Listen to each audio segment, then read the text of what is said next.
I am now streaming.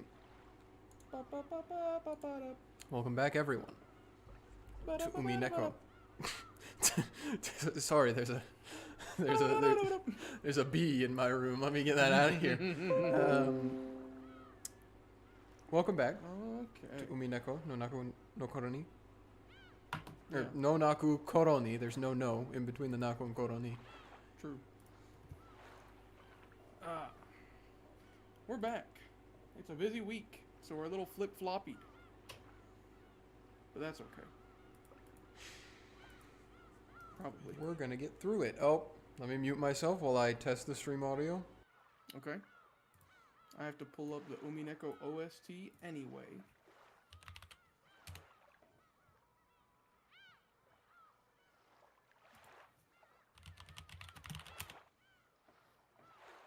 And now I'm unmuted. Okay, that sounds much better than last time. Good. We were a lot quieter last time, so I'm glad. Yeah. We didn't have Taryn there like he normally is to tell us that we were quiet. I know. But also, I'm convinced that, like, all of our audio devices are haunted by a small ghost. True, that too. They always sound different every time we do anything else. Yep. Every time it changes. You'd think eventually it'd be totally fine because we don't change our levels, only the game audio gets added, at which point that's all we have to change. But nope, it's always different every time. It's always different every single time. Yep. There's no escaping it. Just like there's no escaping Rokenjima for the Ushiromias. Let's get right back into it. Yeah. We're hopeful this episode of Umineko, everyone in the audience. We're hopeful that we might just get to the end because myself and Pertusit don't have any obligations tonight, so we can go for a really long time if need be. So we're going to try to push to the end of episode 1 today. There is one thing that I'd like to work on tonight. That's pretty much it. But that has no set time.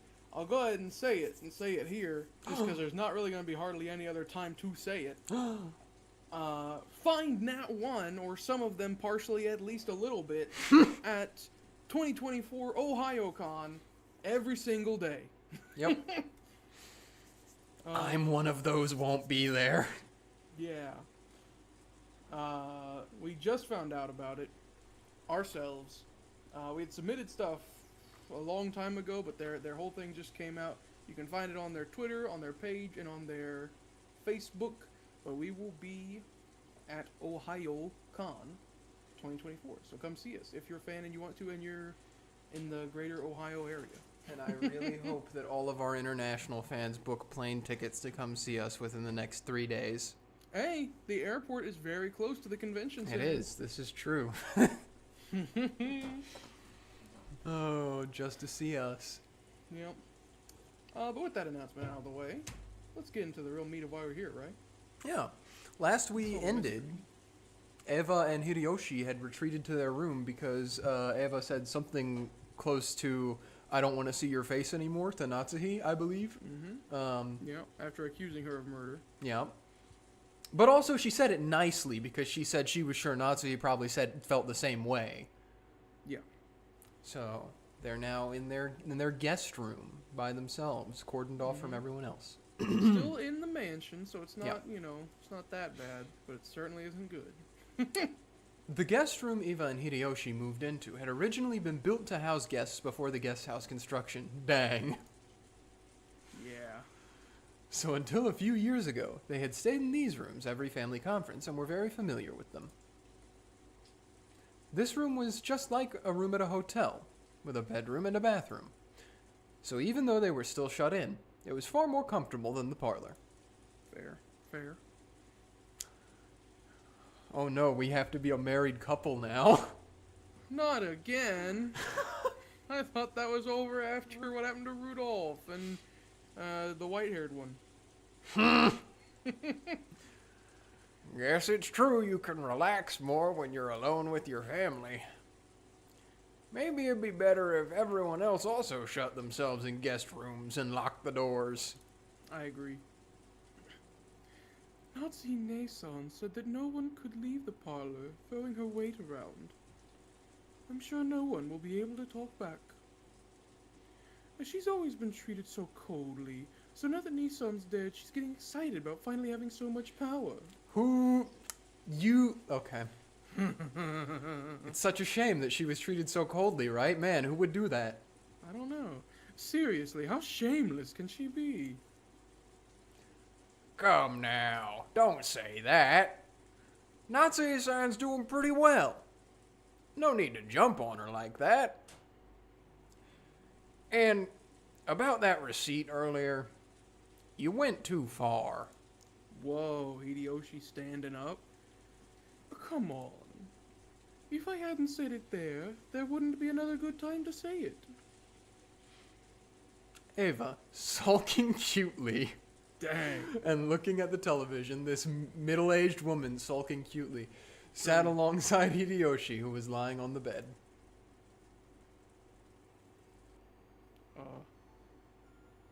Oh. Fishy aroma. No. Oh, shoot. I can't remember which one this is. This is the pretty one. I'll look at it here in a minute. Still, we haven't been alone like this for quite some time. All it took was the murder of several of our family members. Mm-hmm. You're right. Come to think of it, both you and I have gotten pretty old. Since George was born, everything's gone by in the blink of an eye. It really has. I wonder if we were too hasty in having a child. Eva's eyes looked like they were staring off into the distance. Yes, she had thought of it as a once-in-a-lifetime chance. Her older brother Kraus had been unable to father a child for quite some time. 6 years passed after his marriage to Natsuhi without any signs of pregnancy, which didn't please Kenzo at all. Eva herself had thought that since her name would be moved outside the Ushiromiya register when she got married anyway, it didn't matter whether a successor to the headship was born or not. And then, one day, she had a heavenly revelation. Dang. Or maybe it was the whisperings of the devil that she had listened to in her grief. Yeah, no, I'm going with that one. If she could give birth to a successor first, wouldn't she be able to remain in the Ushiromiya register? If things went well, might she have a chance to inherit the Ushiromiya family herself? When she proposed this to Hideyoshi, he had approved of it instantly. This wasn't because Hideyoshi also had greedy thoughts. He just wanted to bone. No, for Hideyoshi, who had no close relatives, it was a chance for him to feel once more the long-forgotten thing called family. Yeah, it was a chance for him to have a boat, or whatever I said. Hideyoshi's wholesome reason for wanting it, and Eva over here like, money. Yep. So when they got married, he hadn't fussed over which last name they were to keep, and had quickly agreed to have his name entered into the Ushiromiya family register. It hadn't been easy to persuade Kenzo, but as his daughter, Eva knew Kenzo's personality well. Aww. So by choosing the time when Kenzo was most dissatisfied with Natsuhi, she was magnificently able to make him accept Hideyoshi as an adopted son-in-law. Looking at Hideyoshi, who had achieved success after starting from nothing, Kenzo might have seen a little bit of himself. Aww, on that note, because I know it's probably not going to get better, this song is called Hope. He quickly grew to like Hideyoshi and approved of his transfer into the Ushiromiya register. That's funny that the only one he liked was Hideyoshi. True. Wait, he never said any? Well, he didn't say anything about Hideyoshi because he wasn't a Ushiromiya necessarily. Yeah. I was thinking back to his big rant about everybody. I mean, I guess he technically also likes Natsuhi, but I feel like it's more of a respect for Natsuhi rather than a like, based off of his comment earlier. True. He didn't say anything about anybody's spouse. He kind of dissed Rudolph for saying he likes Chase and Tail. Mm-hmm. And then he dissed Rosa as well. But he didn't diss... For Chase and Tail. Yeah, true. But he didn't diss Kraus or Eva for their spouses. No. He just said that they were stupid. Yes. Oh. In fact, talking about Eva's greed, funnily enough, I'm pretty sure that was his point Yes. about Eva, was that she was super greedy. Kraus didn't know how to handle money, even though he had a lot of it.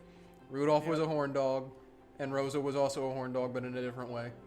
Yeah, I remember his thing about Ava wasn't that she was dumb or anything, but necessarily he said something to the points of like she's like a vulture that's going to make a broil or like a with my bones. Yeah, broth out of my bones. That's what he said.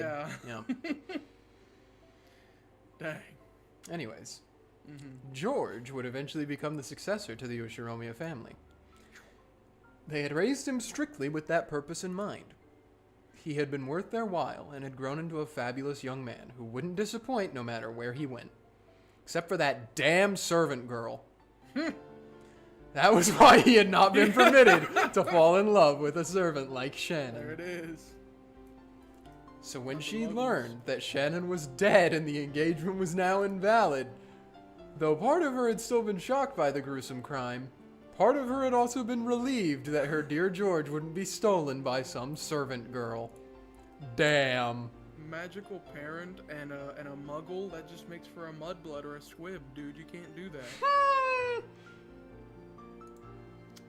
Anybody else up, Harry and they Potter? Okay.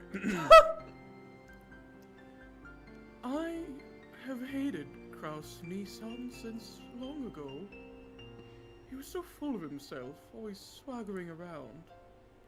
So proud that he would one day become the head. So I wanted to get back at him.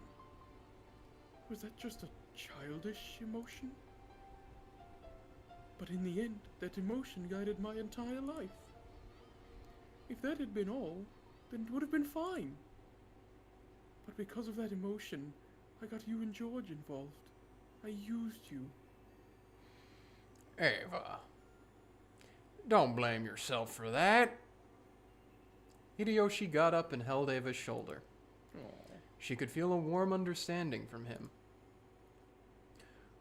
Well, I reached the halfway point in my life long ago. But you know, I have absolutely no regrets about how I've lived my life. Not one. I think that since I've been with you, Eva, I've been able to relish an enjoyable life that other men never will. After I lost my relatives in the war, you reminded me what the warmth of family is. So I'm grateful to the Ushiromiya family and think of it as my only one.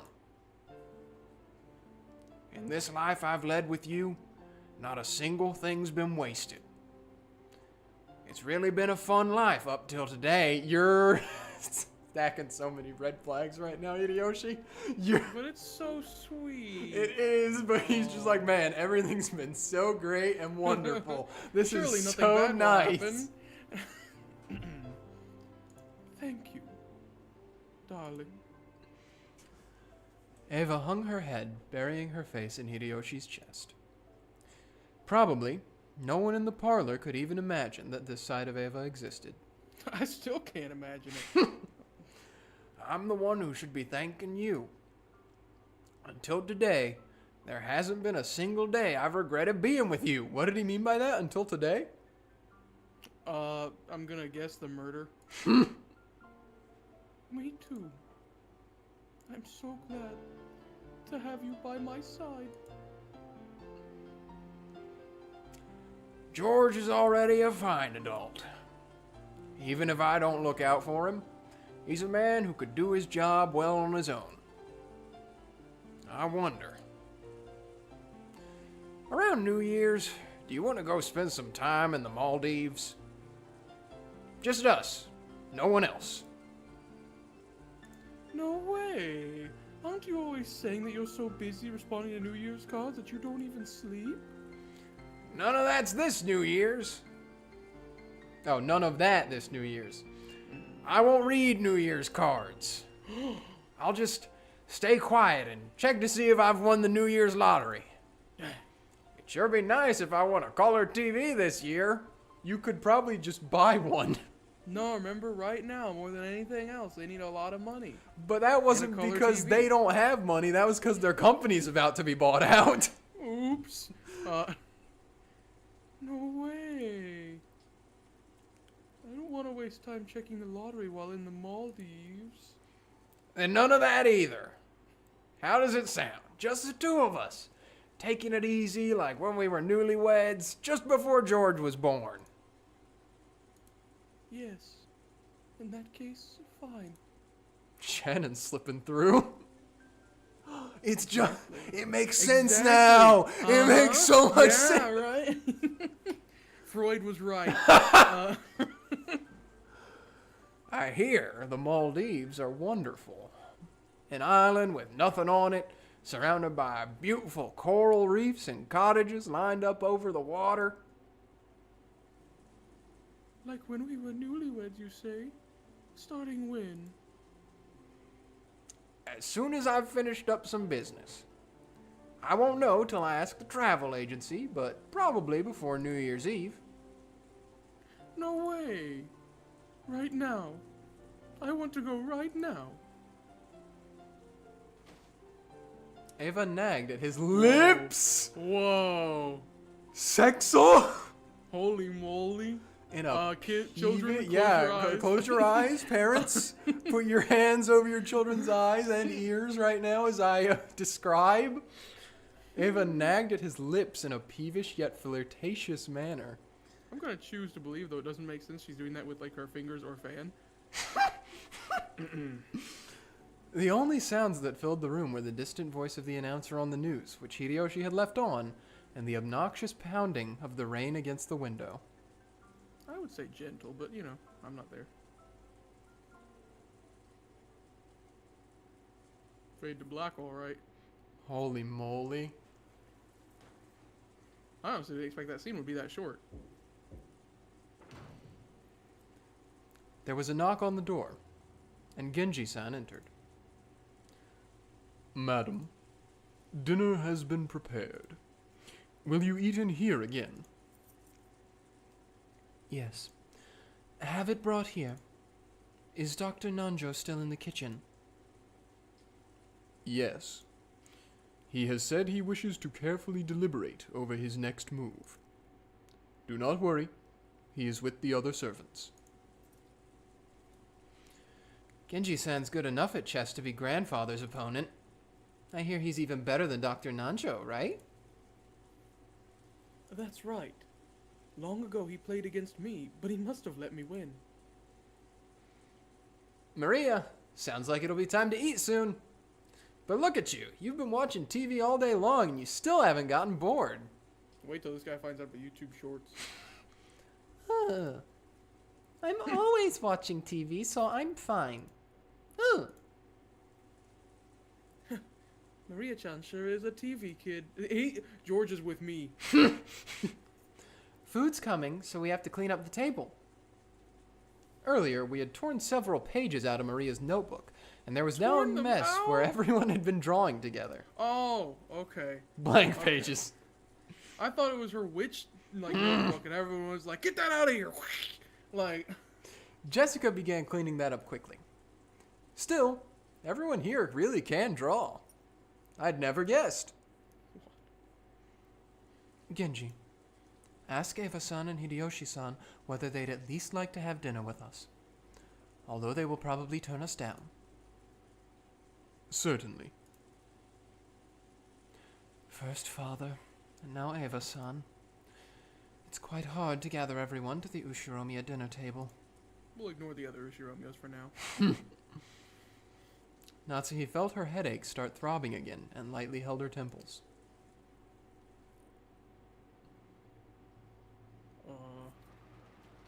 The distance from the kitchen to the parlor wasn't that great, so Genji had gone and come back by himself, but the guest room was a little farther away.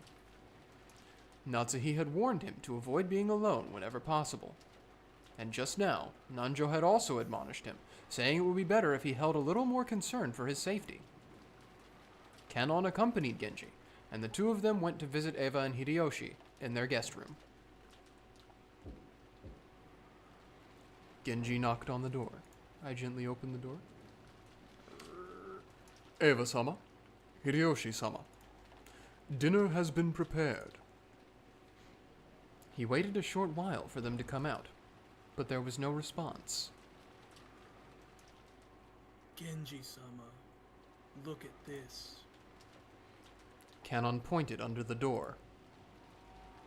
Uh-oh. A Western envelope had been inserted under it. Normally, when something was inserted this way, it'd be interpreted as a message from someone outside to someone in the room. So since this might be a private note meant for Eva and Hideyoshi, it was not something that Canon and Genji were supposed to take interest in. But this Western envelope was one of Kenzo's, the same kind as the one Maria had taken out last night and surprised everyone with. Supervised. God damn it. Oh. Which Shit. of the painting? There can be no mistake. It is one of the master's envelopes. Or could it be? He said the master. Dingus. Even though this was one of Kenzo's envelopes, the letter Maria read aloud the previous night hadn't come from Kenzo. Genji continued knocking a little harder and called out in a loud voice. You know it's bad when even Genji starts to show slight tinges of panic. Yep. Eva-sama! Eva-sama! It is Genji! Are you there? Please answer, Eva-sama! But there was no response from inside. They're having a lip touching time. I'll say my joke after we see what happens. Okay. Sometimes the servants went to call some guests for a meal. Sometimes when the servants went to call some guests for a meal, the guests would be sleeping so that they wouldn't so deeply they wouldn't wake up. In times like that, the servants would stick a letter in the door to show that it was time to come out and leave the guests be. But despite that, Genji beat even harder on the door and called out Eva's name. However, there was no answer. Canon stuck his ear up to the door, held his breath, and listened for any sound coming from inside. I hear something that sounds like the television, but I don't sense anyone. The room might be empty. Genji took out a handkerchief and carefully, not to touch it with his bare hands, gently pulled out the envelope that had been stuck under the door. It was sealed with deep red sealing wax. Without a doubt, the mark on that sealing wax had come from the Ushiromiya family head's ring. Eva-sama! Eva-sama! Please answer! Kotaete kudasai? Are you still in your room? But there was still no answer. There was a chance that those two were aimlessly walking around the mansion. This was the home Eva had grown up in. There was plenty of reason to think that she had gone out on a casual stroll. Genji groped around in his pocket and pulled out the bundle of keys which contained the key that would open the guest room. Genji-sama. Canon also understood what this meant. They would sometimes unlock the door so they could go in and do things like make the beds, but only after they had made sure the guests were out. To unlock the door for any other reason, and especially to do so when there was a chance the guests hadn't given permission and might still be in there, was an action unbecoming of a servant. But Genji had decided. If the only problem had been that his knock hadn't received a reply, he wouldn't have gone this far. But the envelope under the door was doubtlessly one of Kenzo's, or rather, one of the Western envelopes of the Ushiromiya family head. After last night, the sender of this envelope could be someone other than Kenzo. If this letter had been sent by someone else. Eva-sama! My apologies. Allow me to enter your room.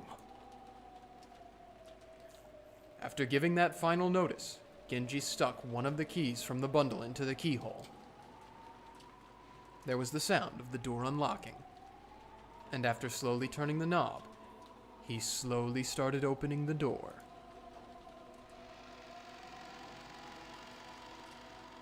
Light seeped through the crack of the door. Were they in the room? Or had they forgotten to turn out the lights? Clank. It was the sound of the door chain being pulled tight. The chain had been secured. The chain couldn't be secured from the outside, so it also proved that they were in the room. The sound of voices on the TV seeped out of the room. The lights, the chain, and the TV. All of these things made it clear they were in the room, but there was no sign of them.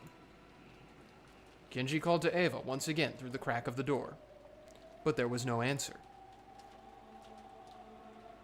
Genji-sama, what should we do? As part of their job, the servants were able to unlock almost any lock in the mansion, but they had no way to open a door with a chain. Really? Okay, you do have a way. Well, yeah. The only way to get by the chain was to cut it. That was certainly not permitted as a part of a servant's usual work. I feel like the circumstances permit that this is not usual times. A creepy chill had already rushed up their backs. Dang, why? Kanon held his breath again and tried to sense someone through the door, but even so, he was not able to sense anyone. I feel like I know what they mean when they say sense somebody, but it sounds like he's got like supernatural powers when they say that. Use the force. Yeah. I will call Madam and return. Kanon, cut the chain. Yes. As Kanon hurried away to get a cutting tool, Genji called him to a stop. Wait, Kanon! Return to the kitchen and take Kumasawa with you. You must not act alone. Yes. Certainly. It looked like Kanon was wondering why he had to do something so troublesome in the middle of this urgent situation. But Genji had said it out of wariness. He didn't care what happened to himself. But in the worst case scenario, he didn't want anything to happen to Kanon. Awful protective of Ken. He is. In the kitchen, Kumasawa was piling food on the serving cart. And Nanjo was waiting for Genji, apparently wanting to show him a move he'd finally thought up that might turn the tables on him. But Genji's appearance immediately told him that something was wrong. Oh, what has happened, Genji-san? Dr. Nanjo, my apologies, but please allow this match to be suspended for the time being. Kanon, take care of the chain. Kumasawa, stop setting up dinner for now and accompany Kanon. I will go over to Madam. If you would come with me, Dr. Nanjo. Has something happened? Genji took Nanjo, who still didn't know what was going on, and quickly left the kitchen. Kumasawa-san, my apologies, but please come with me. What has happened, Kanon-san? Kumasawa said almost exactly the same thing as Nanjo, unable to take in the situation, and chased after Kanon, who had flown out into the hallway. Taking Kumasawa with him, Kanon went to a storage room and looked through the tools packed in toolboxes and hanging all over the walls, trying to find something that he could use to cut the chain. What are you looking for? Let me help too. We're cutting a door chain. Where was that large wire cutter? A door chain? Why would you do something like that? The chain to Eva-sama and Hideyoshi-sama's room. Even though they should be inside, they didn't answer when we called them. Dang, Kanon-gun's talking real fast. I know. No dots or anything, hardly. It took Kumasawa some time to figure out how cutting the chain and Eva and Hideyoshi not answering were connected, but she did realize that this was an urgent situation. That one will probably do the trick. Kanon took down a very large wire cutter that had been hanging on the wall. It was called a cutter, but maybe it'd be easier to understand if we said it was shaped like a large pair of pliers. Kanon remembered once being warned that this dangerous tool could easily cut through one of your fingers. Yeah. True, yeah. A mess, yeah. Although I feel like it would take a lot to get you to the point where your fingers are in one, ready to be cut off. True, and they don't really go very quickly either. Someone would have to purposefully, like, slowly. Yeah. pinch that. Yeah. Kanon took that and rushed up the stairs. He already knew instinctively. He should fight for every minute, every second to open it quickly. Or perhaps it was already. Please wait, Canon-san. She's old. Hurry. Kumasawa eventually caught up with him, gasping for breath with both hands on her knees. I shouldn't be laughing at her being out of breath. She's an old lady. Yeah. When Canon changed his grip on the wire cutters and looked up at the door, he let out an struck speechless. Holy moly. Ah! Courage scream. Okay, give me 1 second. I'm gonna go turn my heat up because it's getting really cold in this room. Okay, I'll just rehearse my lines. Whoa! Whoa! Oh, I don't know what I'm doing. This one looks certainly far different from the other one. The other one looked like a traditional sigil. This one looks like almost like decorative wallpaper. I'm sure they're both sigils, but it's just strange. Okay, This one's I like rectangular. returned. Oh, welcome back. I also put my robe on. Oh, okay. It's a Whoa. little winter wonderland up here. Whoa! What is this? Heep! Kumasawa screamed weakly, her face pallid. That was no surprise, because right there, on the door, just like the magic circle that had been drawn on the shutter of the Rose Garden storehouse, there was another eerie shape drawn with a blood-like paint. Whoa. Just give us a brief look at it. Yep. It certainly, I was talking to the audience, it certainly looks stranger than the other one, doesn't it? A lot more Rectangular. right angles, yeah. Yeah. A lot less circular. Pretty sure Interesting. real, though. Yeah. While I was doing my research for the thumbnail, I was trying to get a thumbnail that included the first sigil, and I was looking up about it. It seemed like that was, like, accurate. A real An thing. actual sigil, yeah. Dang. Like the one they say in particular. Dang old Leia Solomon. Yeah. There was another eerie shape drawn with a blood-like paint. However, it would be odd to call this one a magic circle, See, they're with us. because unlike what most people would expect, it wasn't a circle with shapes drawn inside it, but a slightly more complicated geometrical shape.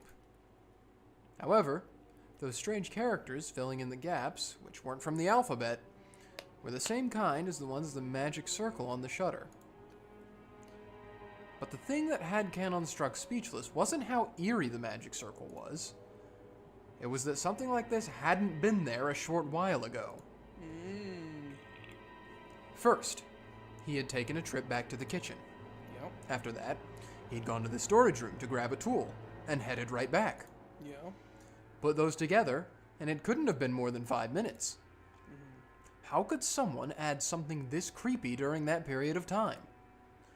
And as though it had been just drawn, almost like the door itself was bleeding, several unsettling vertical red lines slowly dripped down, getting longer and longer.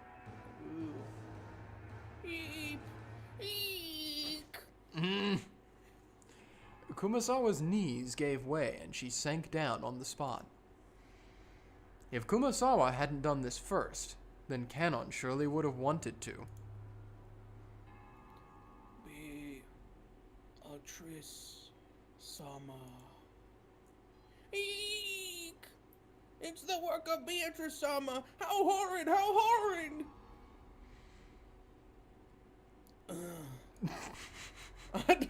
Oh, sorry, that was a gulp. Gulp. Canon gulped, then readied the wire cutter and approached the door. He didn't want to get close to this disturbing magic circle, and he really didn't want to touch the steadily dripping substance that looked like blood. But if he didn't get close, he wouldn't be able to cut the chain. Fighting this cold feeling, he gulped again, and after gathering his courage, he went even closer, putting the wire cutter up against the chain. He then pressed with all of his strength, managing to cut through the chain far more easily than he'd anticipated. The cut chain fell into 2 separate parts, which continued to clang as they swayed back and forth. Canon-san, there's an envelope by your feet. And isn't that the master's? It looked like Kumasawa had also noticed the western envelope at the bottom of the door, and that the sealing wax had been sealed with the head's ring. Canon hesitated for just a second over whether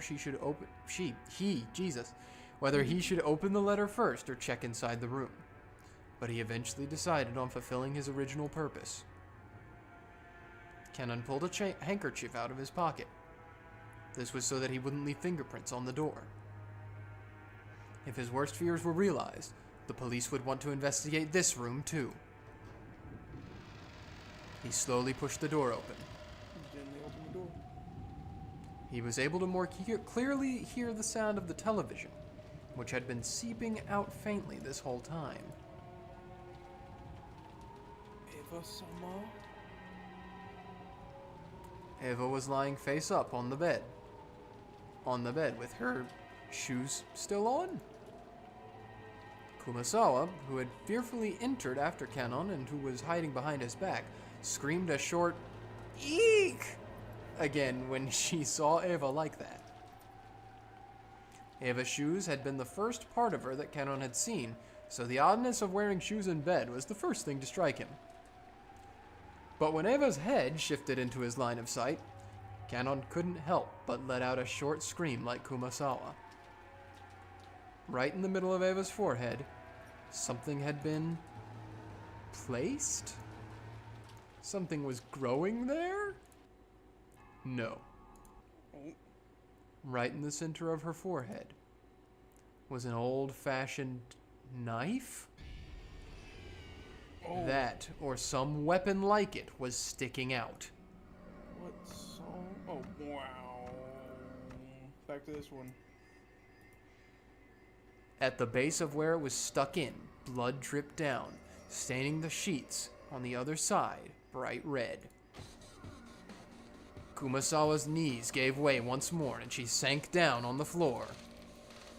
Her mouth kept flapping open and closed, but she couldn't even scream.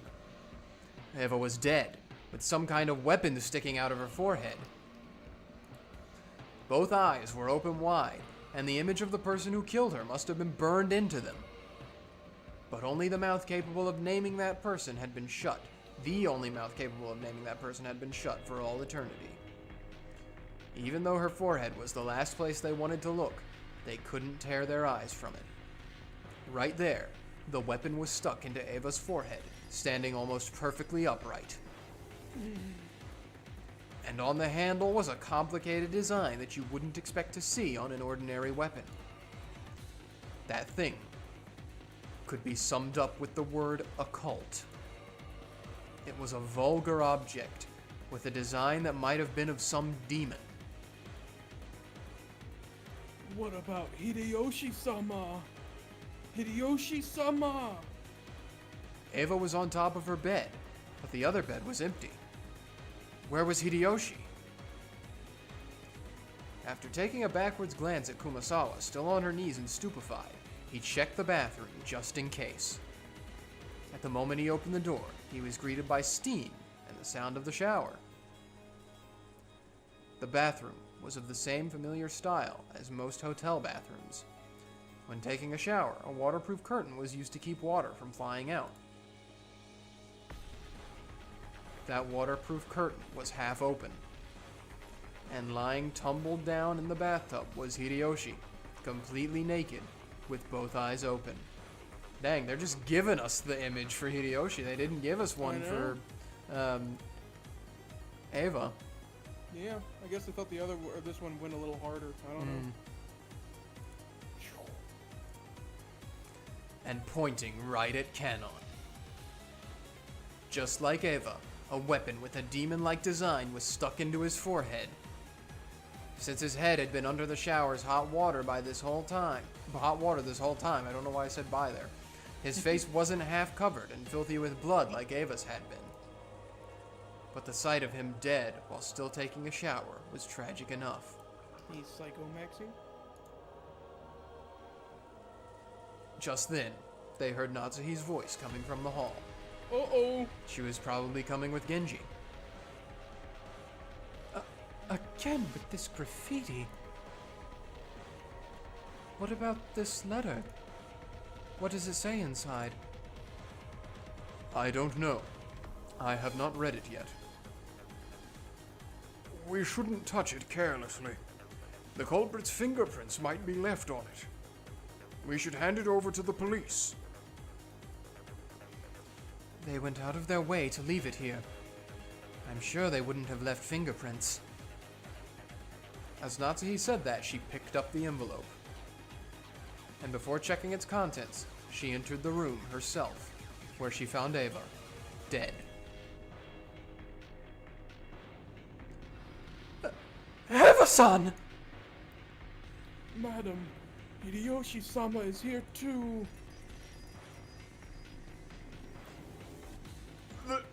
This is truly atrocious. Canon, turn off the shower. Don't let this be any more pitiful than it needs to be. Yes, ma'am.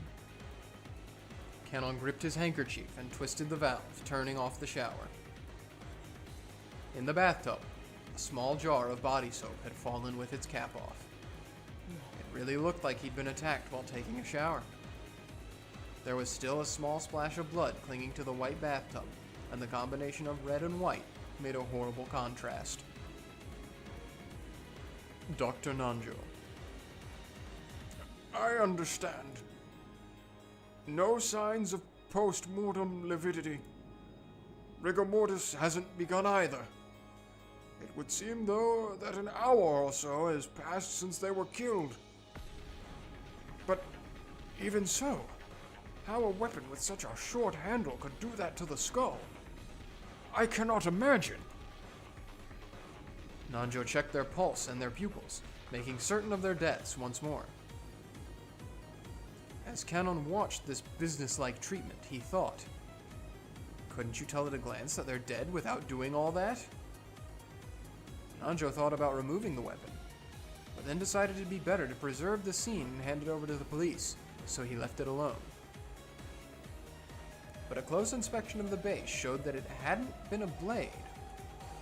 In fact, it was more conical than blade-shaped. He noticed that, rather than a knife, it was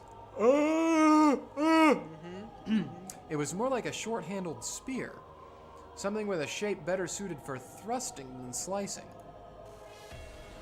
Rather than a short spear, you might call it a thick ice pick. At any rate, after looking at this scene, no further words were needed to describe what sort of terrible purpose such eerily designed weapons were originally made for. Nor was it necessary to explain how they carried out their function. Natsuhi, hoping to escape the repulsive steam filling the bathroom as soon as she could, covered her mouth with a handkerchief and dashed from the room. Just viewing their gruesome bodies for an instant had been enough to burn the image into her eyes. If she looked any longer, that image would surely remain in her vision for all eternity. The rising urge to vomit was exactly the same feeling she'd had that morning at the gardening storehouse. For a while, Natsuhi couldn't help but stand with her back facing the guest room, fighting that sickness in her stomach. At any rate, we can't let the children... We can't let George-kun see this room. Seal this room with all haste. Oh boy, here come the children running. Oh. Yes, we mustn't let them see. If George-san saw his parents in this brutal state. But they could tell that those fiercely racing footsteps in the hallway belonged to George, even before he came dashing into the room. George and the other children had been waiting in the parlor.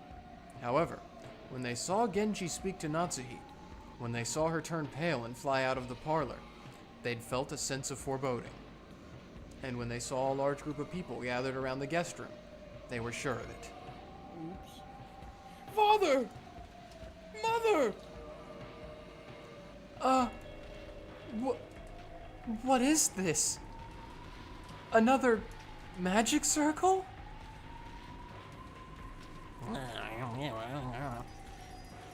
Gremlin. Aunt Eva and Uncle Hideyoshi are safe, right? Hey, Kanon-kun! What's this all about? Bettler-sama. Kanon didn't have to say anything. George's scream after he ran into the room told them everything they needed to know.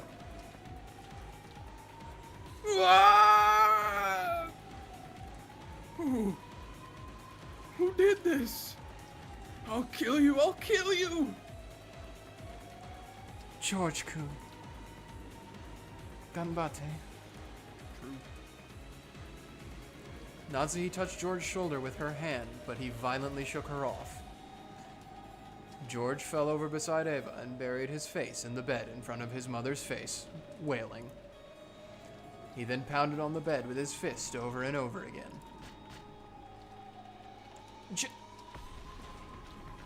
George, Nissan, hang in there. Battler? Bettler-sama. Battler had his back against the wall of the hallway and was covering his eyes with his right hand and weeping without restraint. Dang. Horrible. That's horrible. He proposed to the girl he loved and lost her the next day? And on the same day even his mom and dad were killed? Isn't that too harsh? Of course, it's sad whenever anyone dies, no matter who it is. But to Battler, those left alone by the deaths of others were far more worthy of pity. Everyone here had now lost someone close to them. George wasn't the only one to be pitied. However, George's pain was far greater than everyone else's. Battler. I know. Everyone dies sooner or later. If you're human, you'll eventually reach a time when you've got to fight the sorrow of losing someone close to you. But still, shouldn't that day be far in the future for Aniki? And shouldn't those deaths visit him one at a time? Horrible. It's too horrible. That bastard. That bastard! Doesn't he have even a speck of human sympathy in him? Ah! No. Battler, don't cry. Don't cry. Maria tried to comfort Battler in a mechanical-sounding voice. Battler violently wiped his tears. Yeah. Damn it. I won't cry anymore. Tears of regret, tears of sadness. I won't shed them again. It's all useless. The witches got me backed into a corner. I'm always on the defensive. And that's useless. It's all useless. I'll spin the chessboard around. That bastard probably thinks we'll be running scared like sheep until tomorrow before we try anything. But guess what? I'll spin it around. That bastard can't escape this island until tomorrow either. We won't be hiding away, pissing ourselves. That bastard will. Dang. I'll expose you.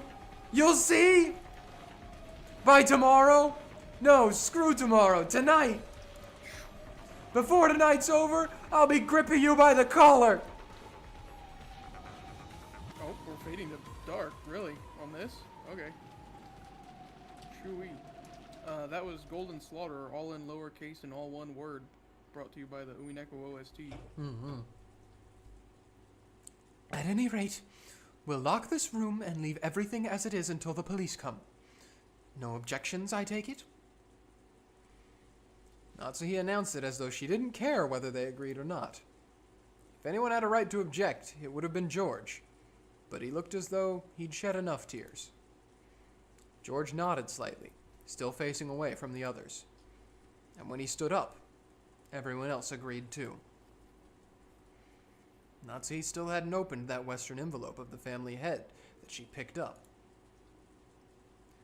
But now, they decided to leave this room she decided to unseal it in the parlor, where everyone could watch.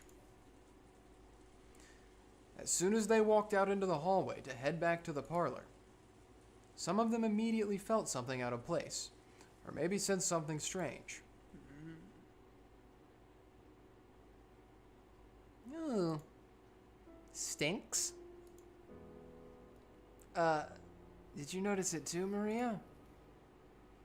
Seriously, what's that smell? It's awful. When everyone sniffed the air, they did notice a horrible burnt smell drifting through the hallway, one that none of them had smelled until then. I will go quickly to check the kitchen. I'm sure I turned the flame off. After noticing a burnt smell, it was natural that Kumasawa, who had just been using the burner in the kitchen, suspected that her own slip-up had caused it. Kumasawa hastily dashed away. Canon, go with Kumasawa. Do not let her be alone. Yes. After nodding at Genji's order, Canon followed after her. He wasn't running, but as he followed her, he tried to search for the cause of the smell in other directions as well. Ooh. Stinks. Ugh. It truly is a stench that makes the nose wrinkle. However, that doesn't just mean we can open a window for ventilation. Natsuhi was reluctant to open the windows in a situation where self-defense was so important. Let us run the fan. I do not believe there will be any need to open the windows. George, Aniki, is it okay if I talk to you? If it's about finding the culprit, then I have no problems. It seemed that George had managed to climb out of the abyss of sorrow. All that filled his chest now was the quiet flame of hatred towards the culprit who had stolen the lives of the one he loved and his beloved parents. The chain for this room was set. From what I could tell by looking at it, I'm positive that it couldn't be opened from the outside. In other words, this was a perfect closed room. Uh-oh. That does seem to be the case. In the case of the Rose Garden storehouse, they might have sneaked the shutter's key out of the servant room. Or maybe they had a duplicate key. I can imagine many ways they could have done it. But this chain is different. Among generally used, not locking techniques, a chain is the simplest one to create a closed room with. Only a chain will block everyone coming from the outside as long as it isn't physically broken. So does this mean the culprit couldn't have gone in and out through the door? That's interesting. Just a few hours ago, I seem to remember everyone making a fuss over how to enter a room without using the door. Back then, we were all losing our cool, wondering how grandfather had disappeared from his room. The receipt Aunt Eva stuck in the door on a whim proved that the door had remained sealed. And since Aunt Natsuhi was the only person to enter or exit during that time, she was under suspicion. Aunt Eva proposed a theory about how Aunt Natsuhi might have thrown grandfather out the window and left by the door herself. But this door is much simpler. It was sealed from the inside by the door chain. The window had also been locked from the inside, and the bodies had been inside the room. This time, it really had been, without exaggeration, a true closed room. That's right. If you include grandfather's disappearance, 3 cases have occurred, and all 3 times, the door has been the point of interest.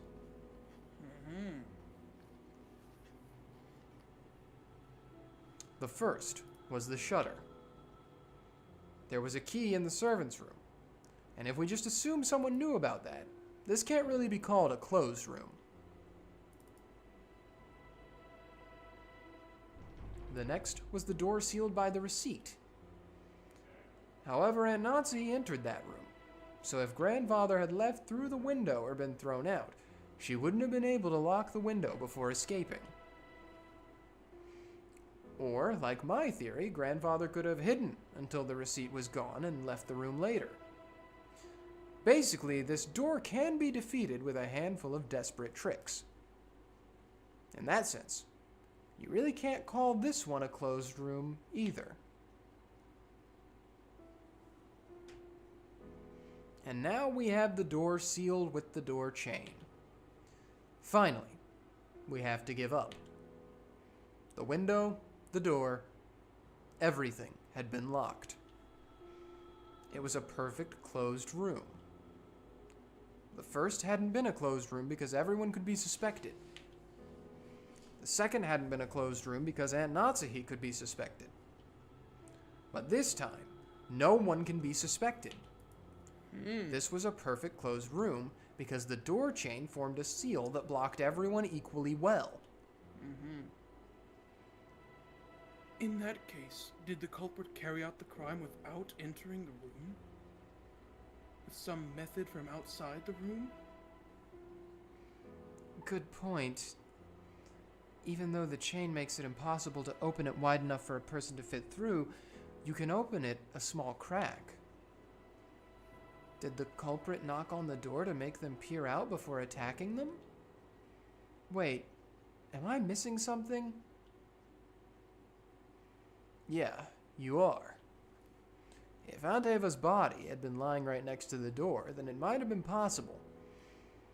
But she was on the bed at the back of the room, and Uncle Hideyoshi was even in the bathroom. Looking from the crack in the door, you couldn't even see them, and you couldn't reach them with your hands either. Damn it, it's all useless. I don't have a clue. Something was tugging softly at my sleeve. It was Maria.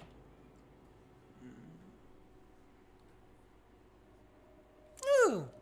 Uh-oh. Satisfied? What do you mean, satisfied?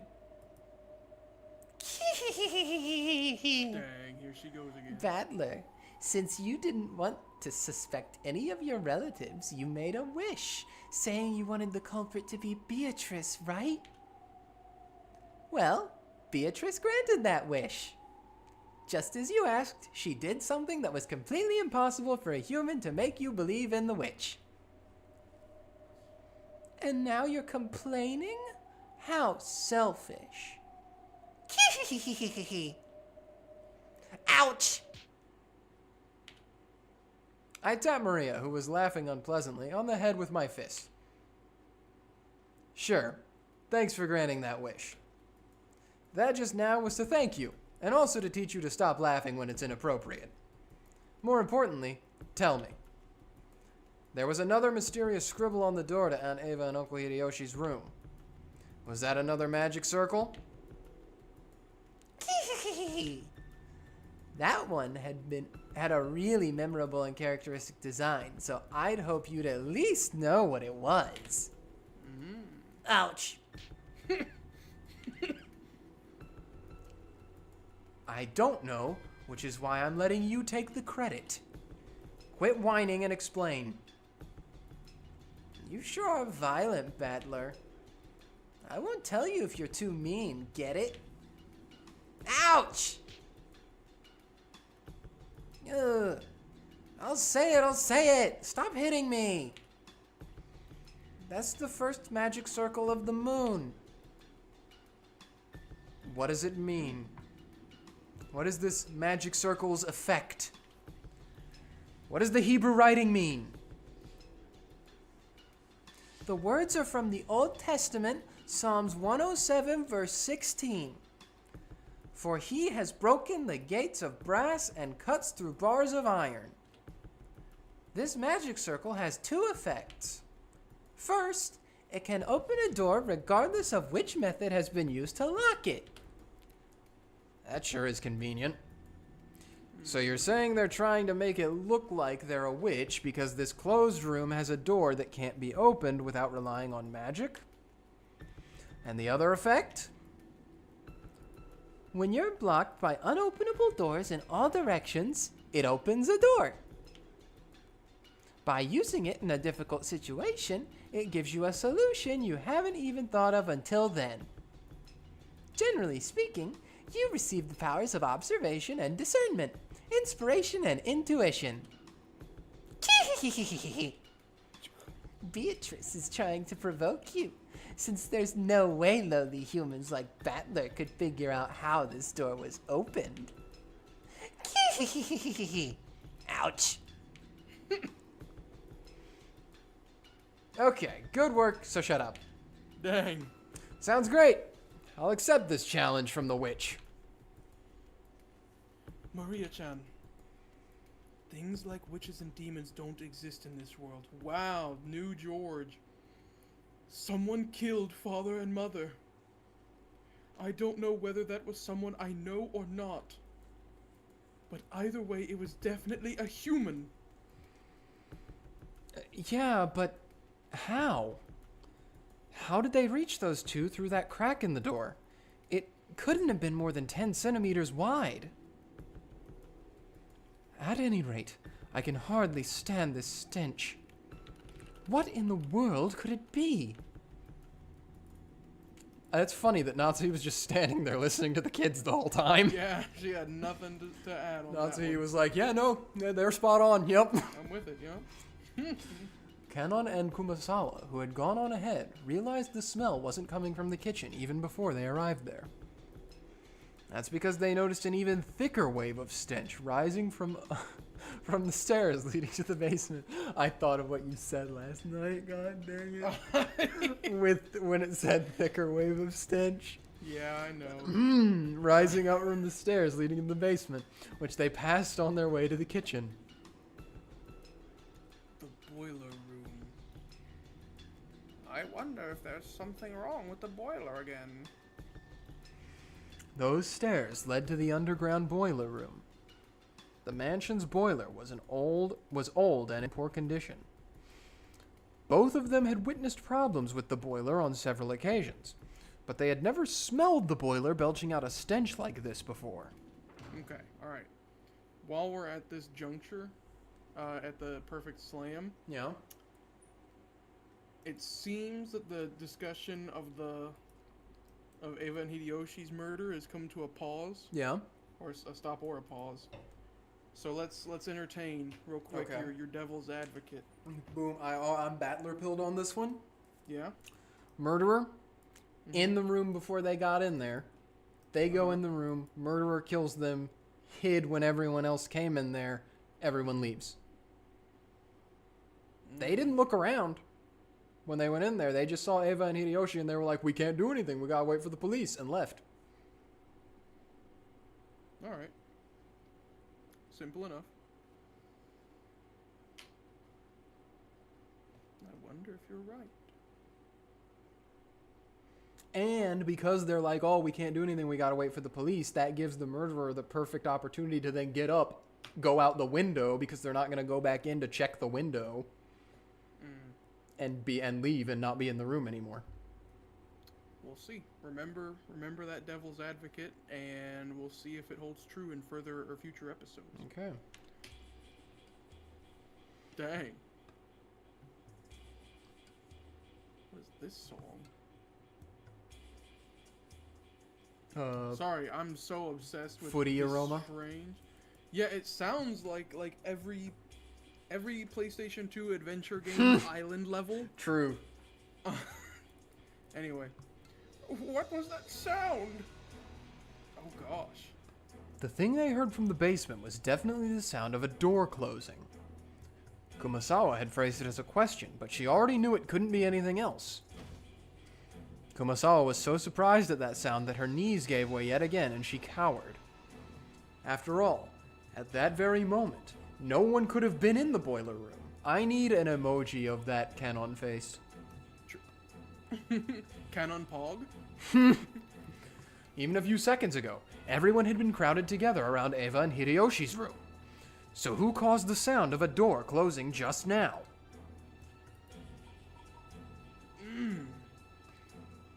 Canon-san! After taking a second to sort out the situation, Kenon ran down towards the basement. The song has an interesting title, by the way. It's called Closed My Heart. Interesting. Yeah. Since they'd heard the sound of a door closing just now, like a heart, and there was no sign of anyone coming up the stairs, the person who'd closed the door had to be inside the boiler room now. There's If a the little rat boiler down room there. had been if the boiler room had been a dead end, Kenon wouldn't have rushed in so hastily. But Kenon was a servant, so he knew. There were two entrances to the boiler room, one that opened to the mansion and one that opened to the courtyard. If he didn't chase them now, they might slip away. Kumasawa reached the same conclusion long after Kenon did. But she couldn't let them go alone. Let him go alone. If the thing in the boiler room was the culprit, an opponent who had easily killed 6 adults in the first murder, then no matter how Kenon confronted them, he wouldn't be a match. Of course, with this argument, even if Kumasawa joined him, it wouldn't change anything. At any rate, after a delay, Kumasawa decided that she mustn't let Kenon go alone, and she rushed down the stairs. Oh. Yeah, I think this is the point where it starts picking up after this scene in the boiler room. At that time, Kenon was already in the boiler room. The boiler room's characteristic damp heat tormented him. It had always been an unpleasantly smelly and hot place. And on top of that, the room was full of that horrible stench, which made Kenon feel like he was going to be sick. There was no doubt that this room was the source. In that case, Kenon should have been searching for where the smell was coming from. However, Kenon kept gazing straight forward as he grabbed a hatchet from the tool shelf just to the side of the door. Dang. He hadn't stretched out his hand because he'd wanted a hatchet. He had wanted to grab a weapon. Any weapon. Why?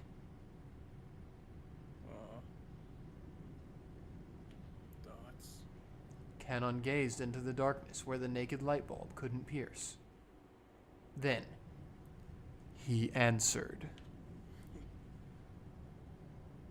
In roulette, you bet on a number or the colors red or black, vying for a payoff. However, low-risk bets like black and red only offer a similarly low payoff. The words coming from Kenon's mouth were swallowed up by the darkness. That darkness suddenly started to swirl, glittering. Here we go.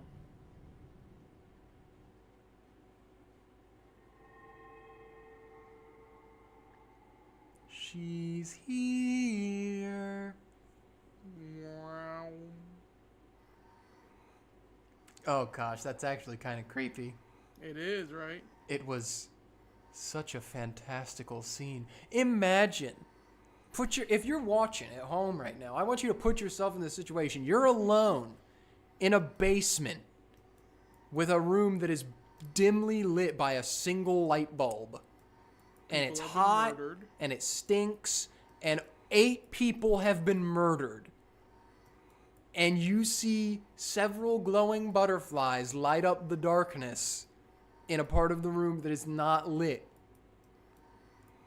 I'm peeing. I'm doing something similar, but It was such a fantastical scene.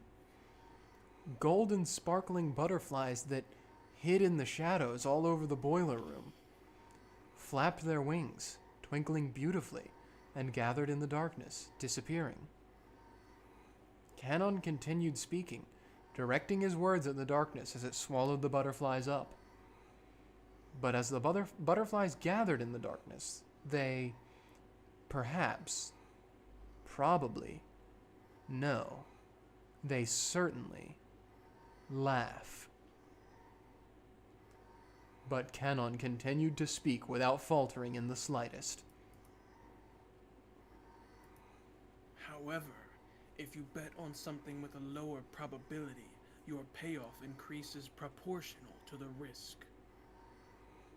The master called succeeding despite an astronomical risk a miracle, and called the astronomical payoff gained as a result magic. I have no interest in what kind of magic you and the master were seeking when you spun that roulette. But you forgot something.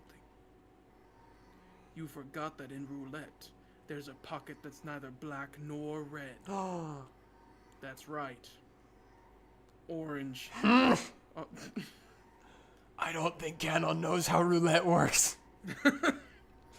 Roulette has a special pocket called Zero, which I don't know how roulette works. I mean, I know the basics, but I don't know about this, which means that the house takes everything in certain variants of the game. Dang! Really funny, yeah. There's always a chance that everyone loses.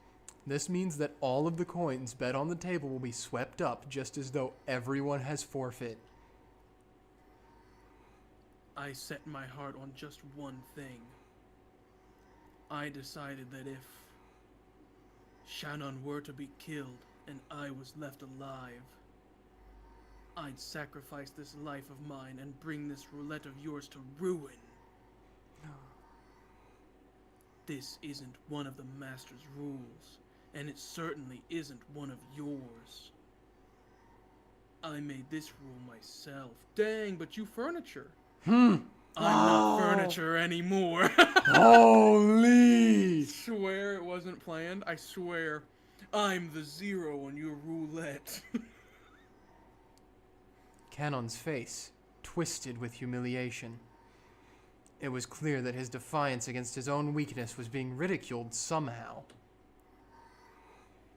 Canon's brow creased even further, and a fierce expression that he'd never shown to anyone appeared on his face. The hand grasping the hatchet was shaking. His sweat became drops, which slid downward. It was clear that the emotion causing Canon's hand to shake wasn't just anger. However, Canon suppressed that emotion. I won't let your words lead me astray again. This is where the demon's roulette ends. Wait another 1,000 years in heck for your next summoner. Dang. I know. It goes hard. Kind of takes away from the line. Nuh-uh. Beatrice or Iche. When Canon raised the hatchet and tried to dive into the darkness definitely sneered. Ooh. It sneered at that courage as if it were vulgar, lazy, futile, and meaningless.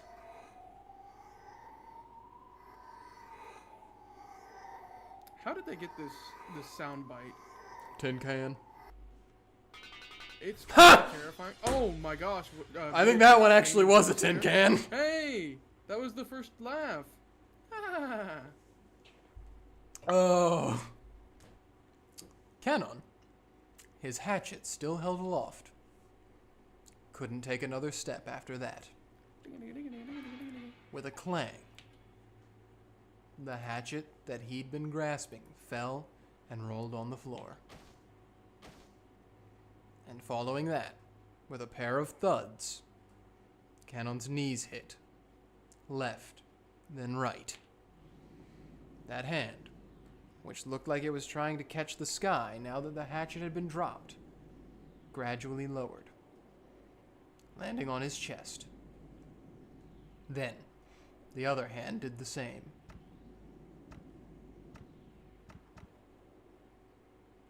That's some heavy blood. Right there, a handle with a demon-shaped design was buried into his chest. The same type of weapon that had been stabbed into Eva and Hideyoshi's foreheads was in Canon's chest.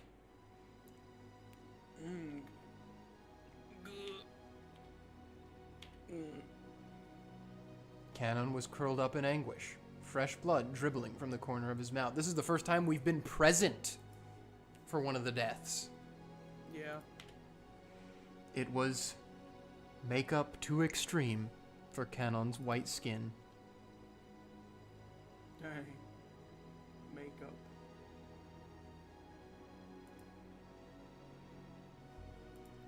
Around this scene, the glittering gold butterflies danced through the darkness, mesmerizing.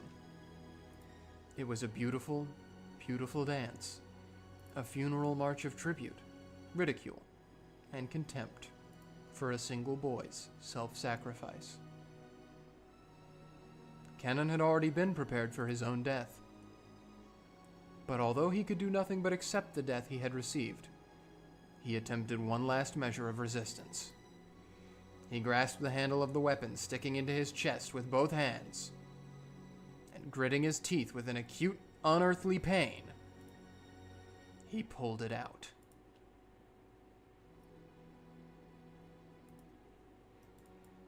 For only a moment, a bright red spray gushed out. It made an unpleasant sound. True. It probably resembled the sound of Canon's soul as it was sucked into the swamp of the dead.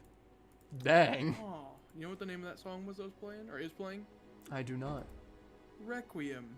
Oh, this is Requiem. Yeah. Canon-san! Eek! I can't hit more. Someone!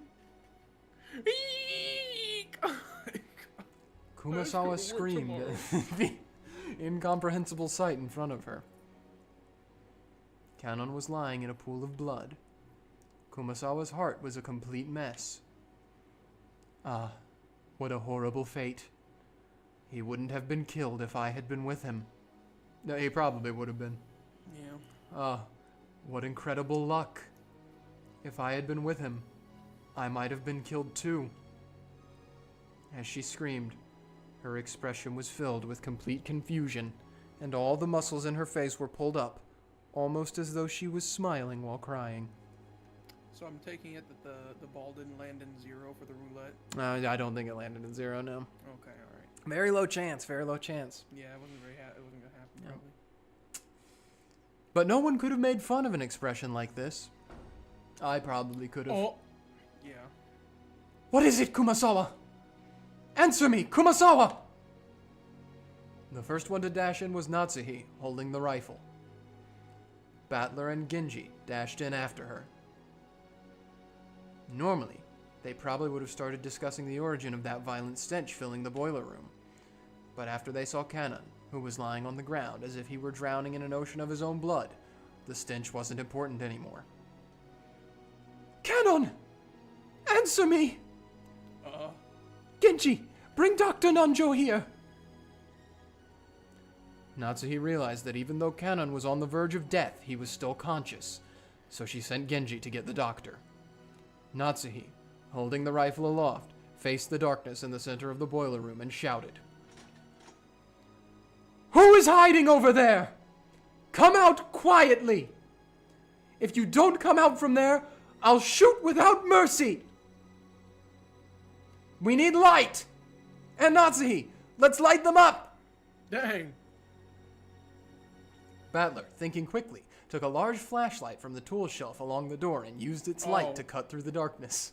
Oh, okay. I thought they meant something else by light them up. Natsuhi was glaring into. But the light only shone onto mechanical-looking piping and a door. The door had been left open a small crack, and it was obvious that someone had left through there in a hurry. Aunt Natsuhi. Oh wait, that's Battler. Aunt Natsuhi. Where does that door go? Yeah, the furniture sprung to life. It sure did. He did. And then it died. True, but isn't it better to have lived alive and resistant and defiant than to have never lived at all? I suppose, but the way I see it is now he can become real furniture if we want to go the Ed Gein route. God. Oh, we'll see. Beatrice is seeming pretty cruel so far, so. Yeah. And Natsuhi, where does that door go? Genji! Where does that door lead to?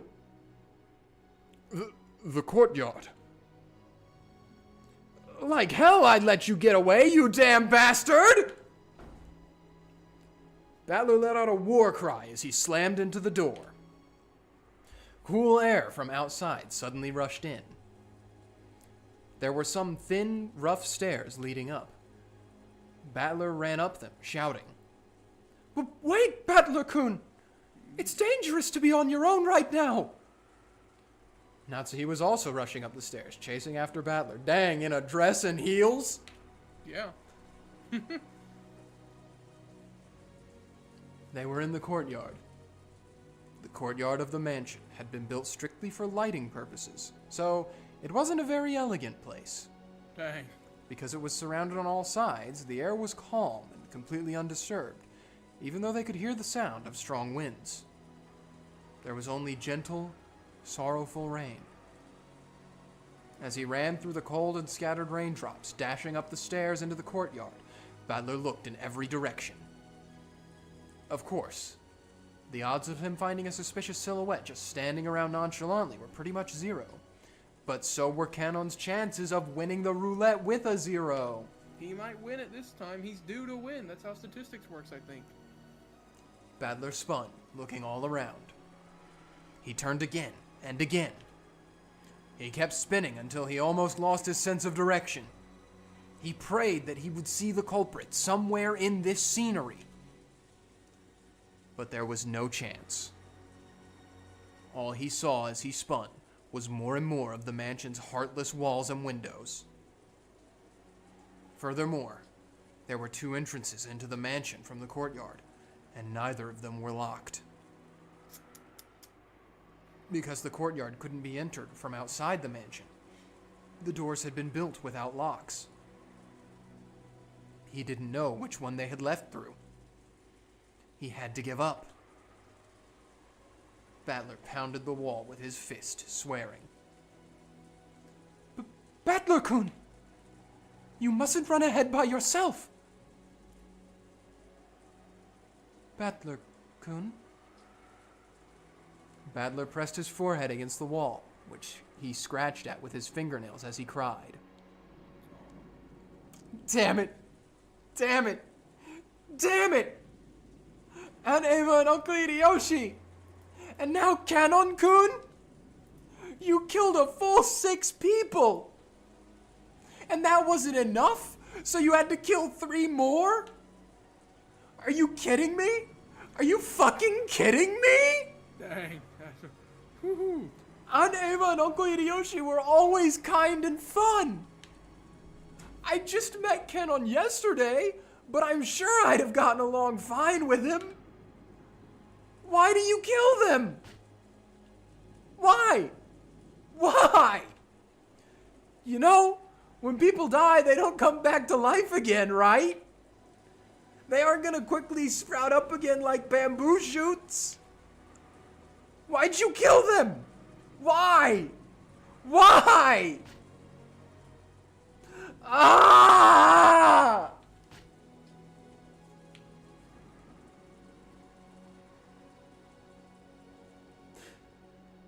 Battler was a boy who could understand the feelings of pain and regret in a person's heart. So he cried, with all his strength. Natsuhi, who had always thought of Battler as a frank person, was a little surprised to find he had this delicate side. And at the same time, she understood how easily hurt the heart of a young person could be. So she held him. Oh no. That hit me a little bit. Oh, I have to be both then. She's the last one. She's the last adult. It's all right. I will definitely protect you, George-kun, Maria-chan, and Jessica. As a mother, and as the representative of the Ushiromiya family.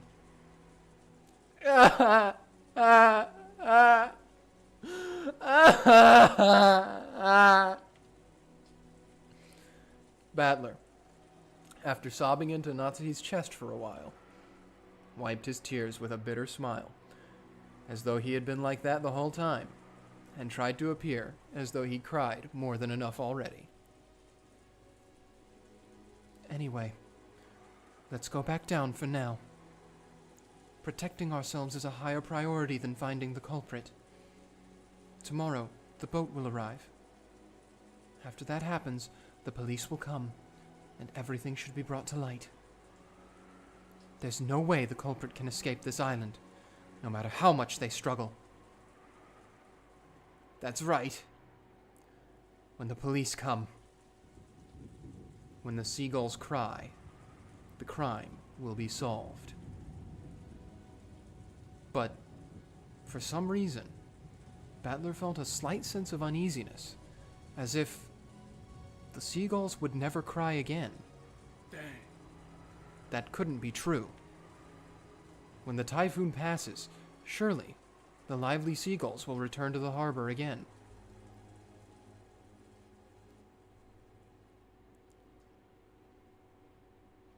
No.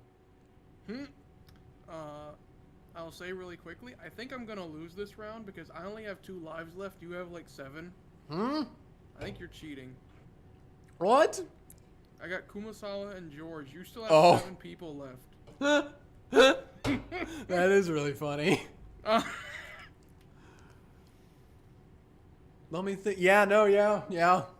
Well, unless Kinzo emerges from whatever hole he's hiding in, of course. Yeah. Then I have 3. So I have Schrodinger's 3 right now. I returned to the boiler room along with Aunt Natsuhi and told everyone weakly that we hadn't found anything. We heard that Dr. Nanjo and George Haneke had carried Kanon-kun to the servants' room. Kanon's not technically dead yet. He's still alive. The minute he said he wasn't furniture, he was dead to me. No. The servant room had a first aid kit and a sink, and could apparently function as a nurse's office. Kumasawa-san and Jessica had accompanied them.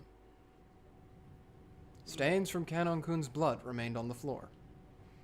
Judging by the large amount of blood lost and the ruthless shape of the weapon that had fallen carelessly to the ground, I figured that Dr. Nanjo's treatment would probably end in vain. That weapon was doubtlessly the same type that had been stuck in Aunt Eva and Uncle Hideyoshi's foreheads. But wait, isn't the demonic design on the handle a little different? There seemed to be some small differences in that part. Still, as far as their overall shape was concerned, the weapons were all of the same type. Though it had seemed brutal, we'd left the weapon stuck into Aunt Eva and Uncle Hideyoshi's... we'd left the weapon stuck into Aunt Eva and Uncle Hideyoshi to preserve the crime scene. So this was the first time we were able to have a perfect view of the entire weapon. As we had expected, the weapon was not bladed like a knife, but shaped like an ice pick. Or rather, a thin stake. And it had a spiral-shaped pattern, sort of like a drill. It looked like something that might be driven into the hearts of human sacrifices in some demonic ritual. Including the handle, it was 25 centimeters long. I'm on to it. Okay, I was about to say I'm not sure what that is in freedom units. Almost 10. Okay. Oh, okay. Half of that was the stake-shaped part, which was stained with a deep red blood. The length of the blood-stained part made it clear just how deeply it must have penetrated into Kanon-kun's chest. But Aunt Natsuhi and the rest didn't even look at the weapon, and instead stood in front of the incinerator, where the horrible stench was emanating from. Oh, here we go. Let's see what the smell was. They must have dragged it out. Dragged out that thing, which had been burning in the furnace. It was still smoldering, and kept sending out dense waves of that awfully unpleasant smell. Genji-san and Maria stared down at it. That's a pair. Right? And Natsuhi probably couldn't stand to look at it directly. She kept shaking her head, her back to it. I thought nothing could surprise me after everything that's happened. But this is... Ugh. I stood there for a while, moaning, with a rising urge to vomit. The true source of that unearthly stench was a scorched corpse that had been cooking inside the incinerator. Burnt The flesh. clothes, the surface of the body, and the hair were all hideously burned. That grotesque corpse was in a state where not the face, nor the age, nor even the gender could be guessed at. How convenient. But when I thought about it calmly, I realized that a corpse appearing at this time could only be one person. Pow-pow! I'm losing, man. You said that and both of us knew. I know. Oh. It was grandfather, who had disappeared that morning and whose whereabouts had been unknown. I still can't get over how they're like, this is how we definitely confirmed that it's grandfather. I believe it is most likely the master. I agree that he would pass away in such a state. It's heart-rending. But is there any proof that this corpse is really grandfather? It's burnt so black you can't even tell what sex it is. Batlakun, look at the feet. Oh, I forgot about this. Yeah. And Natsuhi, with her handkerchief over her mouth and her eyes averted, pointed and told me to look at the burnt corpse's feet. Huh? Notice how there are 6 toes on each foot. Bow. Not just on one foot. Mm-hmm. Both feet. Double polydactyly, baby. Huh? You're right. Just as Genji had said, there were 6 toes on each foot. Each individual toe had looked so normal in its line that I hadn't noticed. The master was born with 6 toes on both of his feet. Consequently, the master was entrusted with the revival of the Ushinomiya family. Of course. That's exactly how it works. Cause and effect. Simple as. Something funny, Levi? Just so matter-of-factly like, yes, this is definitely why. You know, the reason you're laughing sounds like you don't have 6 toes on both feet. I don't. I do You don't not. understand. Oh. Consequently, he was entrusted with the revival of the Ushinomiya family because he was born with 6 toes on both of his feet. That's how it works. I have heard that since long ago, cases of polydactyly were common in the Ushinomiya family. It's probably hereditary. Polydactyly literally means many fingers. Because of a little mistake by God, when the person is born, one of their toes or fingers splits into 2, and the total number increases. It would be cool, I think, to have an extra toe if I didn't get the bad version of it, where it's like a dead one that doesn't do anything. Oh. If I got the good version where I could just control it, I think it would be cool to have like an extra finger.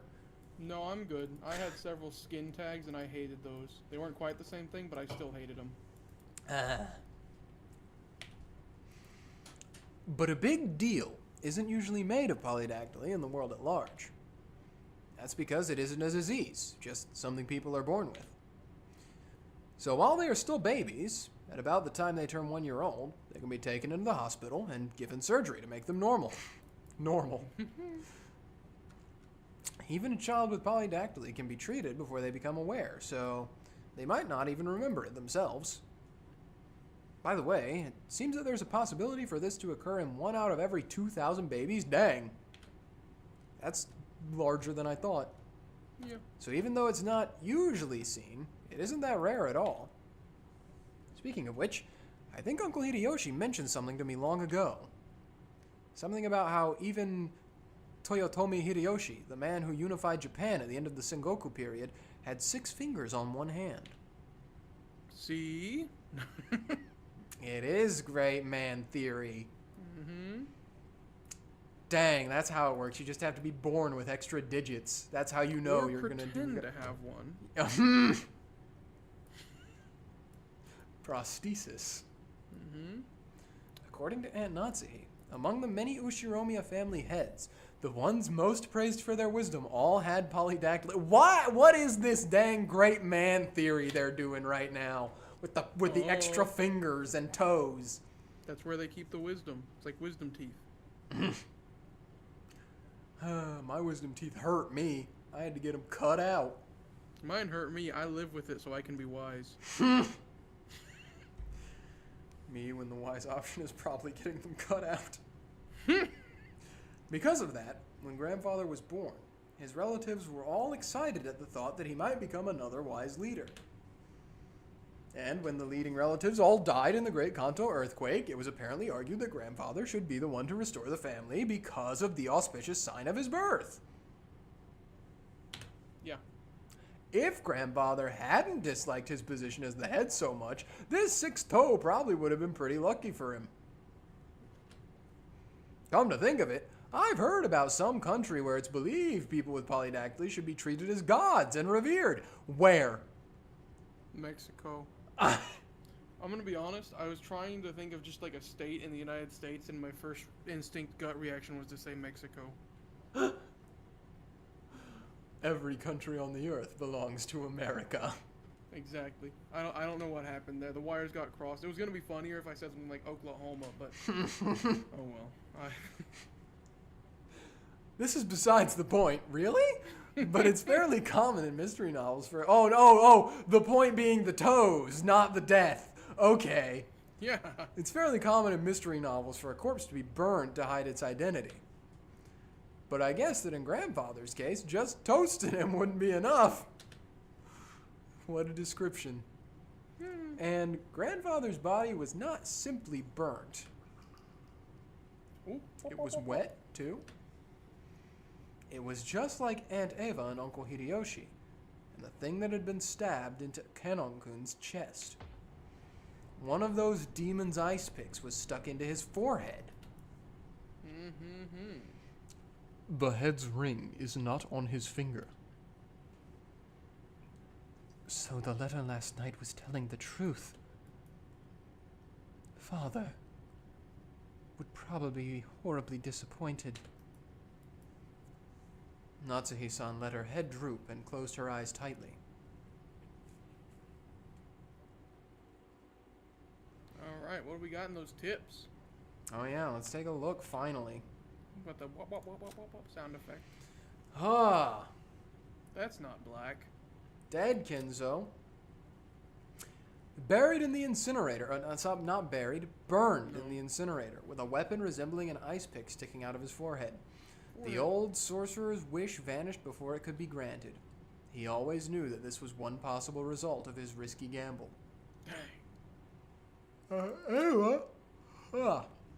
Found on the bed of a guest room inside the mansion, with a weapon resembling an ice pick sticking out of her forehead. No special tag for her. She doesn't get a weird thing. Nope.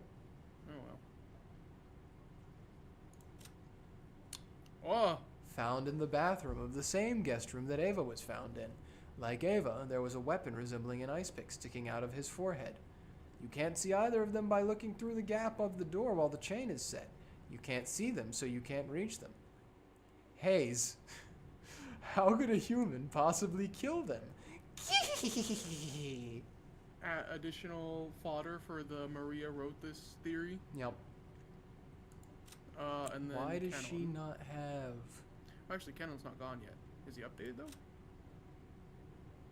Nope. No. Okay. It would be funny if they put like a blood splotch on him. That's what I was thinking, because we're starting to get to the point where the placement of the thingies matter. Kraus has one, Hideyoshi has one, Kyrie has one, Rudolph has one, Rosa has one, Goda has one, Shannon has one, Kenzo has one. They went out of their way to not give her one. Yeah. Why? I have an idea, but it's for information that you won't receive until way later on. And I could also be wrong with my idea. Yeah.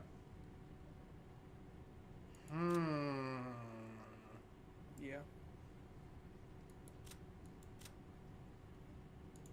I don't like it. Oops. I don't like it.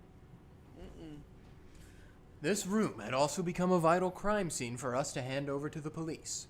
Yeah.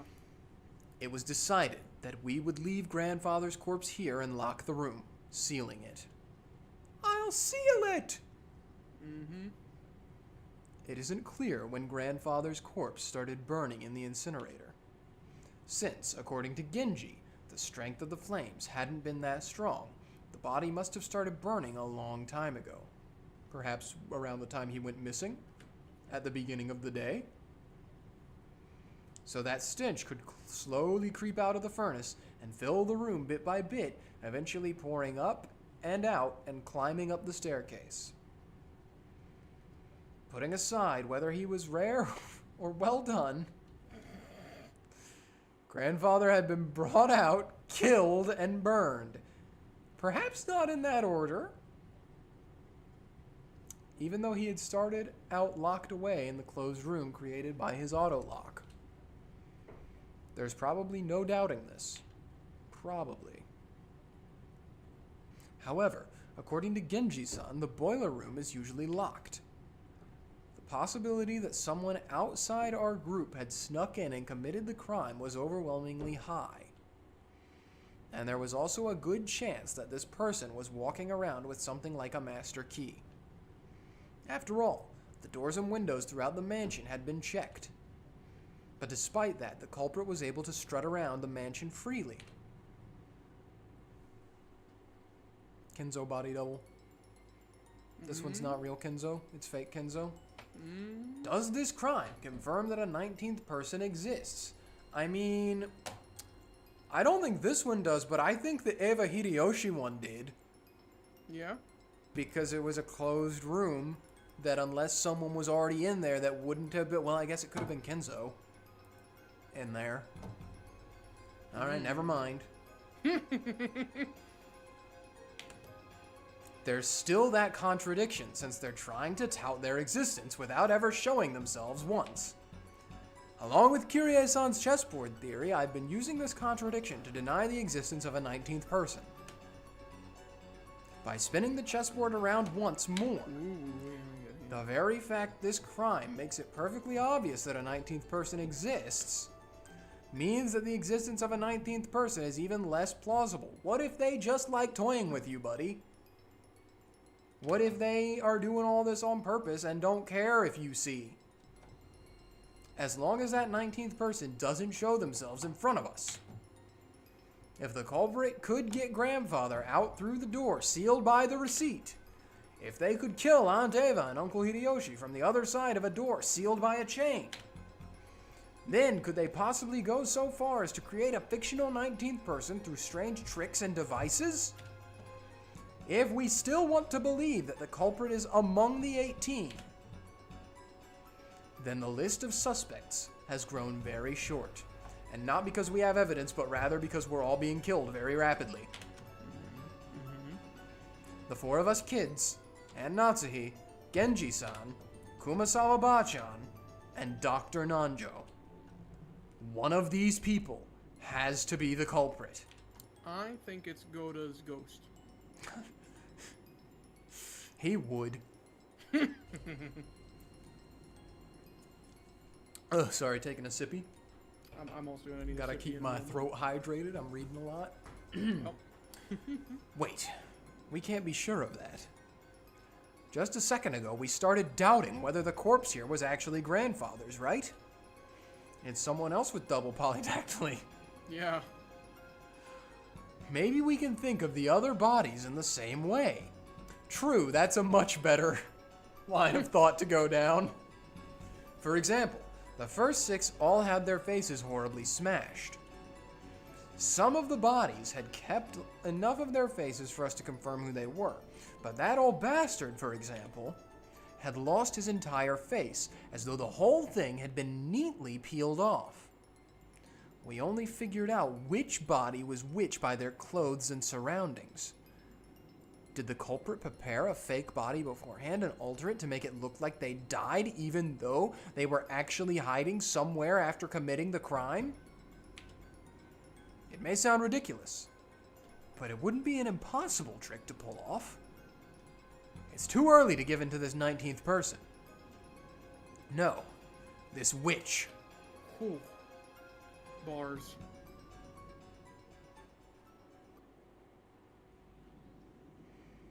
Maria-chan, you mustn't stare so fixedly anymore. Come on, Battler-kun too. I'm worried about Canon's condition, and we mustn't remain in a place like this any longer than necessary. Let us return. Maria didn't go out with everyone else, but remained in the boiler room. The thing she was staring so fixedly at probably wasn't Grandfather's body, but the demon's ice pick sticking out of his forehead. It was probably the sort of item that an enthusiast couldn't bear to ignore. I tapped her on the head. Dunk! Hey, Maria. What's Beatrice after? Is it all of our lives? Here she goes. Beatrice will revive very soon. At that time, none shall be left alive. How can you laugh at something like that? Do you think you're the only one who's safe? Why don't you feel like you're in danger? Why aren't you scared? Beatrice made a promise. She said she's gonna take me to the Golden Land. It's a wonderful place where you have no obligations, everyone's always together, and everyone is always nice to everyone else. I'm looking forward to it. That time will come very soon now. It's giving Victor. Even the key. Back then, probably in his youth, yeah. Just what kind of person is Maria? I only know what Maria was like 6 years ago when she was 3. She was once pure and obedient, a good kid.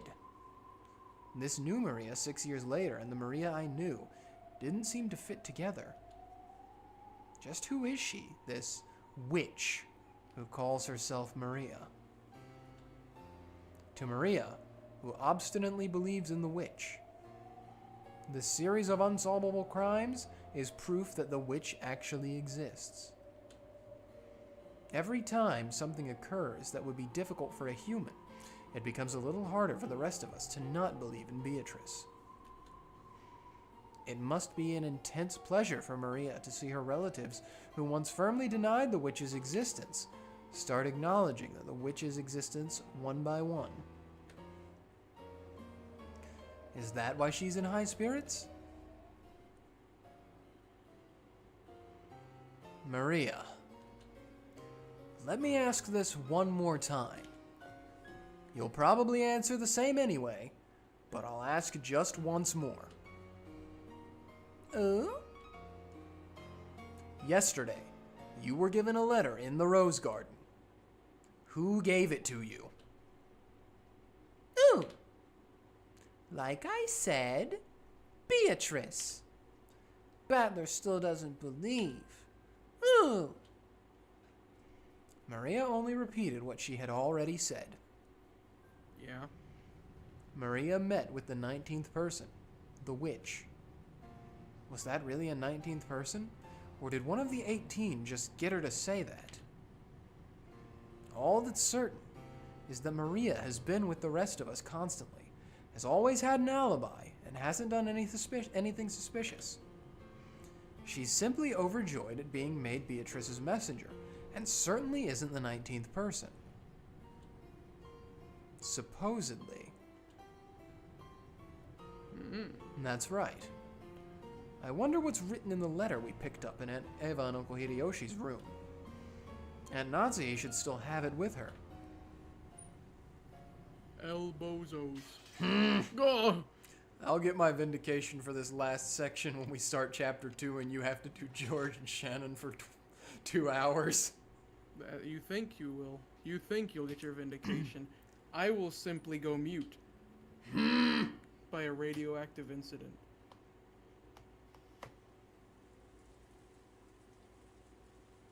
In the end, Kanon-kun did not regain consciousness. Wait. I'm waiting. Teacher, can I go to the bathroom? Yeah, go right ahead. Okay, I'm also going to get a drink, so take 5. Yeah, I'm looking at something right now because it looked like the clock was cut off in the stream, but I don't know why it would be because it's supposed to be fit correctly.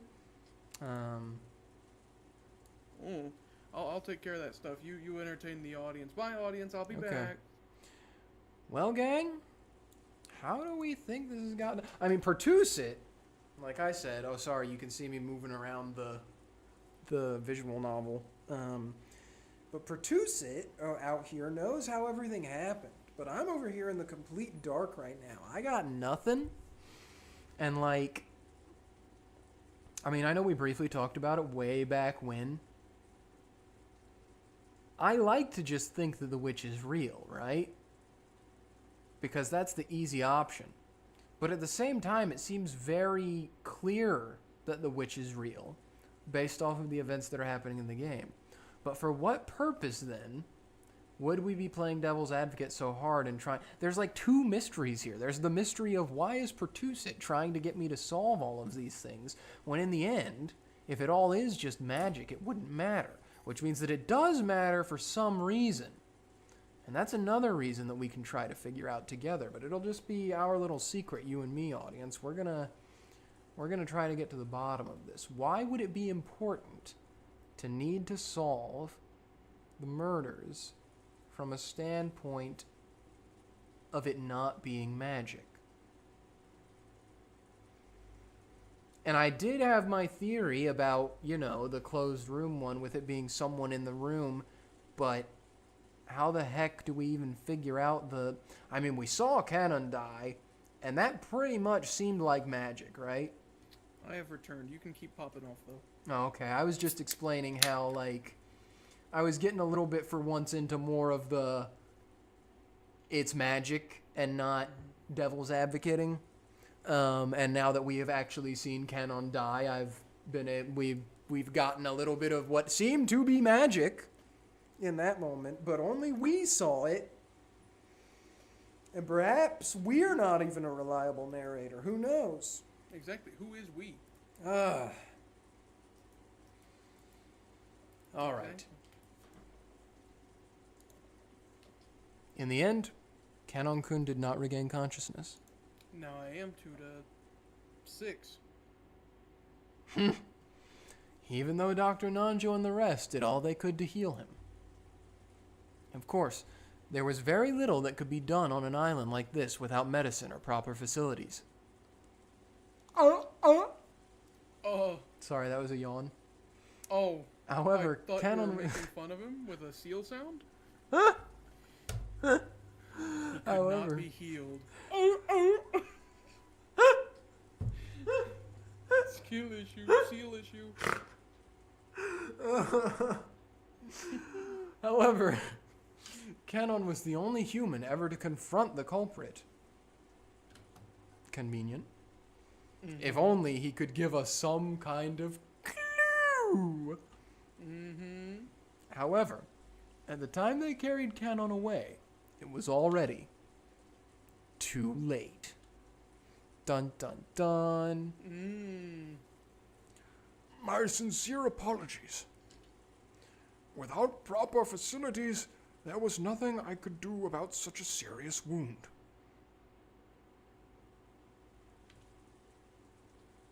No, that's perfectly understandable. Thank you so much for giving it your very best.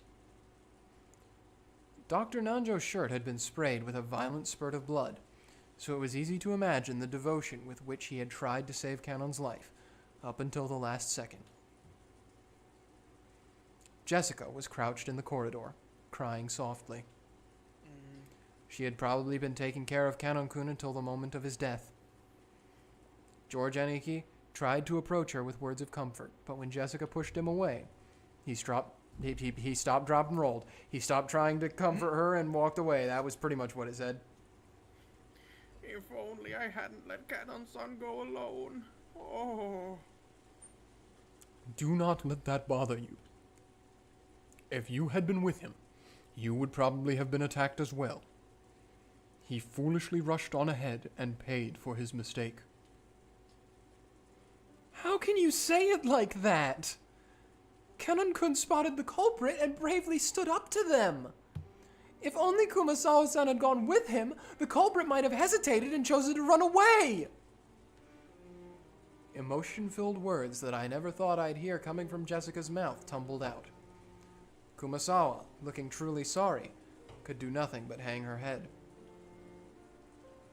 Jessica. You shouldn't talk to her now. It's the same for me. And probably you as well, right, Battler-kun? We don't know what's going on, and it feels like our hearts are going to split open. There were tears in George Aniki's eyes again. Seeing Jessica break down crying probably brought back the pain of losing his parents. I'd done my crying all at once, so I didn't feel like crying anymore. However, I understood how great the pain in their hearts was. It's okay, Jessica. You'll be able to meet Kenon again soon. Stop it! I don't need you trying to console me like that. Beatrice will resurrect the dead and even love that has been lost. So you'll definitely be able to meet him soon. She gonna get herself punted. Then everyone will be able to live in peace. So the one who killed Kenon-kun is this Beatrice who supposedly gave you that letter yesterday? Where is she? Where is she hiding? I'll find her and tear her apart. Tell me, you know who the culprit really is, don't you? What do you know and what are you hiding? Tell me, damn it! Milady, please stop. Beatrice exists!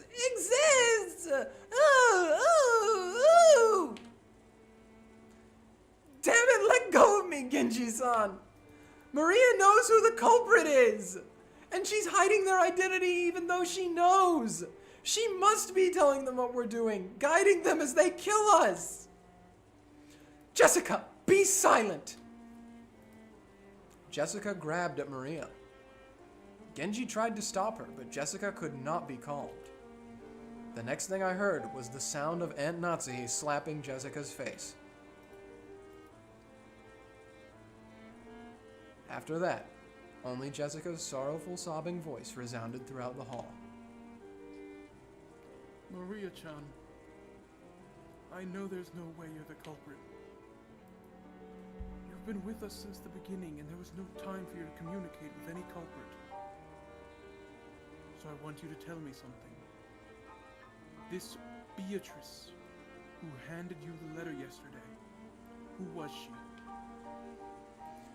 Although those words seemed kind, they clearly showed that George still had some remaining doubts about Maria. He didn't actually grab at her. However, he felt exactly the same way Jessica did. Aniki. I already asked her the same thing a second ago. Her answer was the same as before. I want to hear it from Maria's mouth. Who is Beatrice? Even if I told you, you wouldn't believe anyway. What do you mean by that? Could it be the culprit someone we know well? You're keeping silent because you're covering them for some reason? Who gave you that letter? I got it from Beatrice. I'll say it no matter how many times you ask. I got the letter from Beatrice. George Oni-chan, do you refuse to believe in Beatrice because she's not an opponent you can hit? You want to turn your feelings of helplessness into violence and beat someone up. So you won't be satisfied unless your opponent is a human you can hit. Yeah. So even if I tell you the truth, you won't accept it. So it's pointless for me to tell you. You won't believe. But I'll keep on saying it because it's true. Beatrice exists. They still put it in the little quotes. Yeah. The door to the Golden Land will soon be opened. I'll go there. Beatrice promised. In that world, Mama is nice. Papa is with us and is also nice. I want to go there right away. Everyone is afraid of Beatrice, but that's only natural. So calm yourselves. Beatrice said so herself. By the time the typhoon has passed, I'll have ended everything, she said. Ouch. Why is that in bold? I don't know. Is it just because it's important? I wonder if you looked at all the bolded things, what the correlation is necessarily, because there's been a handful of bolded things even in this episode. Maria, I don't mind you being talkative, but let's leave it at that for now. I'll bet this is all a pretty happy situation for you, since you're always going on about how witches exist, but keep that to yourself for now. Don't try to force that onto other people. Huh. I know I've been creeped out by this girl for a while now. But there really is something wrong with her. Don't you think so too, Battler? Genji-san? Why Genji? Bring everyone into this. Kumasawa-san? What about you, Mom? Maria knows who the culprit is, and she's hiding it.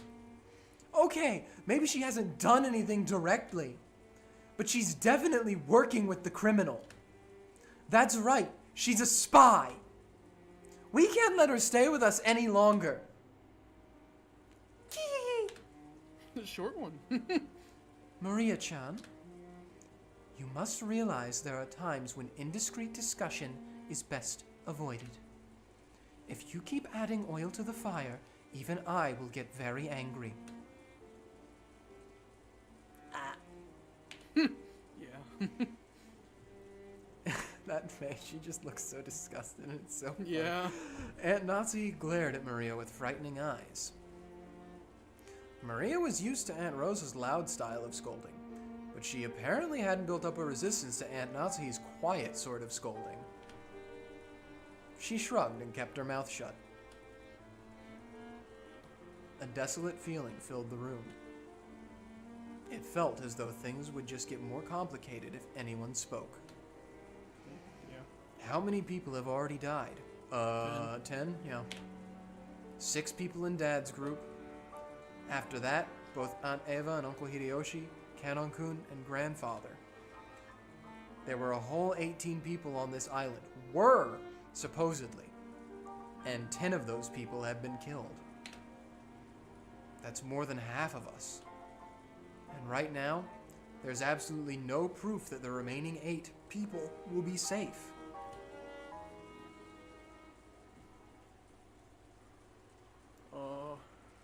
At any rate, this is no time to quarrel. Now that we are certain the culprit can enter and leave the mansion at will and strike out of nowhere, we must give our undivided attention to surviving until tomorrow. I agree strongly with Aunt Natsuhi. We can figure out who the culprit is at our leisure tonight. For now, though, we're better off finding a place to barricade ourselves in. As I said this, I pointed out the clock to everyone. It was already 8 at night. We had been receiving shocks over and over again since the early morning. Sorry.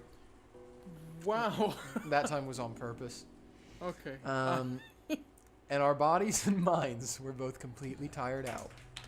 I dropped my chapstick. No. There's still a long, long time until tomorrow. Tomorrow is another day. We needed to find some place to barricade ourselves in so we could rest our bodies and get even the smallest amount of relief. What is that from? Tomorrow is another day? If you had to guess, I'll give you a single guess. What do you think it's from? I feel like I remember it from an analog horror. Close. Tomorrow is another day. What? But it's not an analog horror. But it's close. Got one guess. Make it quick. Nanjo, what is it? Tell me. He agrees. Dang. It's just like Umineko. They won't tell me how it happened. It's from FNAF 3. Oh! Hmm. That's right. That's 4. right. FNAF 4, sorry. I agree. 4 was better than 3. Everyone is already pushing their mental and physical limits, myself included. I believe it would be wise to take that into account as we move forward. That's right. There's a high probability that the enemies got the equivalent of a master key. Were Shannon, Canon-kun, and Goda-san holding master keys? Yes. They were supposed to have them on their person during work. We didn't want to disturb the scene, so we didn't investigate that closely. We can't eliminate the possibility that someone stole a key from them. In the first place, we know the culprit may have visited the servant room at some point to unlock the garden shed shutter. It's conceivable that they obtained a master key from there earlier on. There were many servants serving the Ushiromiya family. Because of that, there were several master keys.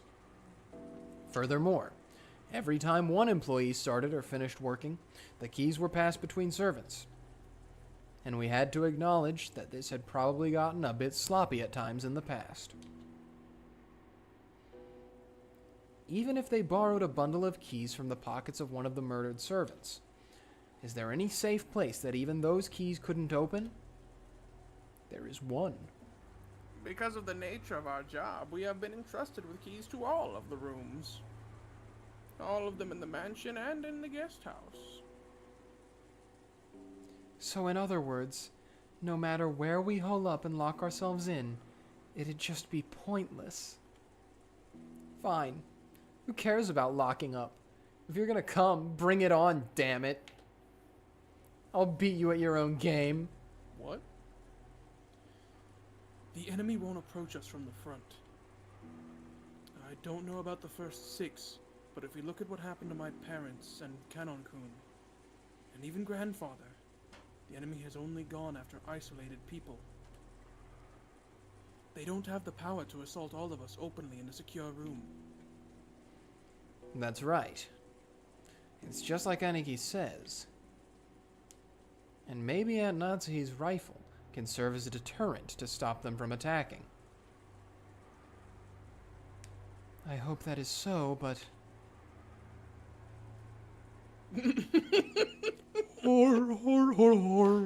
True. Maria, I know you want to say something, but keep it to yourself and stay quiet for a while. Maria probably wanted to say something about how witches weren't afraid of things like guns. But if she were to say it out loud, the atmosphere around here would start to get pretty edgy. That was just so funny, the way it cut to just her smiling with no dialogue. It killed me. I had noticed and decided to put a stop to it. If I may, I do know of just one place that cannot be entered, even with the servant key rings. Where is that? That would be the Master's study. I'm against this. I don't even want to think about going in Grandfather's creepy room. How many keys can gain access to that room? There are 2. I always have one on my person. The other was held by the Master himself, but just now I found this on the corpse in the boiler room. Genji-san took a handkerchief out of his pocket and opened it, showing us the burnt and filthy study key. Then, he showed it alongside his own key, which he had once lent to Natsuhi. Normally, it would have been proper to leave the Master's key for the police, but because of the Master's orders to protect the safety of the study, I borrowed it for the time being. I see. Which means that Kenzo-san's study is the only place where we can be safe. It would appear that way. I don't even want to think about being shut up in that strange room all night. but it appears we must acknowledge that his room is safer than anywhere else right now. Even though Grandfather locked himself up in that safe room, the culprit brought him out and killed him. We can't be certain that this is truly safe. According to your theory, Grandfather cleverly found a way around that receipt trick and left the room of his own free will. If so, the room might be a good place to barricade ourselves in after all. You're too optimistic, Aniki. However, at the same time, I thought he brought up a pretty interesting point. After all, this gives us a chance to question the enemy, the witch herself, about how the sealed door had been opened. If we assume the culprit used some technique to kidnap Grandfather from his study, they'd have to show us the same trick again if they wanted to assault us in the study. And that'd give us a chance to make the culprit prove how they did it right before our eyes. If she's really a witch, we'll be forcing her to use her little magic trick to open the door right in front of us. But that's probably impossible. If you spin the chessboard around, it's obvious the culprit is acting in a way that'll make us think they're a witch. If she really is a witch, all she's got to do is appear in front of us and wow us with a colorful display of magic. Since she's avoided doing that, everything must be the work of a fake witch who wants us to think she's real. Therefore, a culprit who used a technique other than magic to defeat the closed room couldn't open the door before our eyes. The last one that was bolded was that everyone was going to be brought back to life, or everyone was going to be in the Golden Land. The witch said something, the typhoon, once the typhoon was over, she would something everybody. I remember that it ended with Maria saying, she said, and that was still in bold. It had the word typhoon in it. Okay, I think it might just be emphasis then. It must just be, because it's also the, therefore, more than anything, they, all that did that too. Is Grandfather's room big enough to stuff 8 people in? Oh, surely. Yes. There is a bed, a sofa, and blankets, so while it is not luxurious, it will be more than suitable for spending the night. There is also a sink, a bathroom, a refrigerator, and a liquor cabinet. Dang. Whoa. That's incredible. But isn't that weird? You're saying he built another house inside his house? That's pretty cramped for the last house of someone like our grandfather who bought a whole island and realized all of his dreams. That's right. After some point in time, Father probably couldn't feel at peace in any other place, even inside the mansion. Because of my dumbass husband. Yeah. We always sneered about how he shut himself up in there, and this time we're the ones who are going to shut ourselves up. Jessica spat the words out. Jessica-chan, it sounds like you'd rather go search for the culprit than stay shut up somewhere. Of course. I don't think we'll be able to find them if we just start searching on our own. In the end, we can't do anything but wait. Then, it doesn't matter where we wait, does it? I'm not gonna run away or hide.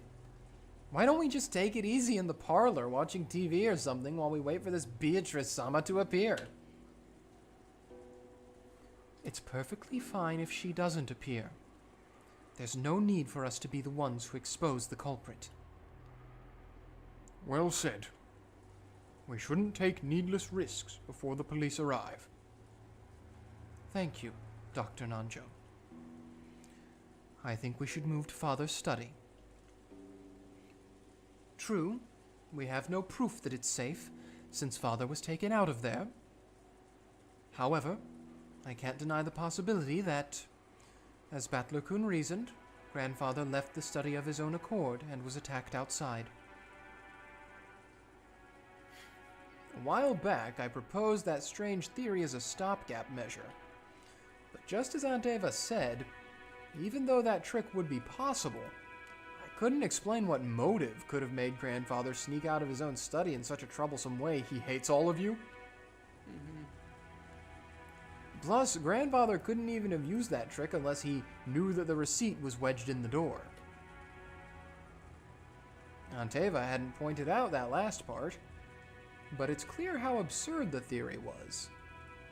So does that mean the sealed door formed a closed room just as Aunt Eva claimed? It's an undeniable fact that Aunt Natsuhi was the culprit?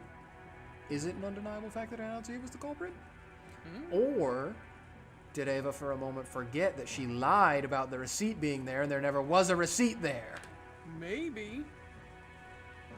If Aunt Eva were here now, she'd probably make that claim openly and blow my strange theory away.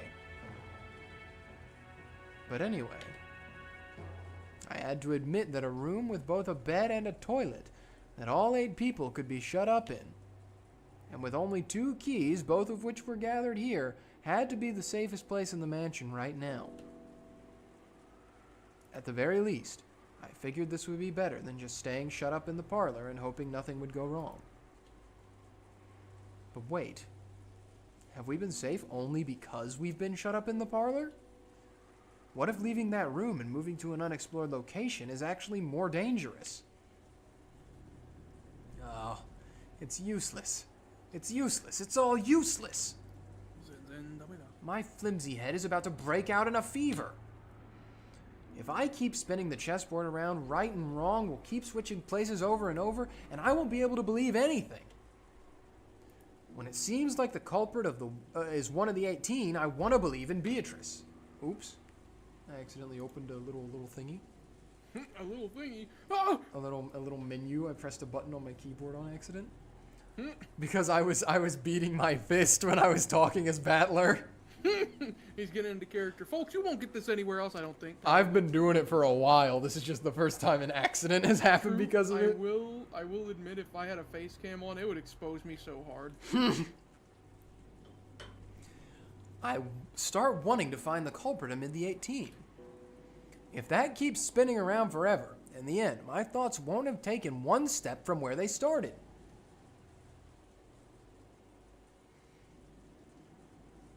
How far back in the past was it that Kyrie-san taught me about chessboard thinking?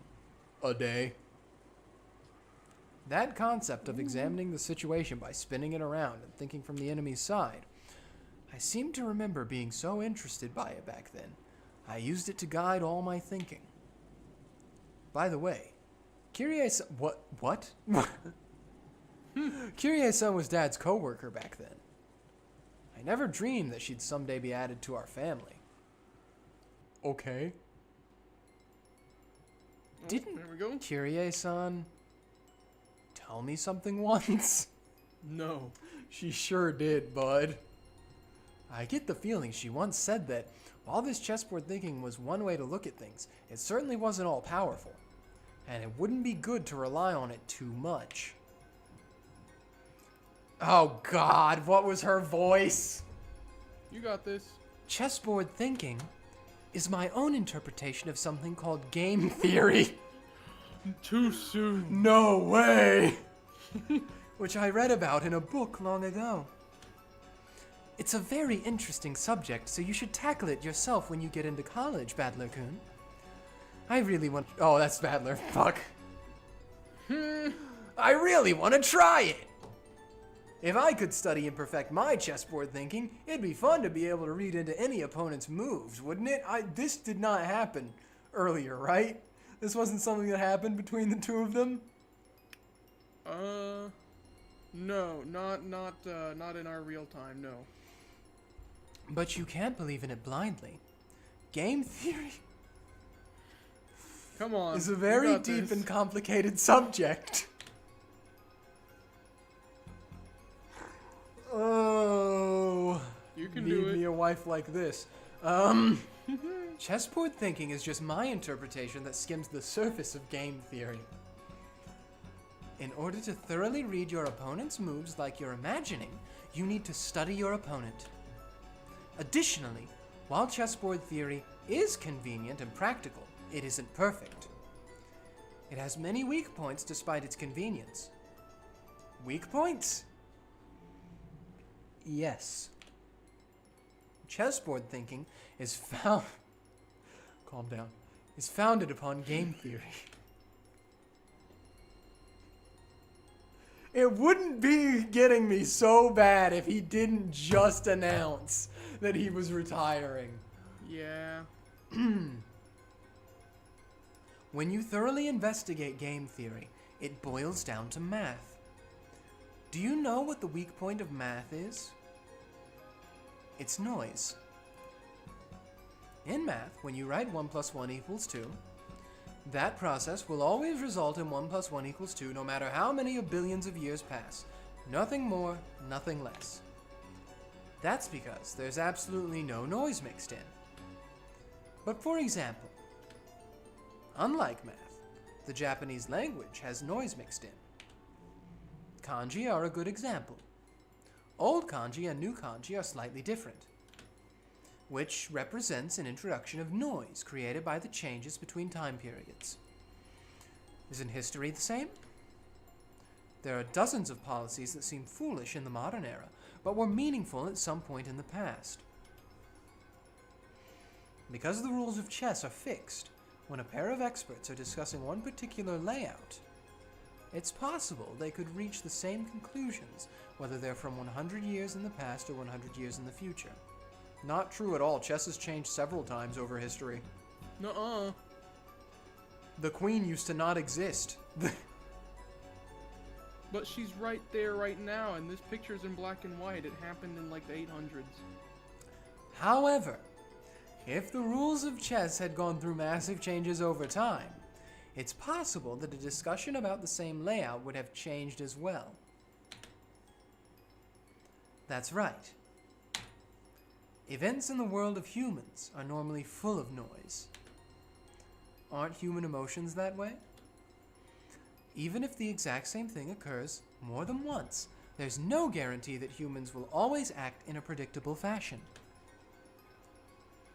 The moment we try to use a math-based theory to predict someone's actions, we must be aware that our theory has built-in weaknesses and limits.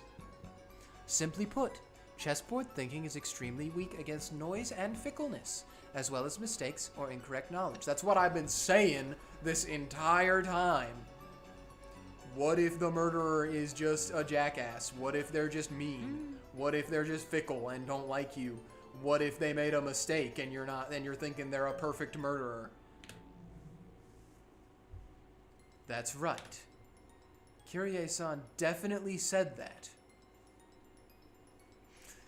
Chess has always been a game where both sides play by the same rules and fight with the same conditions for victory. That's why it's possible for both sides to predict the other's moves. It's possible to read your opponent, because you can always suppose they'll make the best moves they can find. But what if your opponent is fickle, or a bit tired, and makes a move that can hardly be called the best? Or, what if this game actually has a special rule?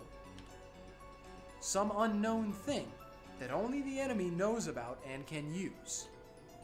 In fact, what if the opponent actually has some goal other than victory? Think from your enemy's perspective. Oh, the misery! That's the basis of chessboard thinking. Imagine Dragons. Game theory. Which means, if you misread your enemy, the answer you draw from this process will be complete rubbish, useless. So far, I've used chessboard theory to guess several vague bits of information about the culprit hiding behind this case, or so I think. However, I don't know anything about the culprit. Am I just playing around in a labyrinth of thought? Yes.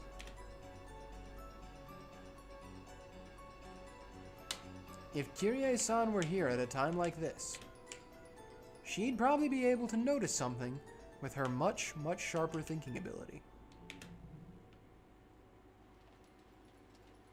But that's just a theory. A chessboard theory. Chessboard theory. Until the very last moment, Jessica resisted moving into Grandfather's study. But in the end, Natsuhi persisted, and we decided to move there. Everyone was completely wrapped in paranoia by now. Kumasawa-san had prepared dinner at one point, but during the time we were discovering the depths of George Aniki's parents, oh, that said deaths, not depths. Oops. They're pretty deep, too. Huh? Both the kitchen and the parlor had been left empty. They were about to get pretty deep when we last left them before they Well, died. I meant their characters. What are you doing? Someone suggested that the food might have been poisoned while we were gone. Because of that, we were unable to even touch the food that Kumasawa-san had taken the trouble to make for us. Mackerel. True. The manner in which the first 6 were killed was still unknown, but it certainly could have been poison. Certainly. That would allow even a single person to carry out the murder of 6 large adults. Furthermore, this idea made it easy to imagine there being only a single culprit, one who'd be afraid of Aunt Natsuhi's rifle. And this was very good for our emotional stability. But the fatigue and hunger were even harsher than we'd imagined. Just drink the liquor. Then Kumasawa-san made a proposal, and we all went together to the kitchen. Absinthe. Or the absinthe. Yeah. There, we gathered some canned food and other things that'd be hard to poison to take in with us. Canned mackerel. All of Kumasawa-san's efforts to reward us with just a little dinner on this savage day regrettably came to nothing. The food piled up on the serving cart looked just a little sad. Looked sad? It looked sad. Just a little. Not a lot. Okay. Alright. We all started climbing the stairs. The food knows that it's being left to be a sacrifice to the witch. And Natsuhi, who was in the lead, warily stared into the darkness with both eyes and the barrel of the gun. Once we dragged ourselves up to the 3rd floor, just as Aunt Natsuhi had warned us of beforehand, there was a mixture of a chemical smell and a sickly sweet aroma, a stench hanging in the air that felt like it was eating our heads. Absinthe. I see. This kind of stench probably would give you a headache if you were shut in with it for a whole night. I know it's a little late, but I'm with Jessica. I vote against going into Grandfather's study. It felt like the stench was floating out from this magnificent door. It was the door to the forbidden study, which should defend against any who enter. While Genji-san unlocked the door, Maria stared at the door and the doorknob with great interest. Oh! Incredible door! True. She's door-maxing? It looks old and strict, and like it'd stop any jokes cold. A perfect door for Grandfather's study. The power to ward off spiritual menaces is strong here. Beatrice probably couldn't open this door. Oh? What does that mean? Maria pointed at the doorknob. A scorpion crest. No, a design like a magic circle arranged around a scorpion was inscribed there. Meow. That design. That's right. Give it. Oops, that was the wrong button. Meow. Take 2. Scorpion. It's a scorpion. Isn't it just like those keychain charms Maria gave Jessica and me yesterday? No. Oh. The 5th magic circle of Mars is a strong ward against magic. Additionally, this magic circle was very diligently constructed and is full of power. Such a magic circle can be quite troublesome to beings of magic like Beatrice. Dang, that's all it takes? Scorpion? Yeah, they're scary, man. Isn't that comforting? Are you saying we can escape even Beatrice's clutches in this room? Note to self, if I ever piss off a witch, get a pet scorpion. Our little witch here sure is reliable. Then, why the what? I don't know what you were doing there. I've just been so used to reading everything it's this episode. true, I do only have 2 characters left. Then how did Beatrice get grandfather out? Just as Badler reasoned. Beatrice can't go inside. However, she has both magic and familiars. Using them, she might have been able to get grandfather to leave the study of his own accord. Ah, I've read about that in manga. I've seen a bunch of scenes where vampires were frightened of crosses, so they couldn't get close. But their familiars were just fine, so they made their familiars attack. Those scorpion keychain charms I gave you yesterday also had the 5th magic circle of Mars on them. The power dwelling within them was weak, but they should be enough to protect you until we leave the island. Although it sounds like you've lost yours, right?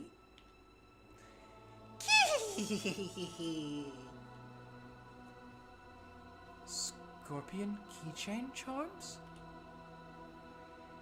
Yeah, the charm I gave you yesterday was something I got from Maria.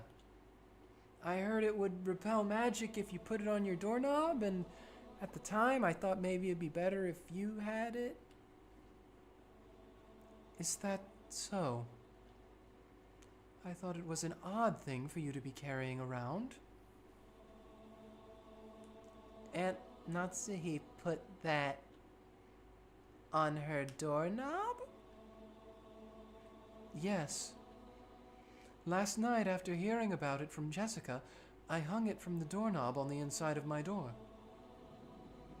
Then Aunt Natsuhi, you're really fortunate.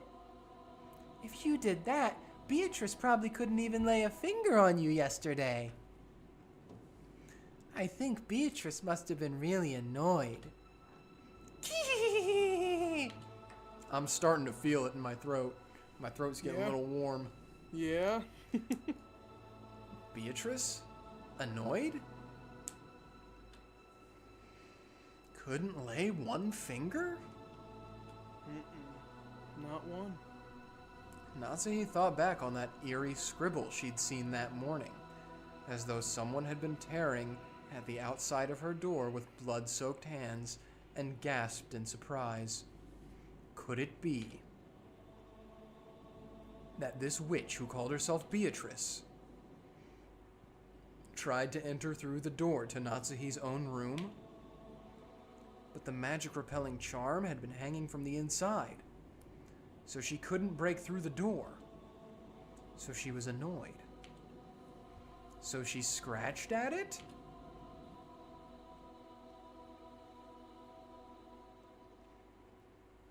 Quit it. Don't talk about that.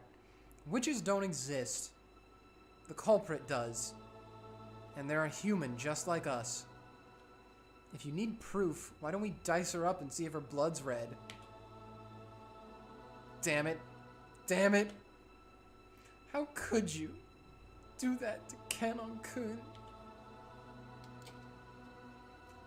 Click. Click. Genji unlocked the door. 8 people entered Kenzo's study.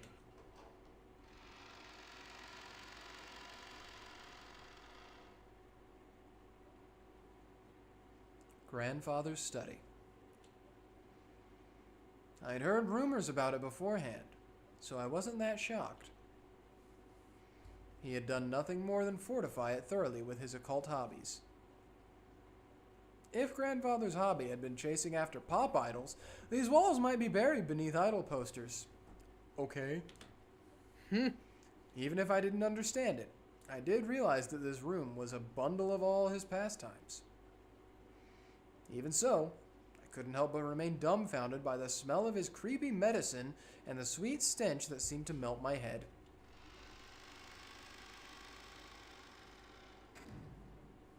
Kalaboom. True. Boom, there's some extras of that. Listen to that. Yeah. Boom, boom, boom, boom, boom. And now they're all in the only safe room in the house. Twin Peaks music.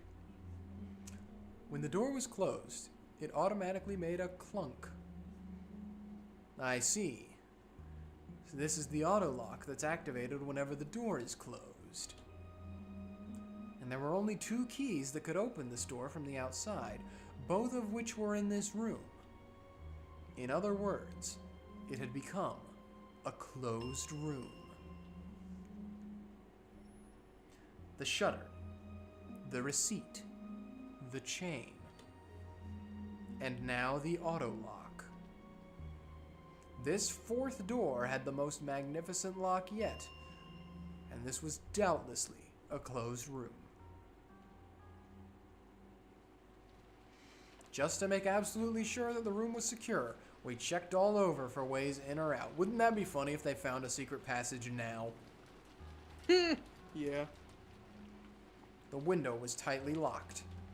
That should have been enough, but just in case, we tried knocking all over the walls. Simonius maxing? Mm-hmm. After that, we talked about there being a hidden door in this room, but we couldn't find anything suspicious. Grandfather's study was very large. Even though we called it a study, it wasn't really a single room. It could be divided up into 4 basic sections: a study section, a bedroom section, a toilet-bathroom section, and a section for cooking that had a sink. I'd like to think of it just as the toilet. This is just an apartment. Yeah. I see. God, stop saying I see, you dork. But he's not blind. He sees. This study really does have enough in it to live in. What? Now I see how Grandfather could live his whole life in this room without ever leaving. Mm-hmm. It seemed Grandfather wasn't in a habit of watching TV because there was no television or even a radio in this room. He liked reading books. Dang, you're so right about that, Jimbo. We can't do anything except pass the time listening to the sound of the rain until tomorrow morning. There are so many books. Just pick one. Dr. Nanjo looked closely at the chessboard that sat on the table in front of the sofa and muttered. Knight e6. Yeah, true. Rook to I5. He's been invited to Ludwig's Chess Invitational. He has to win. It was apparently the partly finished chess match that he'd been playing with Grandfather until yesterday. The black had the white pretty well cornered, and it looked like checkmate would be reached within a few moves. The last part of the endgame. We're in the endgame now. Mm-hmm. It's just like Avengers. Where's the Doctor Strange piece? Even though the checkmate had almost been reached, the endgame had been rushed, and in the end, was never completed.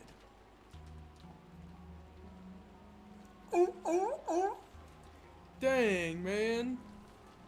Kenzo-san, it seems we weren't able to see this match through after all. I guess we'll have to try another time to get our victory royale. Winner, winner, chicken dinner. I don't know why, but for some reason, just this episode, I have developed the headcanon that Nanjo is like a gamer. It would be funny. He's a streamer slash gamer. Yeah. Whilst at the same time being like a certified doctor and everything too. That's just like his hobbies, is gaming. Dr. Nanjo. I was Kinzo-san's friend for a long time, but I never knew about more than half of him. I believe 2 Kinzos existed, a wise one and one trapped by some madness. I never understood anything about him.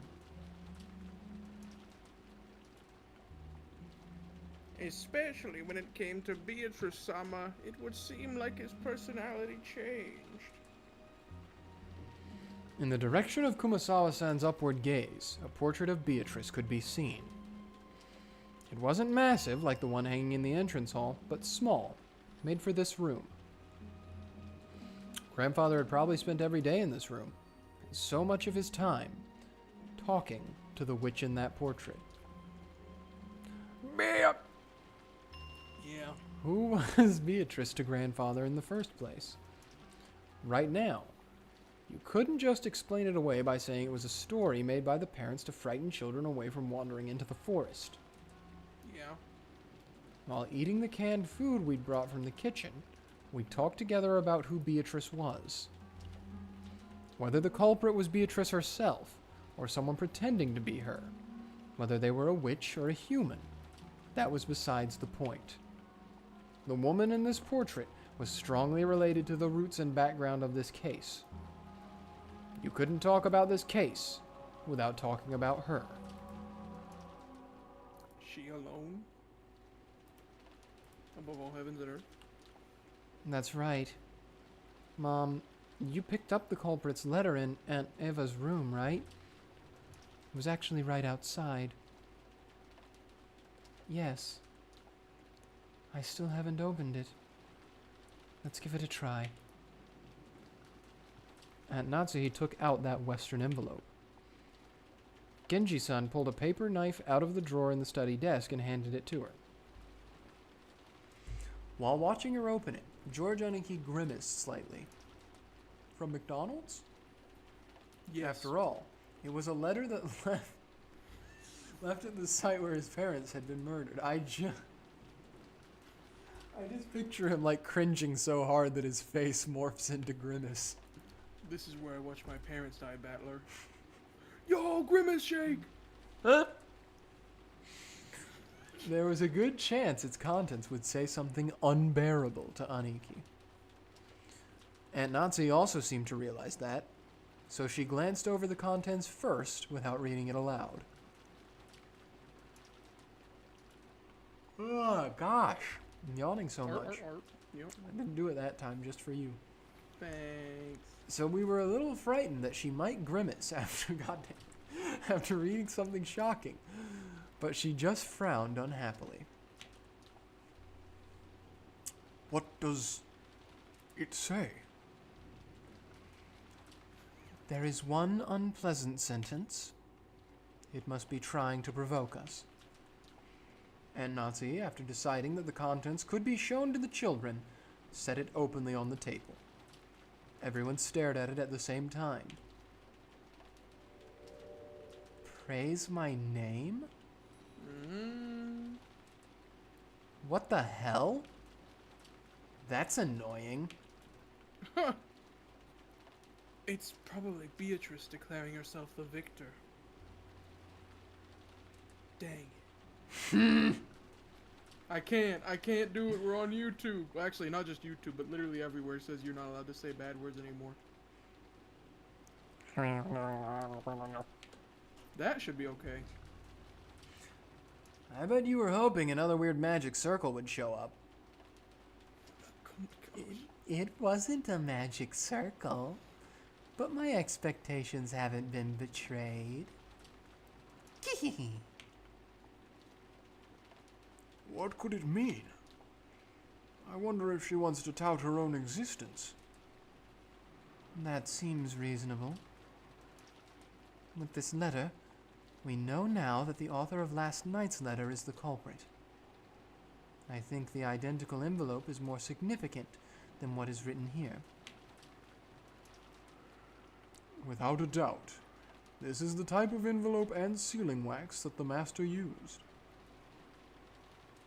Oh. Elden Ring. Yeah. I don't know what's going on anymore. This is the first time I've seen anything like this since I started working for the Ushiromiya family. I'd imagine. What an odd thing to say. I'd hope. Going by last night's letter, Beatrice is claiming to be grandfather's oldest confidant. Grandfather often said the same thing in the past, right? I spoke to Genji-san and Kumasawa-san, who nodded together. Guess that means you two know more about her than anyone except Grandfather. Could you tell us? For a long time, I've purposely avoided this topic. But now that it has come to this, I can no longer do so. Genji, tell us everything you know. Long ago in a distant land, I, Aku, the shape-shifting master of darkness. Sorry, True. I'm getting a drink right now because I ran out of my last one. You weren't just reading it? I thought you were. No.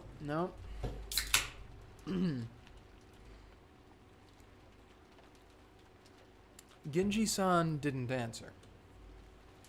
Did he remain silent despite his knowledge? Or did he know nothing at all? Still, I had a good guess. The ghost story of the witch Beatrice had long been deified among the servants. He had probably been very close to Grandfather in his occult hobbies.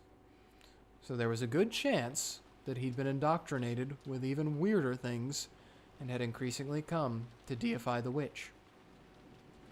As Grandfather's most trusted servant, who had sworn loyalty to him, he might be the most influenced by the illusion of the witch that Grandfather had created.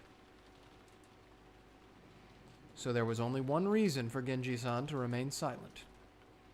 He could speak, but it would definitely cause a backlash, so it was better if he kept his mouth shut. And it wasn't like we'd believe him anyway. Something along those lines. A short while ago, Maria had been more than willing to speak bluntly and unrestrainedly, and that had earned her a scuffle with Jessica. It was natural for Genji-san to keep his silence.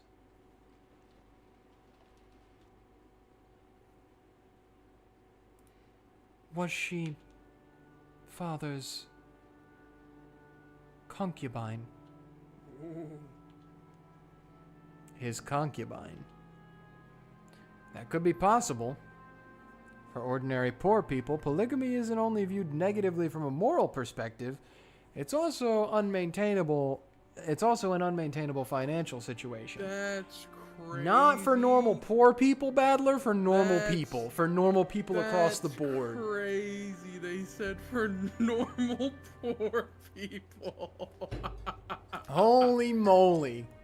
Oh, that's so funny. We don't think we're very rich. Oh my god. We don't think man. we're very rich, but polygamy would be perfectly acceptable for us merely because we can sustain it financially. But that isn't the case for the very rich. Shut up. Oh. It's possible for them to have another lover in addition to their real wife. It's possible for anyone to do that. Is it a good thing? No. We can't deny the possibility that Grandfather had another woman in his life besides Grandmother. Maybe. When Grandmother was alive, I hear she was pretty sure of it. She thought he was cheating on her. I always thought she meant Grandfather's imaginary witch. Now this is getting really interesting. Oh, just now. Just now. It wasn't interesting before this. You told me, didn't you, Genji-san? You said Beatrice has been working for Grandfather since before the mansion was finished. I heard that the construction of the mansion was completed in Shawa 27, 1952. Yeah. That'd mean this person called Beatrice was in a relationship with Grandfather since at least 30 years ago. Could that concubine of 30 years ago, or maybe a relative or hidden child with that person, hold some kind of grudge and be planning revenge? I see. This is starting to sound just like your standard Western mansion mystery. Sure. It is a filthy topic, but the easiest line of reasoning to accept. What do you think, Genji? Jessica-san, not Sat-chan, cover your ears. The master surely had feelings of deep love for her. There can be no mistake that he cared for her more than his late wife. Who is this person called Beatrice? And what's she doing now?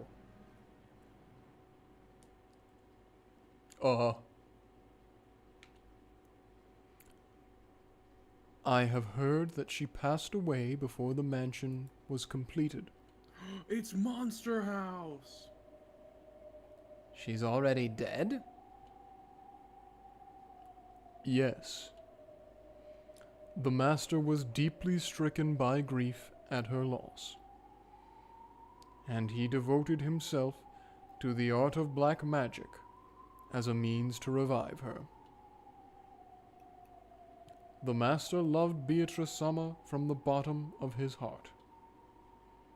It was that madness which drove him to do all that you see here. As Genji-san said this, he spread his arms as though asking us to look at this room, filled with the signs of grandfather's madness.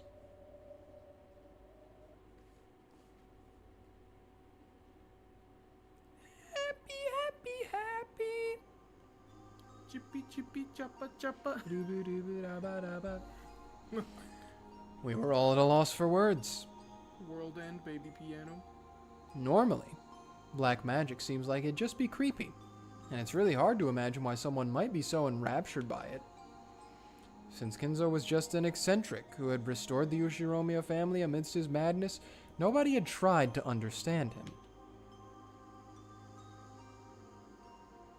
The only thing on grandfather's mind had been the loss of a beloved woman and his inescapable sorrow. Earlier, this room had seemed creepy, but in an instant, it had changed into something we could understand completely.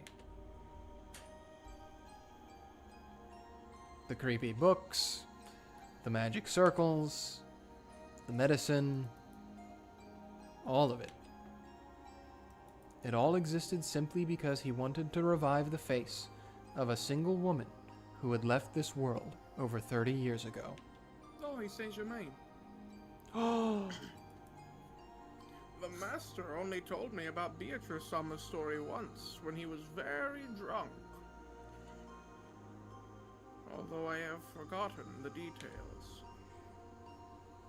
It was a deep, deep love. Enough to make a woman like me jealous. When Kinzo-san succeeded the headship of the Ushiromiya family, his marriage to his late wife had already been decided by the few surviving family elders. So, he was forced into a marriage with some woman who would benefit the Ushiromiya family? That is correct.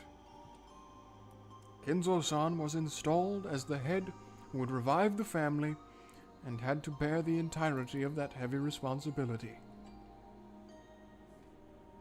I do not pretend to know the details of when or where Kinzo-san first met her. Guess it'd be rude to say any more than that. And he still put out 4 children. I know. And that was Gotta do when what you gotta do. grandfather truly fell in love for the first time. Just how deep was his affection for her?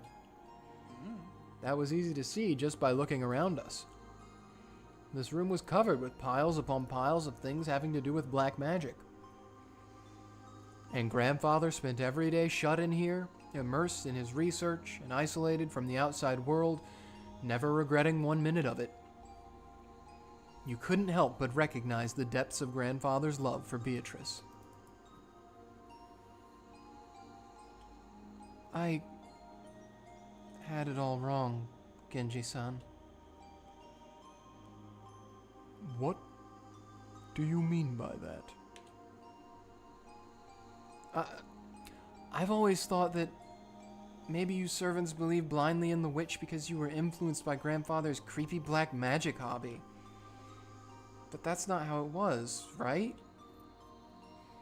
By acting as though Beatrice's soul at least had been restored and existed inside this mansion, they might have even hoped to soothe grandfather's heart.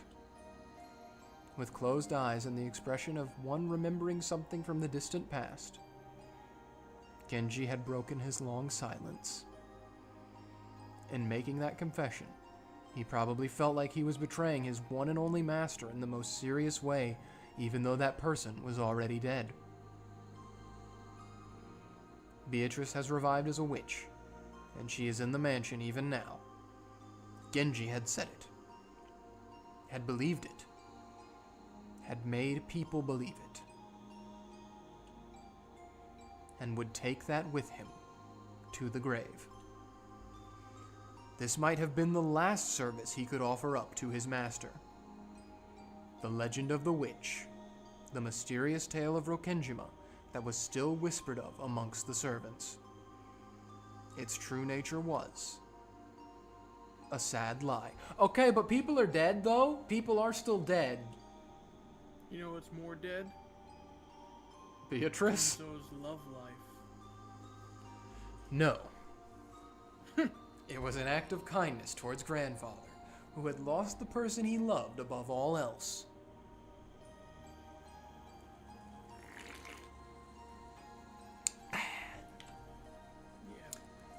I remember denying the witch's existence in front of Father on multiple occasions. Now I finally understand how much that must have wounded him. Right now, I can understand very well. If I thought I could revive Shannon using black magic, I'd immediately become the next owner of this room and start researching. I understand it very well, like earlier when Battler told me he couldn't believe I was single. He did say that, didn't he? He did say that. He did say that immediately after his girlfriend got murdered.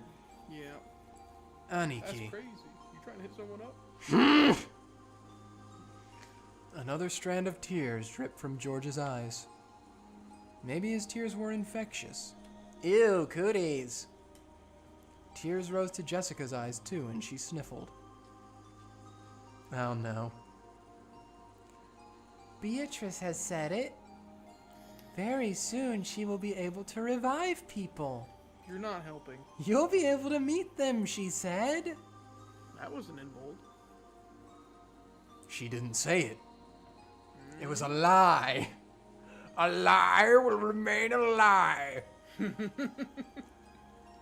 Very soon, the door to the Golden Land will be opened. In the promised land that glitters gold, the souls of all the dead will be resurrected along with the love that has been lost. Yeah, why are you guys fretting over all this? True. There's nothing there. You're not actually losing anything. You just get to be, you just all have to die briefly for like 5 minutes. Now that'd be a strange alt reality where while all this is happening, all the Ushiromias and everyone here is just totally fine with it. Everyone's just like, oh, there goes some more. Yeah, the epitaph says we'll be fine. There's nothing to worry about. Yeah. Not just Maria. Maria's the only one that's like, guys, people are dying. Yeah. Alt. Weird alt reality. Ew. Ew. I don't like it. Rosa beats Maria because she is denying the witch's existence. How dare you doubt Beatrice-sama? I told you to quit believing in that science nonsense. Oh no. Maria being like, I have to spin the chessboard around. Oh my gosh. And then it makes sense. Ooh. Then I will sleep in a world of peacefulness for all time. Oh, did she say that? The Beatrice who gave you the letter? You don't believe, do you? Oh wait, she didn't make the face with that one. She said it in a cute way. Yeah. If only grandfather were here. I'm sure he'd be happy. I'm sure he'd be jumping for joy now that Beatrice is about to be revived. It is an odd note, I will say, We've never seen the grandmother. However, all of the blood relative women in the family do have hair that is of a similar hue to Beatrice's.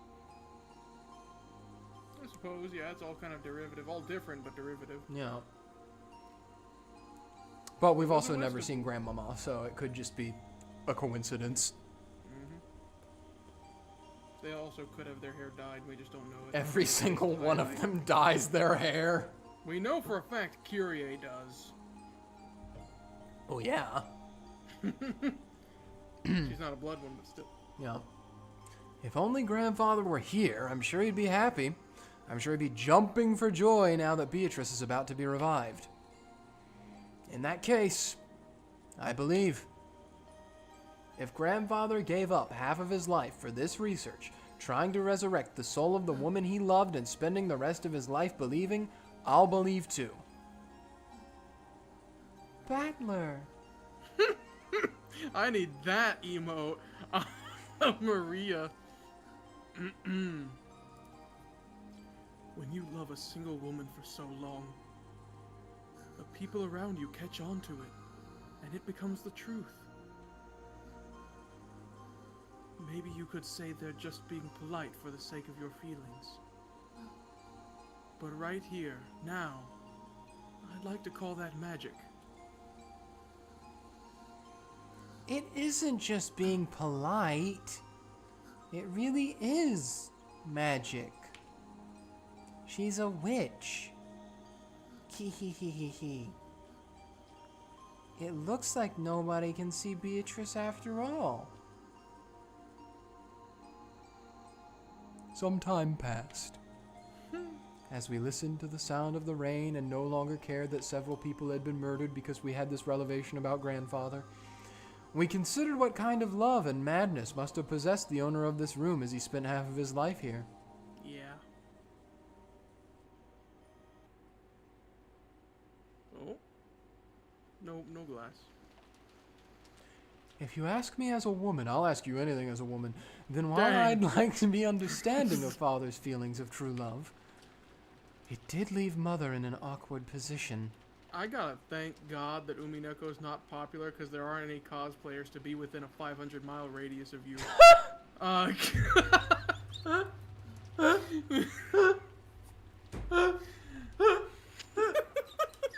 Do not go to cons dressed up as Nazi Ushiromiya. If you made it this late into the stream or the VOD, welcome to the silly hours. We're not used to going this long, but we have a goal we're trying to reach today. We're almost there. Yeah. Just a little more. I think we can get there by 10 o'clock. I think we can by 10 for sure, right? Yeah. probably. Haha, I agree. She agrees with me. See? Yeah, cheating is cheating. True. No, Yeah. no way to make it pretty. Yep. Yeah, that's right. Gotta feel sorry for Grandmother. So, have there been any rumors about a child between Beatrice and Grandfather? The keyword Beatrice has been hidden in every corner of this case. So it's natural to suspect some relative of hers. Wow, Genji. Sorry. No. I have not heard of anything like that. Sorry, it's the absinthe. If there was one, a memento of his most beloved person, he surely would have given them all of his affection. Since he ended up immersing himself in black magic instead, maybe we should assume that there was no such child. True. Ding, ding. Come to think of it, that reminds me of a rumor I heard. I guess also we've never seen young Kenzo. Young Kenzo could have also just had that hue of hair as well. It could be from him. We will. A spoiler, we will see Oh, young no. Kenzo. You know it, right? That story about how Grandfather heavily supported an orphanage called the Fukuin House? Enough of that. That is nothing more than slander, which would desecrate Father. Oh, so we're okay to talk about his concubine, but not this? Tell us, Aunt Nazi. I think even you'd agree that this is no time to hide things from each other. If it's for you, Battler. No.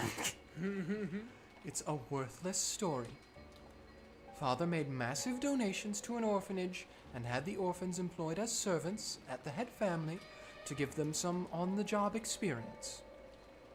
The story in question is simply some drivel spread by fools who claim that Father was using those orphans for some filthy hobby. Oh, holy moly. Ushiro Myokinzo is a very common name. For a while, some guys even said he was collecting human sacrifices for... Oh, wait, this is Jessica. Jessica, you've grown up so fast? For a while, some guys even said he was collecting human sacrifices for his black magic. And he really is doing weird experiments and ceremonies in this room all the time, so I half believed it myself. And these servants who came from the Fukuin house are... There are several of them, but Shannon and Canon were two scheduled during the family conference shift. I keep... Holy... Okay, brain. Lock in. Yep. We're Got it, almost got it. there. Mm-hmm. To resurrect Beatrice, he brought in servants from an orphanage as human sacrifices? After all, everyone Grandfather selected as a servant was young, about the same age as Shannon or Canon-kun. I was sure it was because Grandfather had some bizarre hobby. Jessica, mind your words. When Aunt Natsuhi scolded her, the atmosphere instantly went sour and everyone fell quiet. She's got that power. However, something was tugging at the back of my mind. Sacrifices. Sacrifices. Human sacrifices brought over from an orphanage. What is it? Freaky words like sacrifices don't pop up often. I just banged my knee off my desk. Ouch. Ouch. Old cartoony ouch sound effect. And yet, I've seen or heard that word recently. Some part of my memory is tugging at me. What could it be? Hey, Beatrice. What do you know? Why does that read like a, hey Siri? Yeah. I had arrived in front of the portrait of Beatrice. It wasn't as massive as the one in the entrance hall, but that portrait, which must have been drawn by some famous painter, was still just as intimidating in this smaller size. Below it, just like in the entrance hall, was the epitaph that supposedly hinted at the location of the hidden gold. Sacrifices. Here. What the hell, Battler?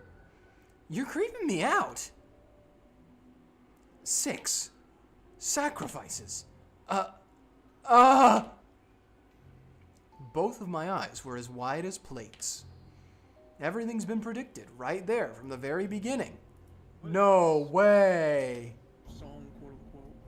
Also Everyone pretty crowded around. And the same expression of shock rose to all of our faces. That's right. It's right behind me, isn't it? In the epitaph. On the first twilight, offer the 6 chosen by the key as sacrifices. There's no doubt. 6 people died in the beginning. And even on the shutter, where the magic circle was drawn, no, where the Hebrew was written, it mentioned the offering of sacrifices. Ooh, I told you that. Yeah, I've been true. saying that from the beginning. That's right. Maria said it right at the start. Right after we found the 6 bodies, when Maria was in the parlor watching TV, she said it. Ooh, the culprit isn't human. It's just the sacrifices chosen by the key. Yeah, that must just be emphasis or something. What is the key? Oh, that's in the first half of the epitaph. Feel free to try to solve it. Also, this song, this really weird song, is called Play.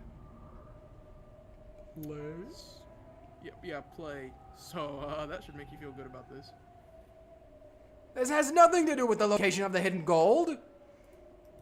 It's the instructions for a resurrection ceremony using black magic or something. Yeah. Did you not get that part when you read it the first time? After all, this epitaph requires a large number of deaths. Yeah. It sure does. Even reading through it quickly, there'd be 6 plus 2 plus 5, 13 people who must die. Wow. How many people are normally on this island? It changes depending on the shifts for the servants, but there's Father, my husband, Jessica, and me, and 2 or 3 servants. Today and yesterday there were 5 of them, but there aren't normally that many. Which means that normally there wouldn't be enough sacrifices to carry out this ceremony. No, wait. There's that rumor that grandfather was collecting servants from an orphanage to be used as sacrifices in some creepy ceremony. So what does this mean? He increased the number of servants to increase the number of sacrifices and waited for the annual family conference when even more people would gather? Yes. Isn't now the only time of year when this ceremony could be held? When Jessica screamed this, Maria broke out in that creepy laugh, looking truly pleased. Dang.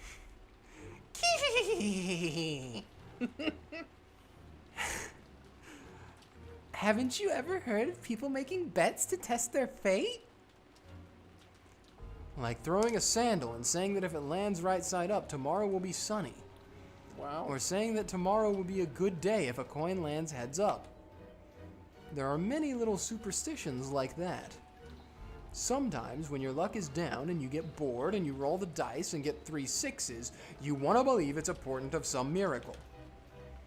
When flipping a sandal, you have at worst a 50-50 chance. Even if you get it right side up, it's not worth much.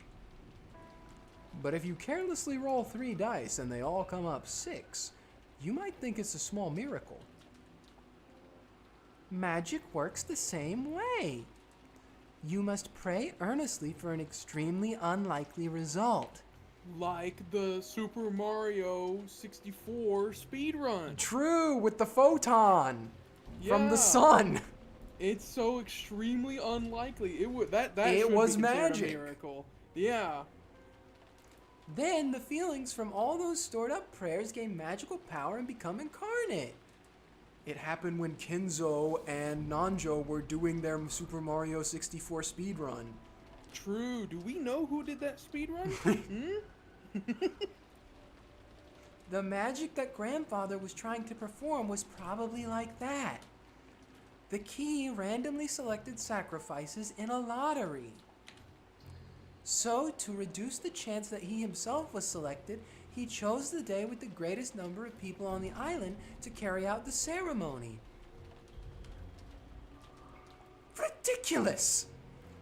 Are you saying that this entire situation was caused by a mere ceremony for some bizarre magic? Natsuhi yelled. She couldn't quell the fear that a scorpion charm might be the only reason she was still safe. Fair enough. If I hadn't received that charm from Jessica and hung it from my doorknob, would I have been killed, Ooh, mixed in that's along with interesting. those 6? That's an interesting narrator switch up there. And the strangest part is, even though I hung the charm from the inside of my door, they couldn't get through that door. The culprit noticed the charm from outside the door and gave up trying to open it. A human couldn't have perceived that. A charm meant to stop something that was not human had done exactly that. Impossible, impossible, impossible! But Natsuhi-san, the epitaph certainly does continue to fit even after that. On the second twilight, those who remain shall tear apart the 2 who are close. Could this be talking about Eva-sama and Hideyoshi-sama? Now, they were pretty close in the end. One was in the shower. Painful as it may be, we must reach that conclusion. And after the culprit killed them, they left the words from the third twilight in a letter there. Dang. That's right. After carrying out the second twilight, they left the third twilight in that place. The third twilight was just like Aunt Natsuhi just read. On the third twilight, those who remain shall praise my noble name. Ah! If you read it this way, it just keeps going on, doesn't it? On the fourth twilight, gouge the head and kill. Gouge the head and kill. George Aniki's parents were killed with those demons' ice picks gouged into their heads. But if they were the second twilight, someone else must have been gouged in the head. Papa! Huh. That's grandfather. He was burned in the incinerator, and our eyes were so drawn to that part we didn't notice. But his forehead... No, his head had been gouged.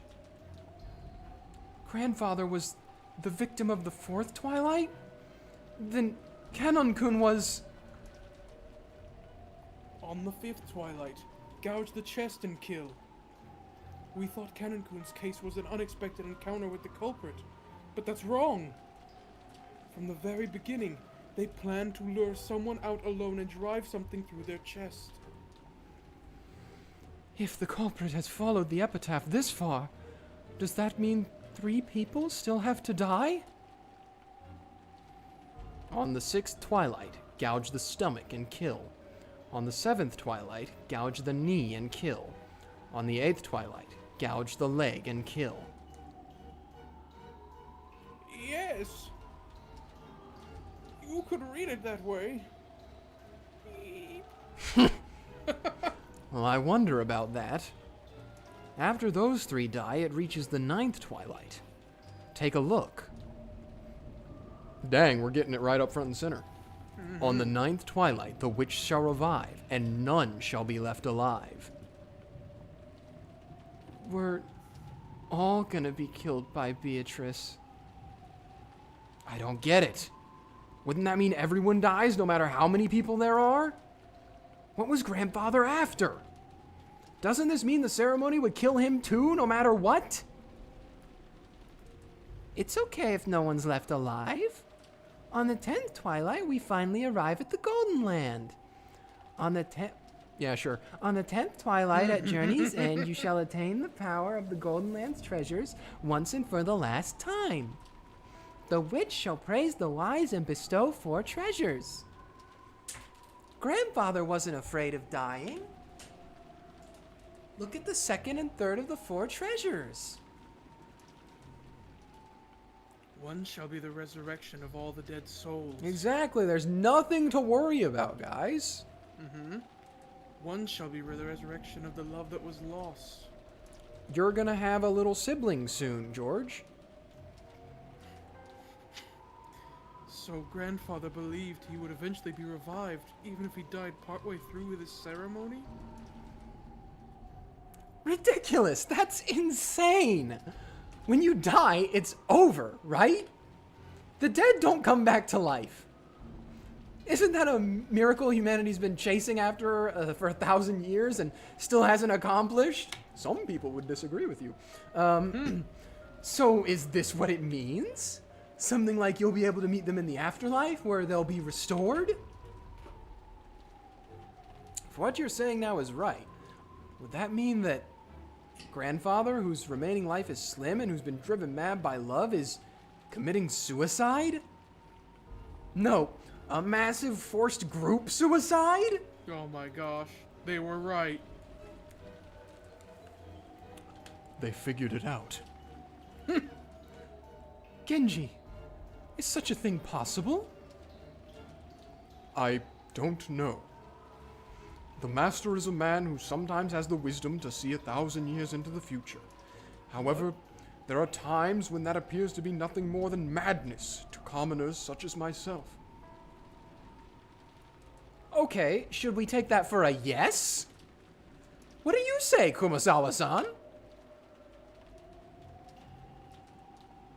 I don't know anything. Hit her, Jessica. Hit her again. It'll be funny. Hit her. True. That's right, I don't know. Do you think I would be on this island today if I did know? I would have faked an illness or done anything to take the day off. That's right. What about your opinion, Dr. Nanjo? You've been grandfather's friend for many years. I feel the same as Genji-san. Kenzo-san was a man who far surpassed ordinary people. I even felt a sort of inhuman power from him at times. Even I don't know what Kenzo-san was thinking when he wrote that epitaph. All we can say is that even if Father did write this script, someone else is carrying it out. That's right. At the very least, there's another culprit who attacked Grandfather and Kanon-kun. Furthermore, that person is still continuing the crimes, just as the epitaph says. The letter in the beginning that we didn't think deeply about. What was it that was written there? We thought back to the recitation of the letter last night. Beatrice had proclaimed something inside of it. She had proclaimed that, according to her contract with Kenzo, she would collect everything of the Ushiromiya family as interest. But then she had also revealed a special clause. If someone discovered the location of the gold Grandfather had hidden, that right would be lost. When the letter was read, Grandfather was still alive. But at that time, it had already been sealed with wax by the head's ring. Which means Grandfather had handed the ring over to Beatrice while he was still alive.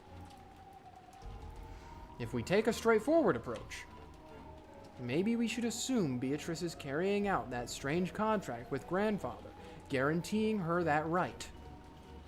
In other words, this was the same as saying Grandfather knew of and approved the contents of that letter. In other words, it's basically a joint message from Beatrice and Grandfather, telling us that Beatrice will start collecting interest if we don't solve the riddle. In other words, Grandfather and Beatrice were demanding that we try and solve the riddle of the epitaph, and we've been wasting time for the past day. Umineko drinking challenge, drink every time that Battler says I see or the narrator says in other words. And if we couldn't, they were saying that the massacre would be carried out according to the epitaph. What does that mean? What do they want? They want you to solve the epitaph, dingus. I don't have a clue what it means. I'm fed up with this shit. True. Look, another letter from Beatrice. And now Natsuhi says the same line. Huh? What did you say? Womp. Maria was pointing at the top of the table, where the canned food everyone had been eating just now still lay. A Western envelope from Beatrice certainly was sitting there. But so what? What in the... Gosh. And Natsuhi let out a hysterical cry, looking between her own hand and the table, because the envelope she had just opened was still grasped in her hand. So why is there still an envelope on the table? What the hell? What's going on, Maria? Where did that envelope come from? Just now, I looked and it was lying there. Ooh. I don't know anything. Anything. Okay, Kumasawa, you shouldn't have said that. Honest. This isn't funny. There's only the 8 of us here. There's no way some 9th person snuck in. There wasn't enough time during the few seconds we gathered around the portrait, right? Oh. Oh gosh. Get back! All of you! Screen. Back against the wall!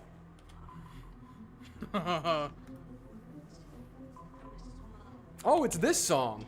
System 0. Yeah, which we should probably talk over it because I'm pretty sure the dialogue that's in it is copywritten.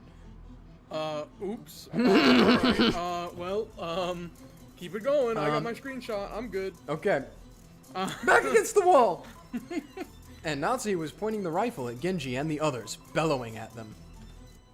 Genji-san was overpowered, his face looking like he didn't have a clue what was going on.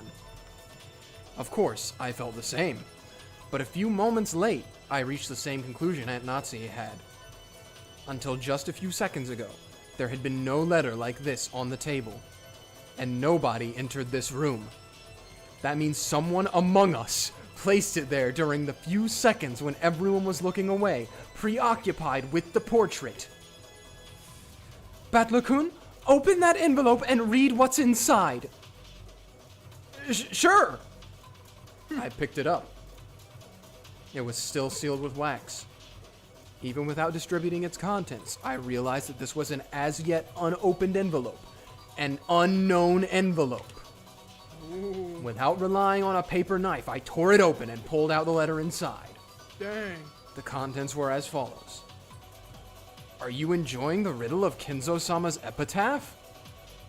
As you are all probably aware, you have very little time remaining. Please abandon any naive hopes of escaping after the storm passes. This game can only end with my victory or yours. When time runs out, I will win by default. Oh, There will be no ties. Make sure that you do not misunderstand your current situation. That's what it says. It isn't clear who put this letter there. However, I have been able to narrow down the list of suspects. this song goes so hard. It does. It's you all. Oh, madam! That's just too horrible. Just before I moved towards the portrait, I set a can of food down here. At that time, there definitely wasn't anything as strange as this letter here.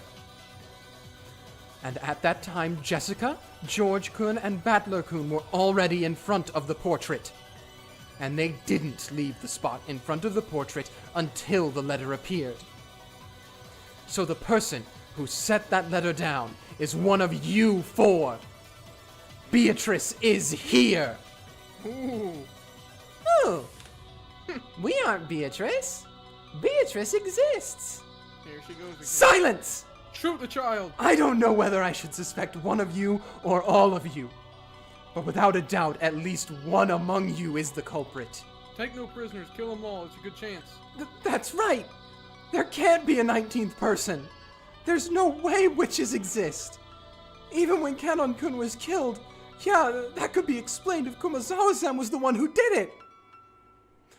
The truth is that Kumasawa-san entered the boiler room with Kanon-kun and killed him! Oh. And then she lied, saying he had already fallen when she got there! Oh. You're making a mistake, milady. Why would I do something like that? I don't have the slightest idea how my parents were killed in that closed room. But when they were killed, everyone except for the servants had an alibi. The only ones who didn't were the servants. But does that really mean it's okay to suspect them? Yes, now that you mention it, they have no alibi for any of the cases. Should we really be so quick to make that judgment? No, you shouldn't. But this time, in this room, in this place, in this moment, in this minimally small bit of time and space, it's obvious. You are in a room that is completely locked and one of you has a gun. You can take your time. Only one of the four of them could have set the letter there in our blind spot. Really? We can't tell who put it there, but it's obvious that one of the four did it. Yeah. Natsuhi-san, please calm yourself. A lot has happened today. I understand how much strain is on your mind right now. Dr. Nanjo, it truly pains me to call you suspicious. However, you are Father's personal doctor and his closest friend. You have been by his side for many years, and you might even know about Beatrice. Could you be hiding some kind of old obligation? Of course not. Calm yourself. It was pitiful to watch Dr. Nanjo frantically pleading his innocence. It was probably a normal reaction to anyone would give if they were suspected. Kumasawa was the same. Ever since Jessica voiced her suspicions of Kumasawa murdering Kanon, Kumasawa had been totally flustered. Genji is cool. That was why Genji's still calm appearance looked so bold. Aunt Natsuhi pointed the barrel of the gun. Genji, you were grandfather's #1 subordinate. Was Beatrice an illusion you showed to father, with you as the performer? Dang. If by suspecting me, you recognize me as the master's greatest servant, then I count it a great honor, regardless of the circumstances. However, I am not the one who put the letter there. He's so awesome. Do you expect us to just accept that? You must be the ringleader. Maybe Kurosawa and Dr. Nanjo are your accomplices. And Maria-chan, too.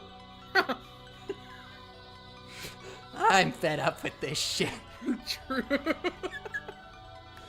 Not content to suspect just the adults, Aunt Natsuhi pointed the gun relentlessly at Maria, too. Remember when she said she was gonna protect her? But Maria acted as though nothing had happened. Or maybe she thought she would be fine even if she was shot. She would not be shot because she's not part of the epitaph. True. Ooh. At least Maria-chan, getting shot isn't. by this point, we can no longer remove someone from suspicion just because they're young. So for the last time, let me ask you the question that everyone's had since last night. Yesterday, who was the Beatrice who handed you that letter? Todd Howard. Ooh. Maria, don't dodge the question. Make it clear. Who gave you that letter? How many times do I have to tell you? It's Beatrice, the 1,000-year-old golden witch. If you want to know what she looks like, just turn around. See? She's right there. Beatrice is.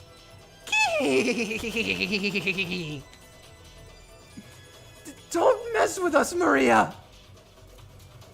Enough, Jessica. Maria, too. Don't you understand the situation? What are you hoping to gain by saying stuff like that? Stop stirring each other up pointlessly. I don't understand. Who do you all want the culprit to be? You only believe in Beatrice when you don't want to suspect one of your own. Dang. When you're trying to settle a grudge because someone who's close to you has been killed, only then do you want to believe in a human you can attack with violence and deny Beatrice. That's why you can't see her. Beatrice exists. You all can't see her. Silence! I don't want to label you as the culprit, but there is no longer any doubt that you enjoy making this situation unpleasant and are providing assistance to the enemy. At least one of those is true. Not the best response to that, Maria. Yeah.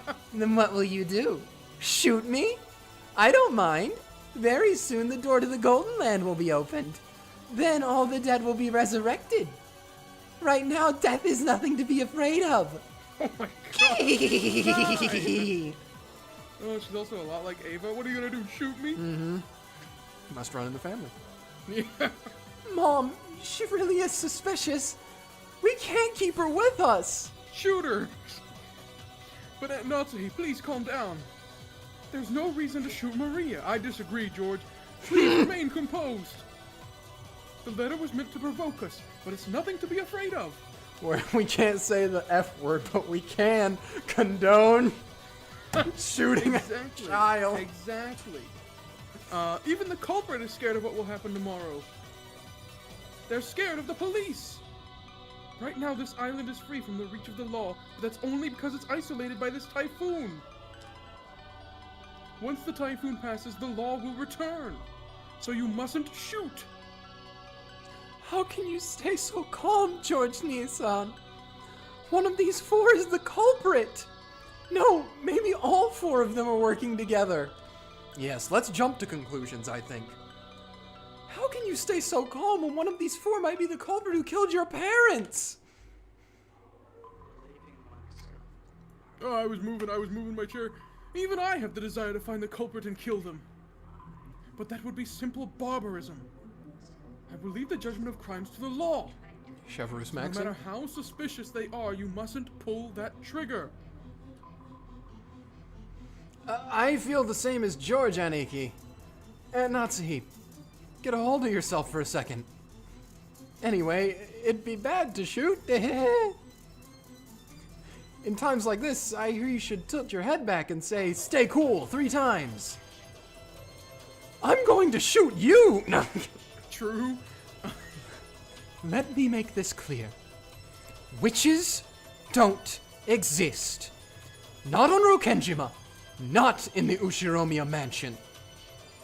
I declare it as Ushiromiya Natsuhi, representative of the Ushiromiya family. There's no witch here. I won't accept Beatrice.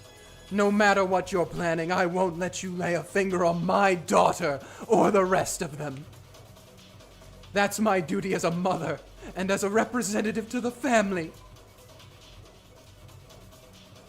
Those words were the final words of farewell that settled everything.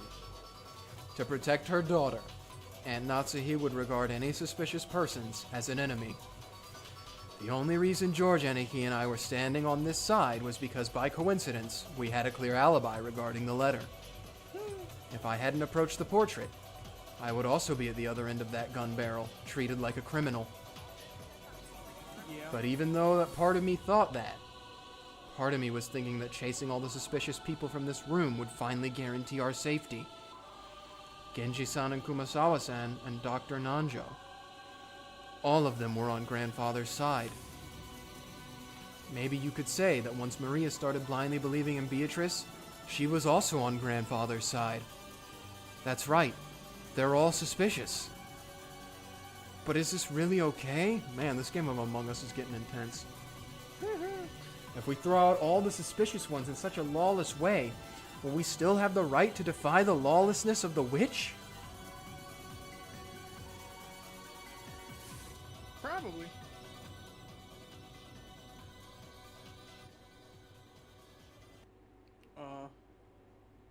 Odd place to break here.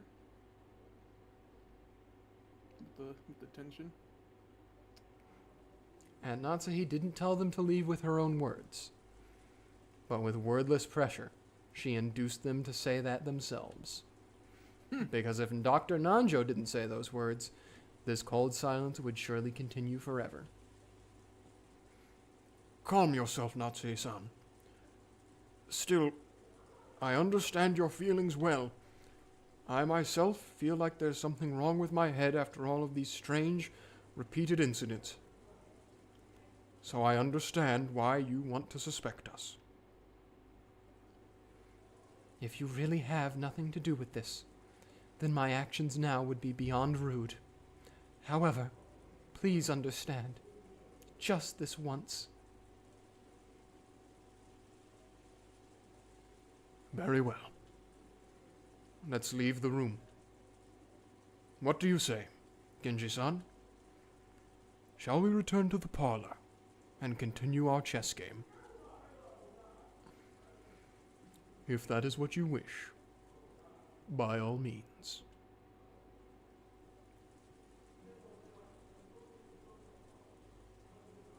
Kumasawa? I don't want to. After all, that means we'll have to leave this room knowing that the wolf is among us, right? I don't want to, madam. Please forgive me. Eek. It was obvious what Kumasawa-san was trying to say. If she was innocent, then she was being ejected into dangerous territory along with the culprit. In the current situation, urging her to leave this room along with the suspects was almost exactly the same as letting her get killed. However, Kumasawa-san was really suspicious just for being the first one to discover that Kano-kun had become murdered. At that time, everyone except Kumasawa-san had an alibi. Unless we could prove the existence of some contraption, or the existence of some 19th person. Kumasawa-san was by far the most likely suspect. I didn't want to believe it. However, Aunt Natsuhi and the rest of us were in such a difficult situation that we couldn't help suspecting her as well. So we didn't say anything to stop Aunt Natsuhi from trying to oppressively chase them from the room. We had stopped her from shooting, but we were passively agreeing to chase the others out of the room. On top of that, Maria spoke to the fretful Kumasawa-san.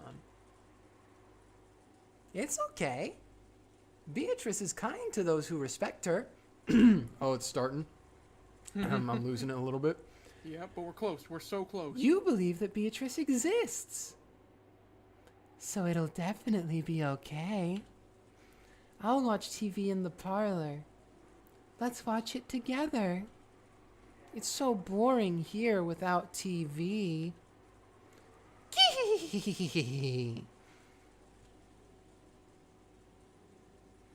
It looked like Kumasawa found Maria's roguish laugh very frightening. It is Victor! See? However, the 3 other people had agreed to leave the room. Kumasawa couldn't fight the flow and had to agree, crying as she went. Dang. Well then, Natsuhi-san, that will be all for tonight. Let us meet again tomorrow. This guy doesn't know. Yes. Please understand. At least for tonight. When the police come, all of us will surely apologize for our rudeness. You may play chess, but do it in a safe place if you can. Genji, I leave them in your hands. Certainly.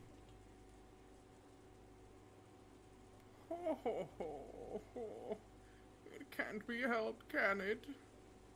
They always say that the most frightening bears are those with their children.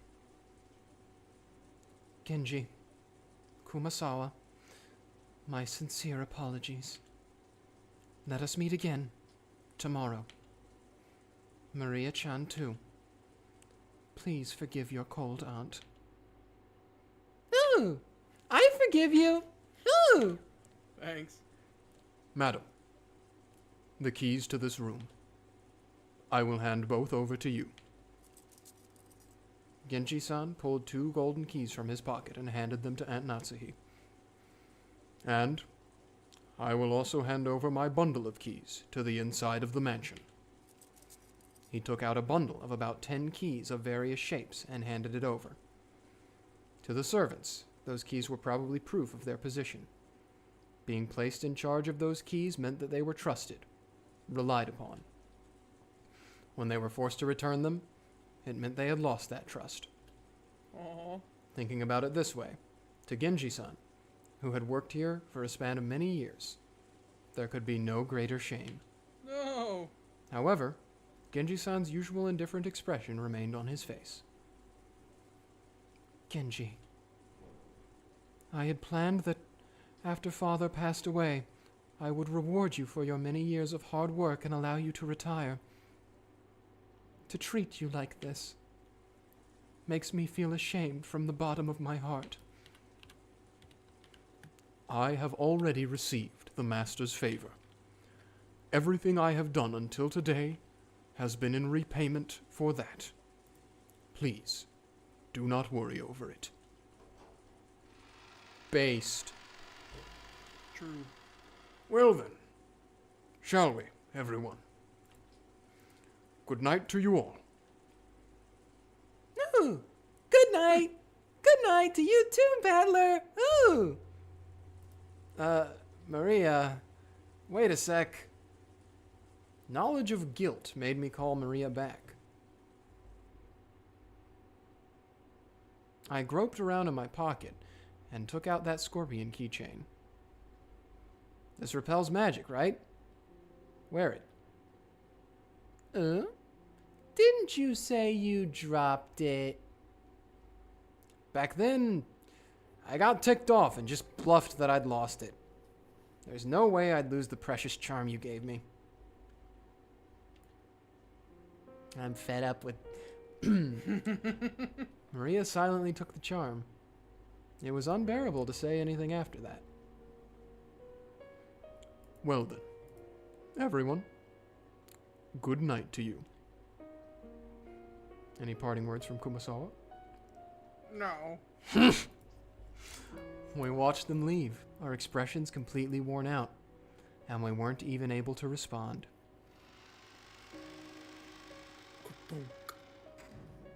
Yep. Battler really said, "Get out of here, kid. Take your plastic toy back." It's protecting me from the hail. I did not catch that. Wait. I didn't even catch that there was a thing to be caught. Until the door closed and we heard the auto lock, we were unable to breathe. I accidentally pressed spacebar and made it go away. Ah. Then, we were finally allowed to take a breath.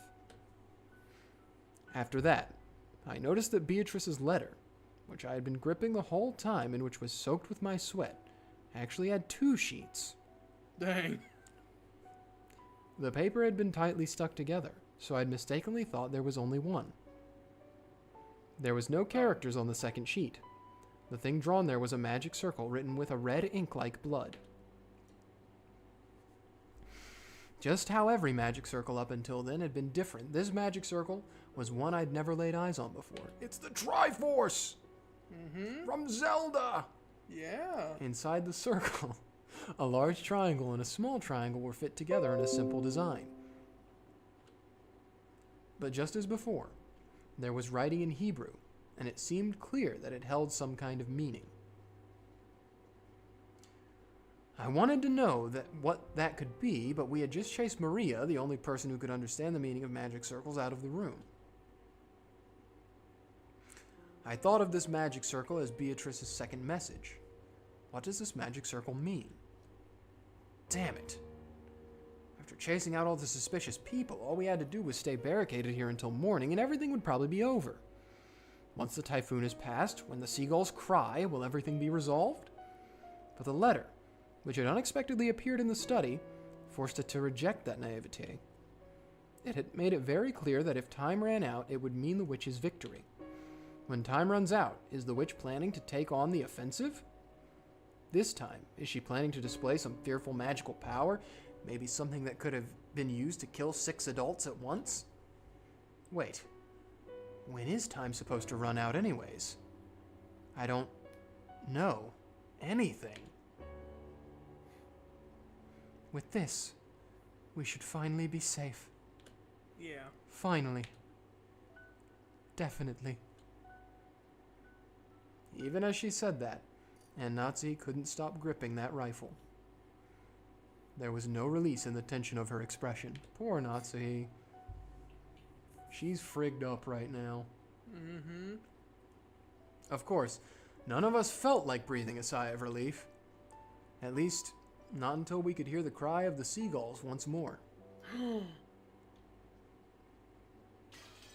There we go, dang. We got 13 minutes till 10 o'clock, but we're so close. Oh, I can go past 10. Okay. Good, me too. Yeah, no, that wasn't me saying like a hard stop point earlier. I was just saying, that was me estimating when I thought we would be closer to the end. Also, I realize now the reason the clock was cut off earlier is because the game did it. I was wondering what you were talking about. At first I thought you were talking about like your computer clock. Yeah, no, I was just crazy. After we chased them out, nobody wanted to say anything. All of the suspicious ones had been driven away. Also, if I recall, that clock said, like, what was it, like 11:30 Yeah, or so? 11:30. It's Yeah. almost midnight. Almost the next day. All of the suspicious ones had been driven away. Even though we knew there might be some innocence among them, we still did it. We chased them out of this paradise, where people don't have to suspect each other. But our motive for chasing them out was suspicion of one person towards another, the worst kind of crime for a human. If we had accepted the existence of a 19th person, of the witch, then we all might still be talking face to face, trusting in each other. Yeah, maybe you shouldn't have jumped to conclusions so fast. In that instant, we had agreed to chase out all the suspicious people. I can get Natsuhi. I think hers comes from an excusable area of she's a mom and she wants to protect her kids. Her kid and also the ones she definitely can know are innocent. Jessica's just adding fuel to the fire, though, every time she talks. Well, I don't know. I think everyone's just scared, right? Everyone is scared, that's true. Like, what? I mean, you're probably going to jump for it. If you think it'll improve your chance of survival, you'll probably jump to. In that instant, We had agreed to chase out all the suspicious people. But had that been the right thing to do? During this endless silence, we could do nothing but be quietly tormented by that sin. But I feel they still, even though I said it in a rush earlier, they definitely could have taken more time to deliberate on it. Natsuhi had the gun. As long as she had it pointed at them, there's a very low chance any of them could have done anything if they actually were the suspect. So they could have done what they did with like the Eva and Natsuhi argument earlier, where they could have taken the time to take it apart, find every little bit that it could have possibly been. But they more people are dead now, so tensions are heightened. Yep. They certainly could have done it, but it's scary, man. During this endless silence, we could do nothing but be quietly tormented by that sin. Aunt Natsuhi faced the door, without letting go of her rifle for even an instant, sitting far back in the sofa. She would probably spend the night staring at the door without a wink of sleep. George Aniki gazed through a gap in the closed curtains by the window, looking down at the courtyard and at the mansion that surrounded it. I didn't know whether he was checking to see if a suspicious shadow would become visible through the window, or whether he was wondering to himself about something. Jessica was sitting sideways on the sofa next to Aunt Natsuhi, with a dead expression on her face. And every once in a while, as though she just remembered something, she'd take out the inhaler she had used during her asthma attack and stick it in her mouth. I just heard it from Aniki. But apparently Jessica liked Kanon-kun. It was apparently so vague that she hadn't realized it herself. You know? It's the kind of thing other people tend to spot before the person in question realizes it. Which means she might have first learned of her feelings when the person she liked died. It must have been so terrible. So sad. Mm-hmm. Come to think of it, Kanon-kun was the one who had handed her that inhaler. Maybe she was remembering that. I was fishing around Grandfather's study, thinking I had researched the meaning of that magic circle on the letter's second sheet. Even though we were shut up in here in a defensive position, my rebellious nature made me want to find some key, some way to resist. After all, we've got plenty of time before tomorrow morning. Who could fault me for how I used that time? No one else showed that much interest in this magic circle. Its meaning was unknown, and once we understood it, we were sure to find some message that would cause us unnecessary anguish. I felt the same way. However, I couldn't just ignore it, so I killed time by going through the motions of researching it. You sure are enthusiastic. Did you find anything that might serve as a hint? Not a thing. The first tough part is finding a book written in Japanese. Just how many languages could Grandfather read? He's incredible.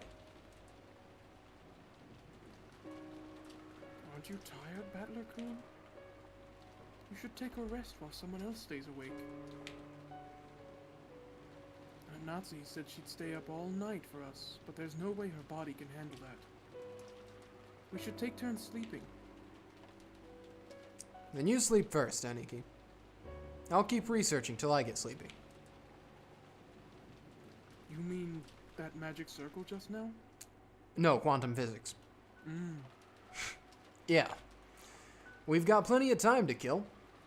Thought it'd be interesting to find out what kind of message Beatrice-sama put in it. Give it a rest. Mess around with stuff like that and you'll end up getting possessed by something weird. Don't worry. I've been certified by Maria. She said I've got no spiritual talent at all.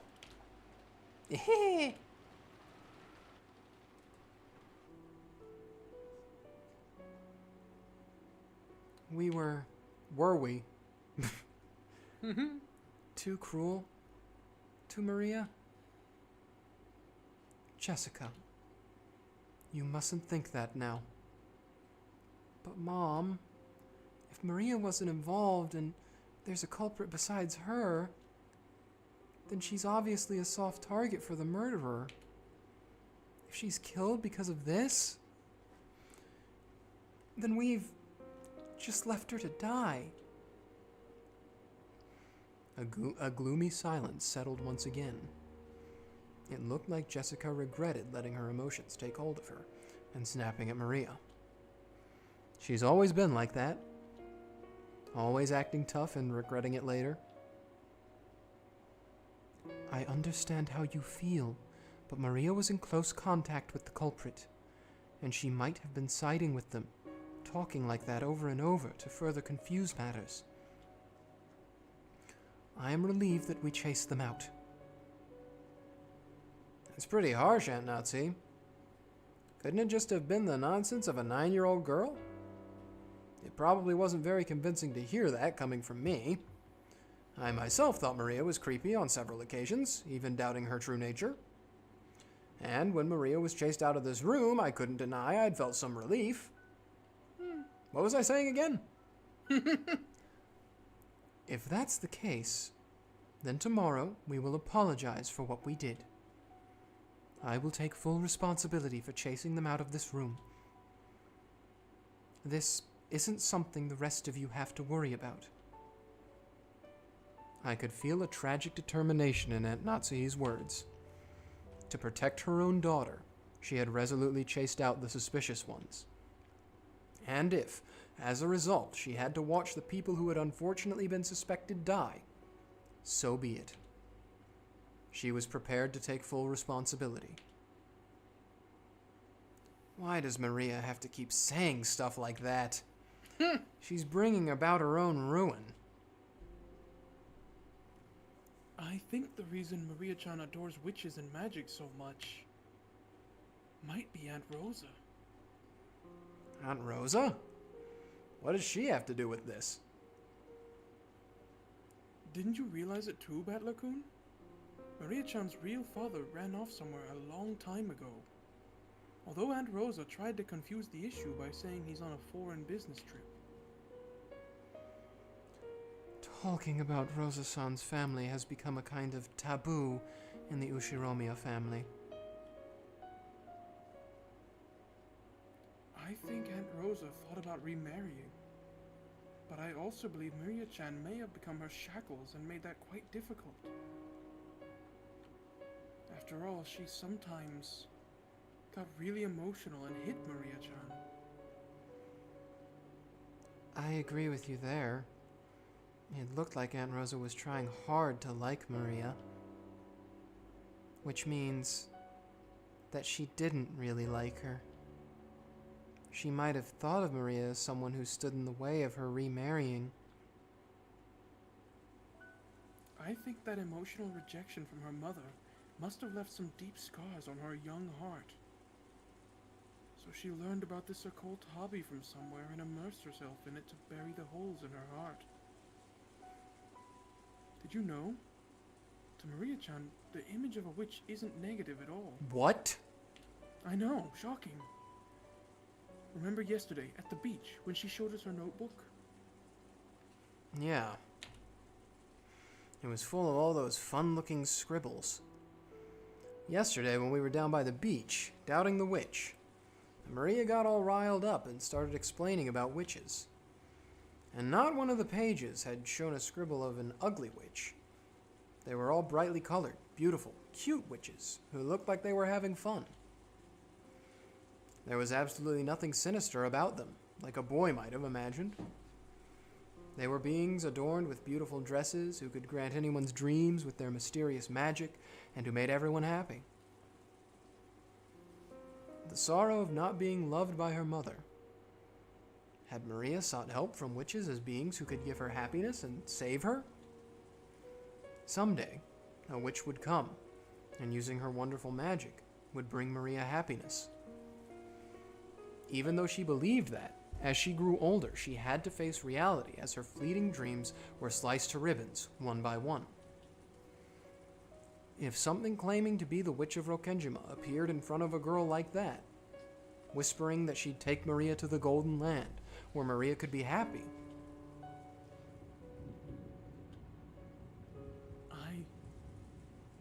that it's come to this, I want to confess what's in my heart. Throwing out Maria-chan, no, Genji-san and the rest too,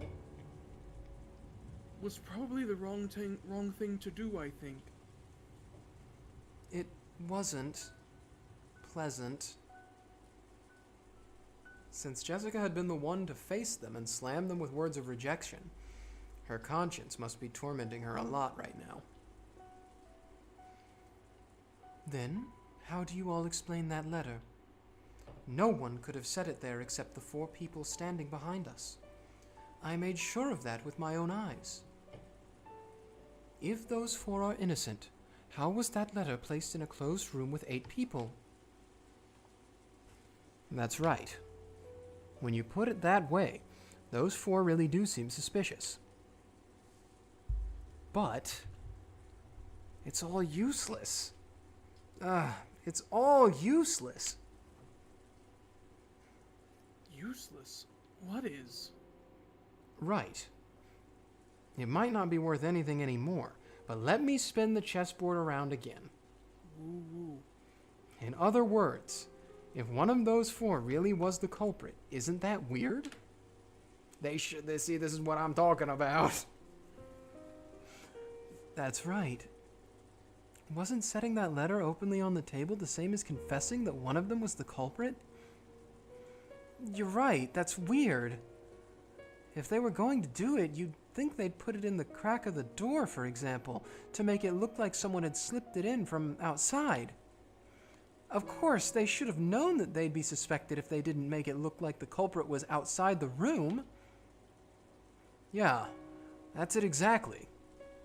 If the culprit was one of those 4, setting that letter right in the middle of the table would be both risky and meaningless.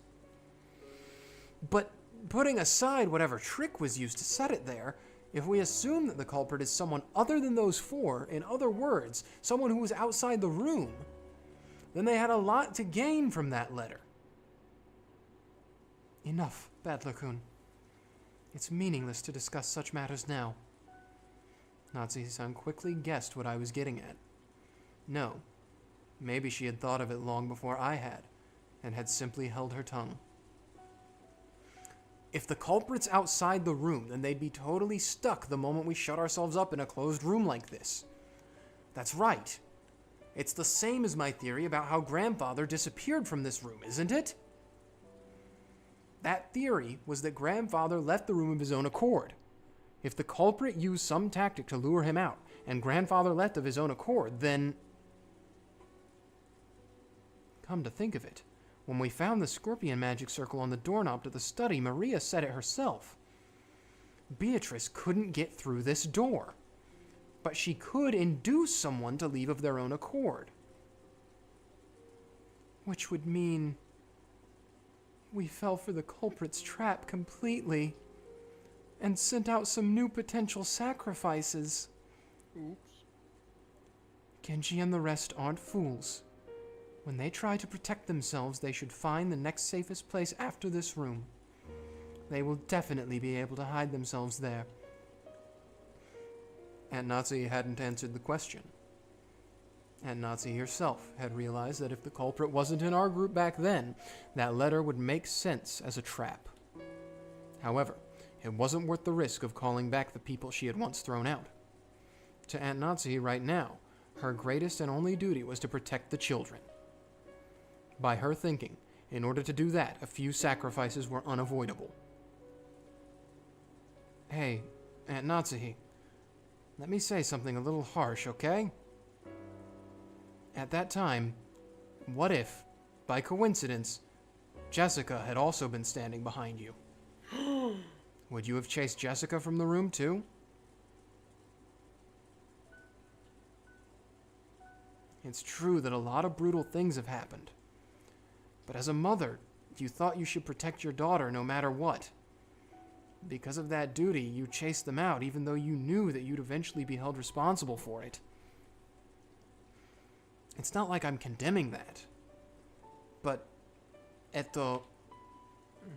I was just thinking about what a great mother Jessica has.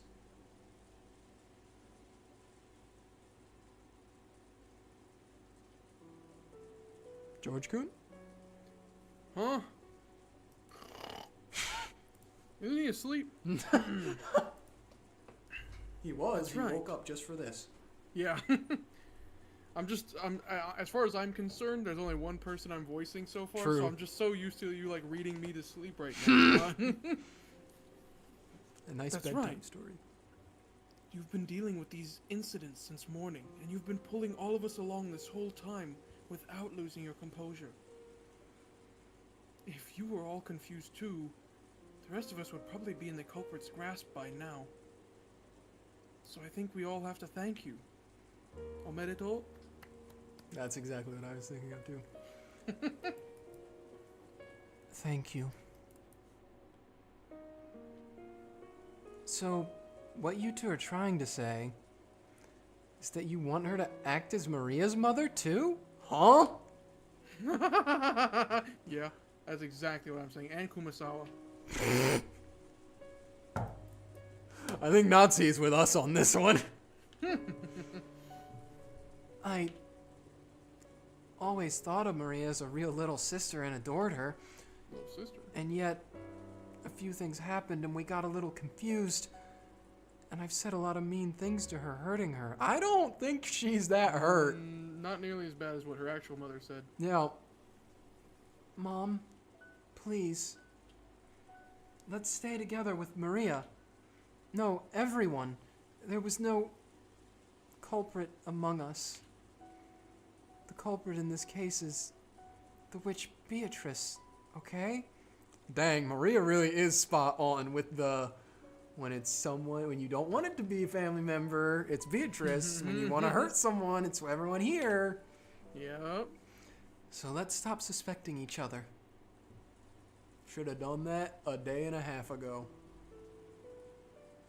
Aunt Natsuhi closed her eyes for a short while. Was she coping with her throbbing headache again? Or was she thinking of something? You are so stupid. My precious daughter. See, I was thinking of the other. I was going with the Jujutsu Kaisen. You are my specials. My precious daughter. The one I finally received a whole 12 years after I married my husband. Dang. Yeah. Imagine waiting over a decade. I would become the worst kind of demon to protect you. That line goes hard. That was some pretty strong language at the end there. Battler agrees with you. She realized very well that her words were an idealized view of what a mother should be. But even so, she was strongly resolved to protect her daughter, even if she had to become a demon. But that was her guilty conscience tormenting her. Today's been so long. So many things happened in one day, and we've been driven into a corner so thoroughly. I wonder if we have the right to greet tomorrow the way we are now. There it is. I found it. Oh, It's this magic circle. I forgot he was searching for that. Inside the book I've been flipping through, I found the same magic circle that had been drawn on the second sheet of the letter. George Aniki peered at it as well. This magic circle's name was the Third Magic Circle of Mars. The Hebrew written on it was from Psalm 77, verse 13 of the Old Testament. What God is so great as our God? The meaning of the magic circle was discord. Agitate internal divisions and cause the enemy to bring about their own downfall. Wait a sec. Seriously? Could there be a more fitting way to describe our current situation and mental state? We couldn't help but be stunned into silence. So, this letter was a trap? How did they place it here?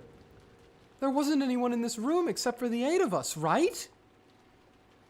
Anyway, let's ignore how they got it in here for now. The culprit was after just one thing. They wanted to spread the seeds of doubt inside this impregnable room and use us to throw the sacrificial sheep out. And that God, I did it again. Hey! I was ready this time. In that case, they're after the people who went out of the room. Mom, what should we do? Those 4 are in danger. It wasn't surprising that Aunt Natsuhi remained unpleasantly silent. Even if this was all a trap by the culprit, even if the 4 who had been chased out of the room were in danger, it had nothing to do with the safety of the 4 people in here. And there was no way to prove the innocence of the 4 people we'd chased out. If we're willing to let them die, then we shouldn't leave this room no matter what. That way is safest. Uh-oh.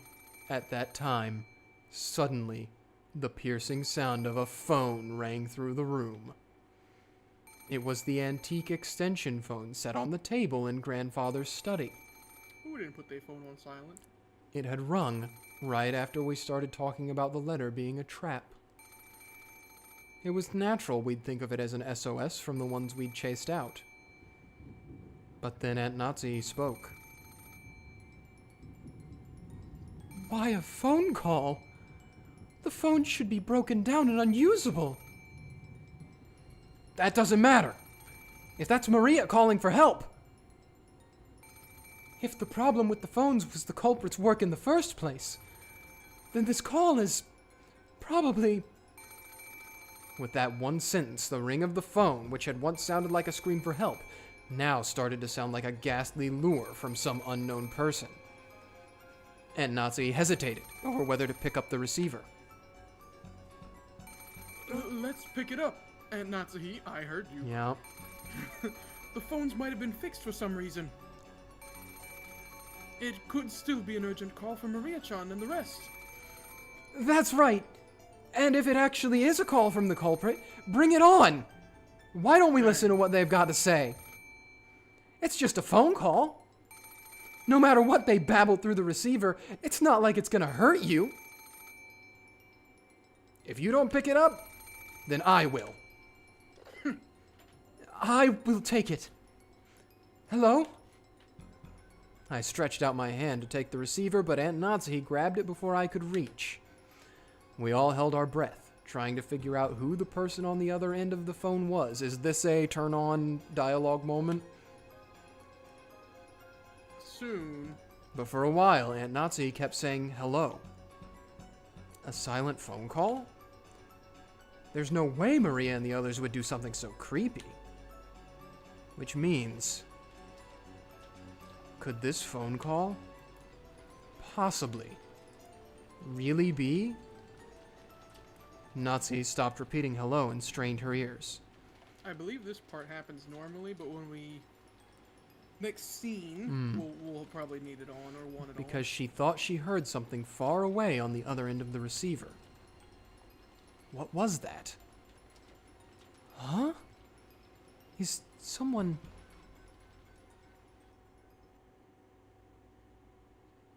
singing? What do you mean, singing? I don't know. Faintly from the other end of the phone, I can hear someone singing. I wonder what it could be. Give it here for a sec. Hello? I have forced the receiver from the stunned Aunt Natsuhi's hand and pressed it against my ear. At first, I didn't hear anything. But because I had been told about it beforehand, I noticed. It sounded far away from the receiver, rather than someone speaking in a quiet voice. And it sounded like a girl singing a song. Let's see if it gives it to us. That voice did sound like Maria's, but that just made the situation even more inexplicable. At the very least, the one who had made the phone call hadn't been Maria. After all, Maria was singing some song far away from the receiver. In that case, the one who made the phone call should have been Genji-san, Kumasawa-san, or Dr. Nanjo. And yet, They weren't saying anything. Why? For what reason? The person who made this phone call. Who was it? Hey! Hello? Who is it? Answer me! Is that Maria singing? Answer me! What's happening? What is it? I don't know. All I can say is, this is probably a trap and Maria's in trouble. Aunt Natsuhi took the receiver again, but after yelling into it several more times, she realized that she wasn't getting anywhere and hung up. After that, she dialed quickly. Then, she clicked her tongue. That's right. If the phones are working, we should be able to reach the police. But judging by Aunt Natsuhi's reaction, the outside telephone line still didn't connect. Let's go. Even if we know it might be a trap, we have to go. Yeah, definitely. Jessica, Aunt Natsuhi, stay here. When Aniki and I tried to dash out, Aunt Natsuhi stopped us. Hold it. Whoa. I cannot let you go alone. I will go too. Jessica, wait here. What, so I'll be the only one left out? Nice try, but I'm going too. Yeah, it might be better that way. If the goal of that phone call was to split us up further, it wouldn't be a good idea to leave someone to watch this room. There's no time to argue. Let's all go. And the seal. Or. And Natsuhi raised the rifle high and took the lead. I couldn't go unarmed myself. I found a 3-pronged candle stand and readied it. He's ready. Although the pins on it used to fit candles were short, it was almost like a 3-pronged spear. Well, okay, I was gonna make fun of it, but okay, I'm with him now.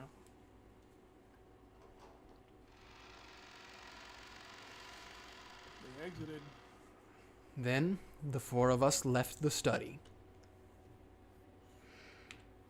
We left the study, which should have been the safest place inside the mansion.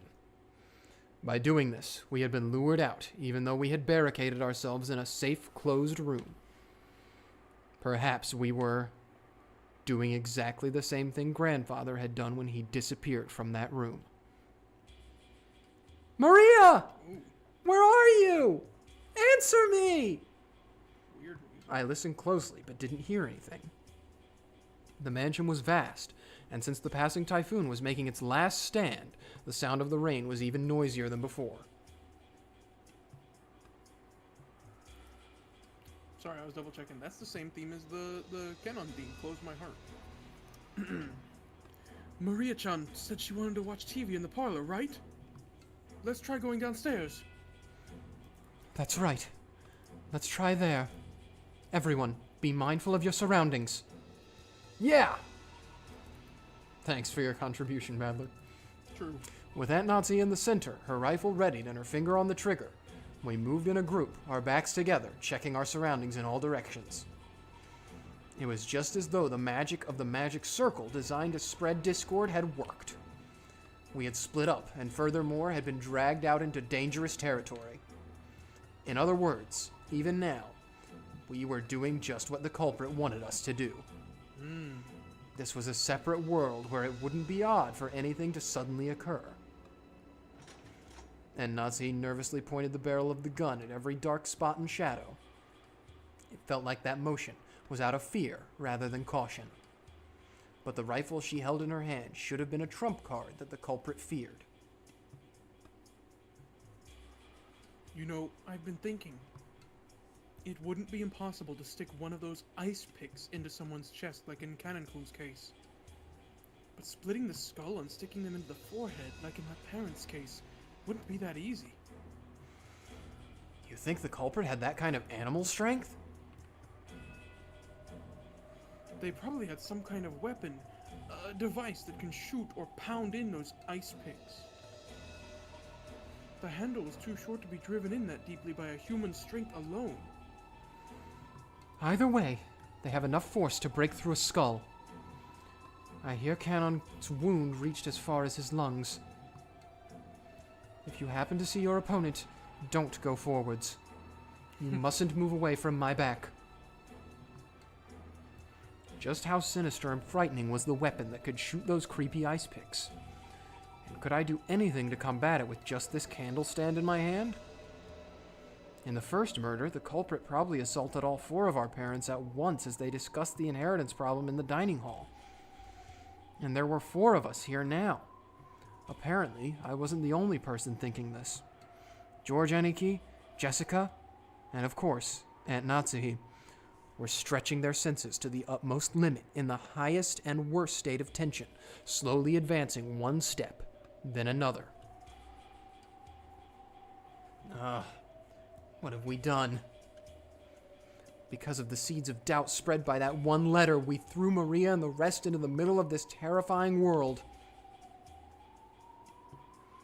We finally reached the first floor.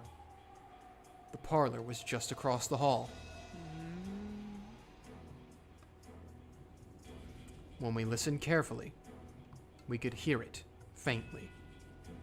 Maria's eerie singing voice. She wasn't singing naturally, as though she were in a good mood. She was singing mechanically, like she was at a graduation ceremony and she'd been ordered to. The song she sang was just a common folk song, one that everyone has probably sung in school at one time or another. But why that, in the middle of the night, alone, with all her heart, over and over? Why? Right after leaving the study, we had called out in loud voices asking Maria where she was.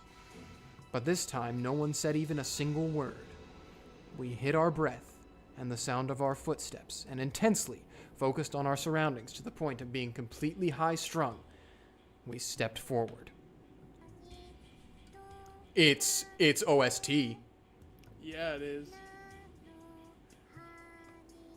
The door to the parlor was closed, but we could hear Maria's singing voice through it. I do a pretty good Maria, huh, guys? Aunt Natsuhi put her hand on the handle of the doorknob when George Aniki stopped her. I'll open the door. And Natsuhi, Battler-kun, ready your weapons. Impale Maria. Jessica? Just be Jessica. Sorry. Sorry. Understood.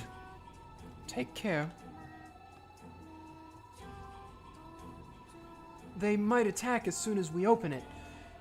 George Nisan, watch yourself. Sure. Then I'll open it. Huh? He tried to open it, but immediately felt the hard resistance of the lock.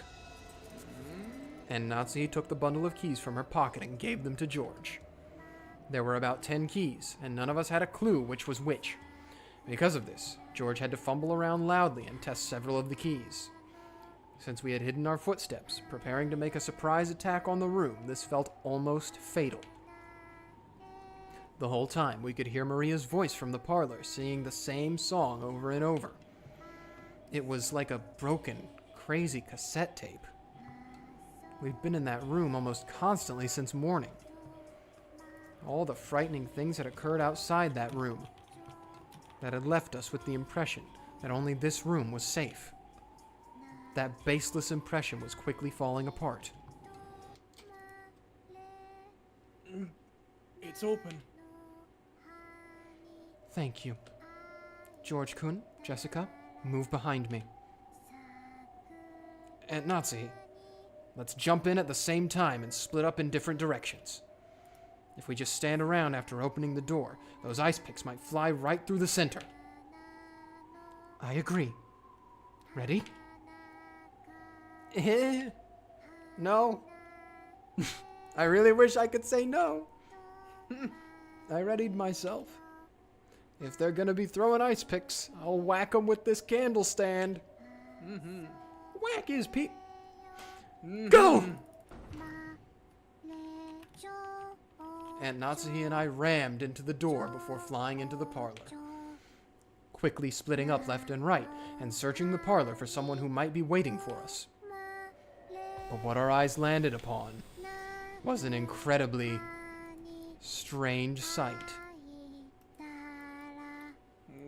The parlor was stained with blood. This place where we spent almost the entire day, where we pressed in together to protect ourselves from some unknown malice, had been stained with fresh blood, had become an ocean of blood. On the floor lay Genji-san, Kumasawa-san, and Dr. Nanjo, their entire bodies stained bright red with blood. Oh. We got binged. Oh, true. I didn't even hear the bing. Found in the parlor, thigh had a weapon resembling an ice pick, face has been smashed. Seventh Twilight gouged the knee and kill. Found in the parlor, weapon resembling ice pick, stomach, face smashed. Sixth Twilight gouged the stomach and kill. Kumasawa. Found in parlor, her calf had a weapon resembling ice pick, her face smashed in. Eighth Twilight gouged the leg and kill. You know, the face smashing in isn't really, that's not really necessary. I think it's not part of the Twilights. It's not, but it serves a different purpose. Okay.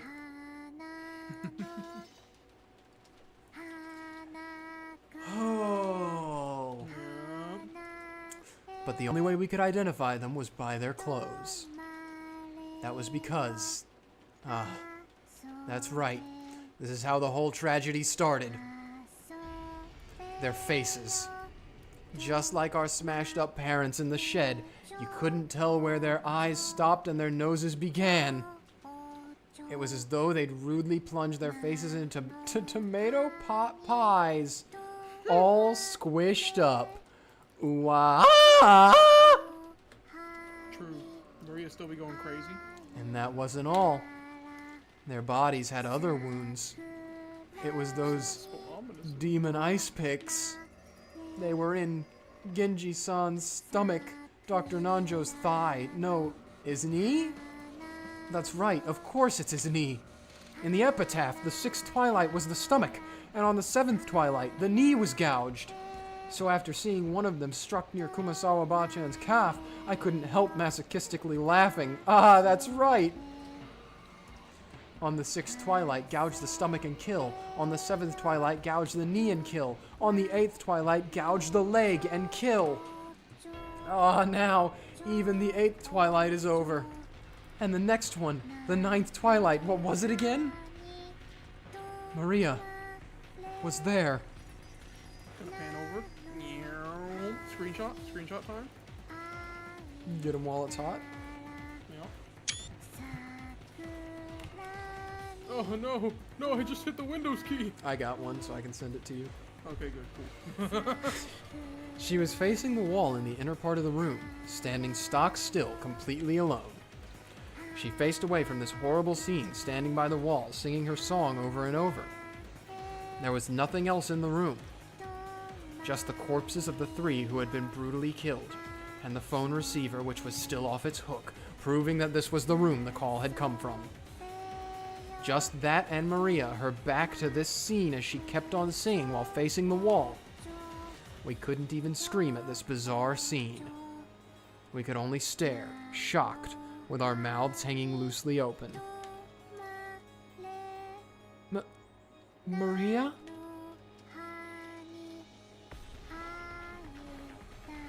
Jessica called out to her, but Maria showed no reaction. Alone, she kept singing, on and on. We had come here trying to save Maria from some approaching danger.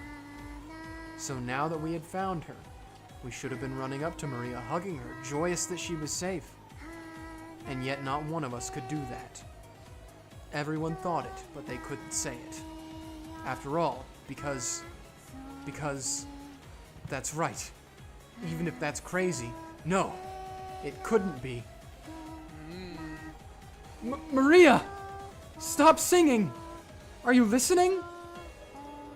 At some point, Aunt Natsuhi and I had pointed our weapons at Maria's back. I yelled at Maria in a violent voice, but there was no reaction. She just kept singing. With the candle stand readied, I ran up to her and forcefully, no, violently slammed my hand down on her shoulder. Oh, Then I pulled on her shoulder, forcing her to turn around. Whoa! Ooh! Maria's small body was quickly pulled down and fell.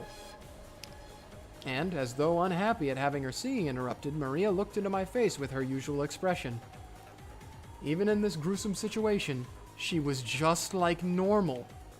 yeah. Maria, what is this? Who did it? Oh! Beatrice! Cut the crap! I threw the candle stand I'd been holding against the wall. The Oh. violence of that reckless sound should have gone straight into Maria's heart. But Maria's expression didn't change at all.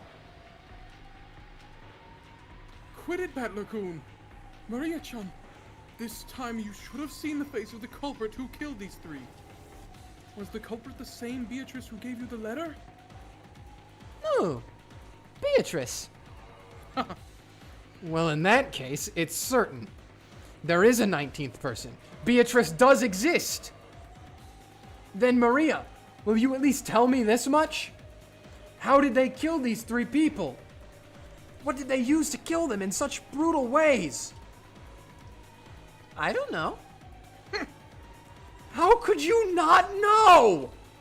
It happened in this room. Are you trying to tell me you were so absorbed in singing that you didn't notice? Calm down, Battler-kun. Maria-chan, talk to me, okay? George Aniki, as he always did, crouched down next to Maria so that their eyes met, and he talked to her very kindly. Maria-chan, why were you facing the wall and singing? Ooh! Beatrice said to face the wall and keep singing for a long time. Ooh! So, did Beatrice come here? Were Genji-san and the rest still alive then? No! Everyone came into the parlor together and sat down. Genji-san made sure to lock the door. It was locked when we got here, but then how did Beatrice get into the parlor? Oh! Beatrice is a witch, so locks don't matter. She turned into butterflies and came in through the crack in the door. Huh? Calmly joking at a time like this? Like hell that happened. What are you saying? Dang. You can't believe it? That's why I didn't want to say. No matter how I say it, you won't believe. But Beatrice is a witch. She can do anything with her miraculous magic. That's why Beatrice doesn't care whether a door is locked or not. And then, after Beatrice appeared, what happened to everyone? Beatrice talked to us. She said grandfather's study was protected by a powerful force and she couldn't enter no matter what she did. So she told us she'd select 3 sacrifices from the 4 people in the parlor. Everyone said no way. Kumasawa-san kept saying no way, no way. But Beatrice chose. And when she did, Beatrice said I'd be fine. Why do you think? It's because of the scorpion charm with the 5th magic circle of Mars. The one Bandler used to pray for my safety, the one he put his feelings into. Because of that power, Beatrice couldn't do anything to me, and me alone. It's all your fault. True. So she decided to use the other 3 as sacrifices. After that, Beatrice spoke. Come, face the wall and sing a song for me. You will sing lots and lots of songs, so no matter what happens, no matter what you hear, you won't hear what you won't hear. What, you won't? Okay, wait, okay. Calm down. It's been a lot of reading. Yep. No matter what you hear, you won't hear, you won't hear, you won't know. Come, sing lots of fun songs for me. So I was singing the whole time, over and over, so I didn't hear anything, didn't know anything. And then all of you came. Ooh. Are you asking us to believe that? You think we're stupid? Yes. You're not? Then who will you suspect this time? Will you suspect me? Gonna try killing me right here? Even if you do that, Beatrice won't stop existing. Now the 8th twilight is over, and Beatrice will revive. Are you serious? I've had enough of that talk. As if witches could exist. As if I'd let myself get tricked. I won't accept it. Beatrice doesn't exist. I definitely won't accept it. So I won't let her exist. I won't let her revive. The legend will remain a legend forever. I won't acknowledge something like that. Quit it, Battler. It's not like Maria killed them or let them die. But Beatrice came and Maria had to obey, was unable to resist. Huh? Natsuhi. She isn't here. Here we go. Mm-hmm. This is my favorite part of part 1. I know. Huh? It's a good one. What? Mom? Where did she go? Just now. She left by herself, reading a letter. So funny. A letter? That makes sense. The culprit must be so exhilarated now that we've reached the 8th twilight. They might have left a letter so that they could brag even more. We were so wrapped up in questioning Maria that we forgot to look for a letter. But even as well armed as she was, why had she left the room by herself in this dangerous mansion after reading it? Jessica tried to chase after her and tugged at the handle to the door, but it resisted strangely and wouldn't open. Mom! Mom! What's going on? Open up! Open up! It was only natural. Natsuhi had picked up the candle stand which Battler had thrown at the wall and which had fallen to the floor. She had then skillfully wedged it between the doorknobs on the double doors like a bolt, holding them closed. Okay. The intricate design of the candle stand caused it to get caught solidly, and it really did make a sturdy seal on the door. The tragic scream of a daughter for her mother. Did it reach Natsuhi's ears or not? Oh. Oh.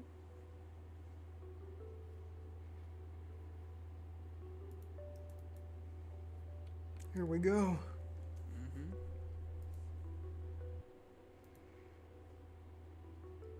Natsuhi's figure was alone in the entrance hall.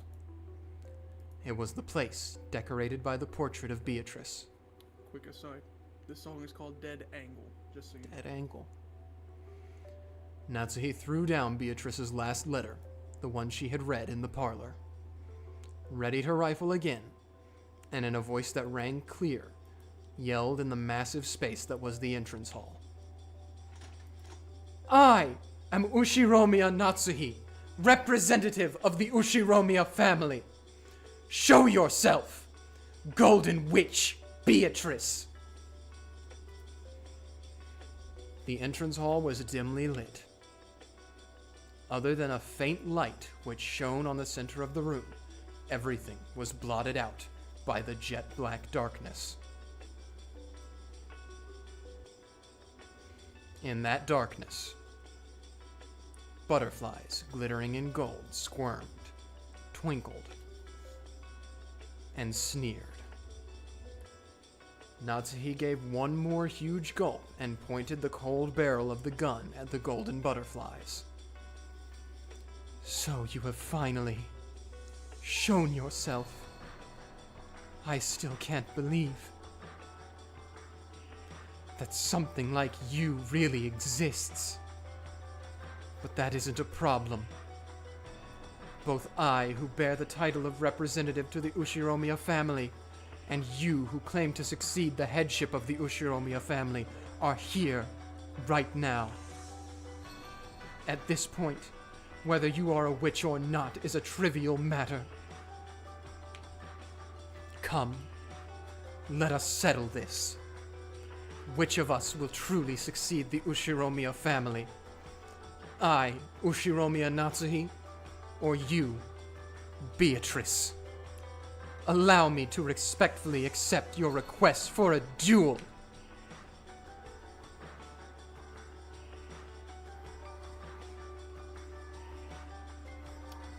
It's all gone white. Oh my gosh. The gold butterflies slowly formed a human shape, which walked into the dim light. Natsuhi readied the rifle and glared. The witch raised her golden staff overhead and laughed. Natsuhi's finger slowly squeezed the trigger. And go! Battler made an all-out dash at the door and rammed into it, crushing the candle stand that had been barring it and making it possible for a big gap to be opened in the door. He kept kicking the candle stand through that gap, and the door finally released.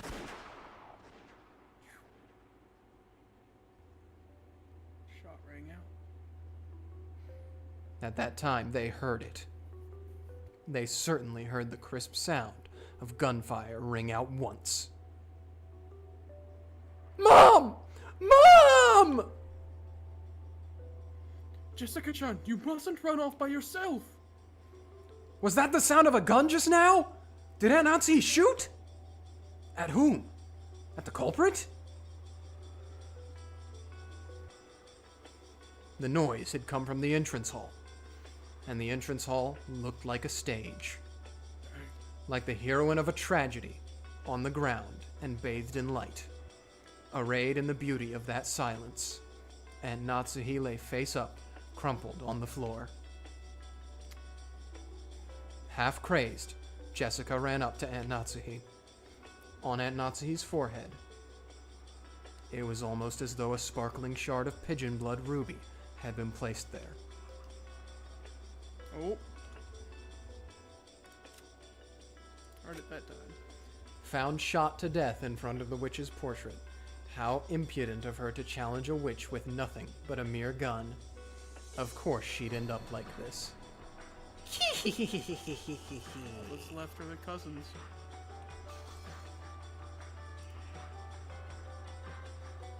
And from it, one stream of bloody makeup, or blood makeup, passed by her eye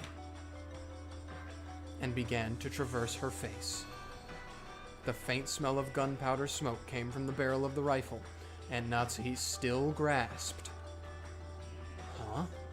Then she shot herself in the forehead? Why? Mom! Mom! Mom! No! I don't get it! Why did Aunt Natsuhi run away alone? And why? Why did she shoot through her own forehead? Maria-chan, Aunt Natsuhi left the room after reading a letter, right? There's no letter here. The moment's really cool. Damn it! Why did Aunt Natsuhi read and why was she lured out here? I'm hogging. I don't know. I don't know. Who cares about that? What the hell? Why did she kill herself? Why did she leave me all alone? Jessica clung to her mother's corpse, crying earnestly. I don't think your mom killed herself, Jessica. Natsuhi Ushiromiya did not kill herself. I mean, she might have, but I do not think it was her intent at all. She might have been forced into killing herself. Ricochet? Perhaps. Very unlikely I Ricochet. I was thinking more like if we're going magic route, just puppeted to do it. I'm not sure how much, I can't recall how much more evidence there is regarding this specific death. But assuming no magic involved, how did this happen?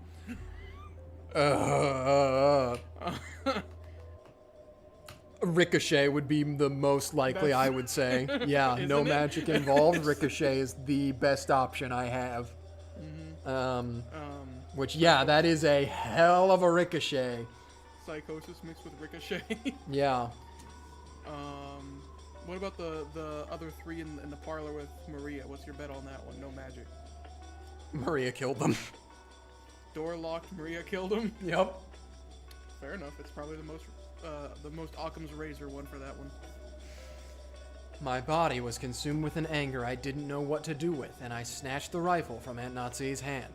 I spun around, pointing the barrel of the gun into the darkness on all sides as though I was pointing a light from a lighthouse, trying to find the culprit. George Aniki, even in this situation, was trying to calmly figure something out, but that might have been a fruitless effort. And only Maria was completely indifferent. So is this all supposed to be some kind of predetermined fate? No, that's not it. This is all a prelude to a wonderful world. The door to the Golden Land will finally open. On the 9th twilight, the witch shall revive, and none shall be left alive. And on the 10th twilight, at journey's end, you shall attain the power of the Golden Land's treasures once and for the last time. With this, everything is over, Beatrice. Congratulations! Congratulations! So lead me to the Golden Land you told me of. Right now. There, all of the dead will be revived, and even lost love will be restored. So in Maria's eyes, it's just as though all of today's tragedies didn't happen. It's as though all the time she spent deprived of love never happened. Stop it! What's so fun? What's to be congratulated? There were 18 people on this island. 14 are dead. Only the 4 of us are left. I'm definitely not gonna die. Until the night is over. No! Until the typhoon passes and the seagulls gather again at the harbor, I'm definitely not gonna die. I'll stay alive. I'll stay alive no matter what.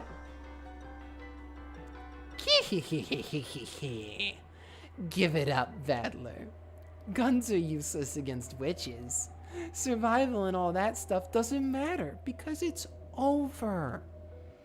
The journey has already ended. See? Look at the clock. Facts. Huh? The clock? Hearing those words, I looked at my wristwatch. Both needles were almost touching near the top. Very soon it will be 12 o'clock at night. True. In other words, 2400.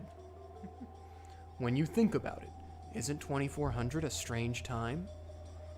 It can be called 2400. It can also be called 0. It's the hour at the culmination of the previous day, and at the same time, it's hour 0 as the next day begins. Beatrice! Maria suddenly called out happily and ran towards the darkness. It was almost as though Beatrice was somewhere in that darkness, and Maria was running up to her. As Jessica hugged her mother's corpse, as George Aniki stood there, confused, I looked down the barrel of the rifle, gazing into the darkness. The space in front of Beatrice's portrait lay in that direction, and the thing Maria was running up to was the portrait's subject. You've got to be kidding me. This is just impossible. Like I'd fall for something like this. Witches don't exist. I won't accept it. Something like you shouldn't exist. Because this is a human world. You think I could accept something that's not human? I definitely won't accept it. When I pulled hard on the rifle's lever, the cartridge was ejected, fell on the floor, and a new cartridge was loaded. Then I sighted the witch down the barrel. Maria turned around. Still clinging to the golden witch, she turned around. Didn't I tell you it was meaningless? Mere lead bullets are meaningless against Beatrice. Humans are so stupid, aren't they?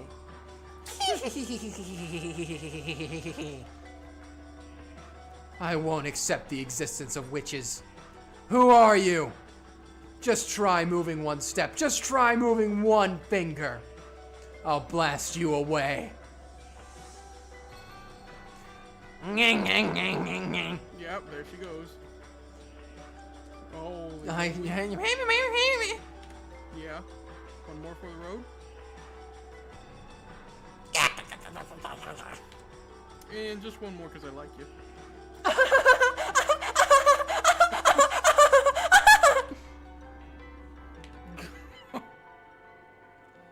Oh? As the witch...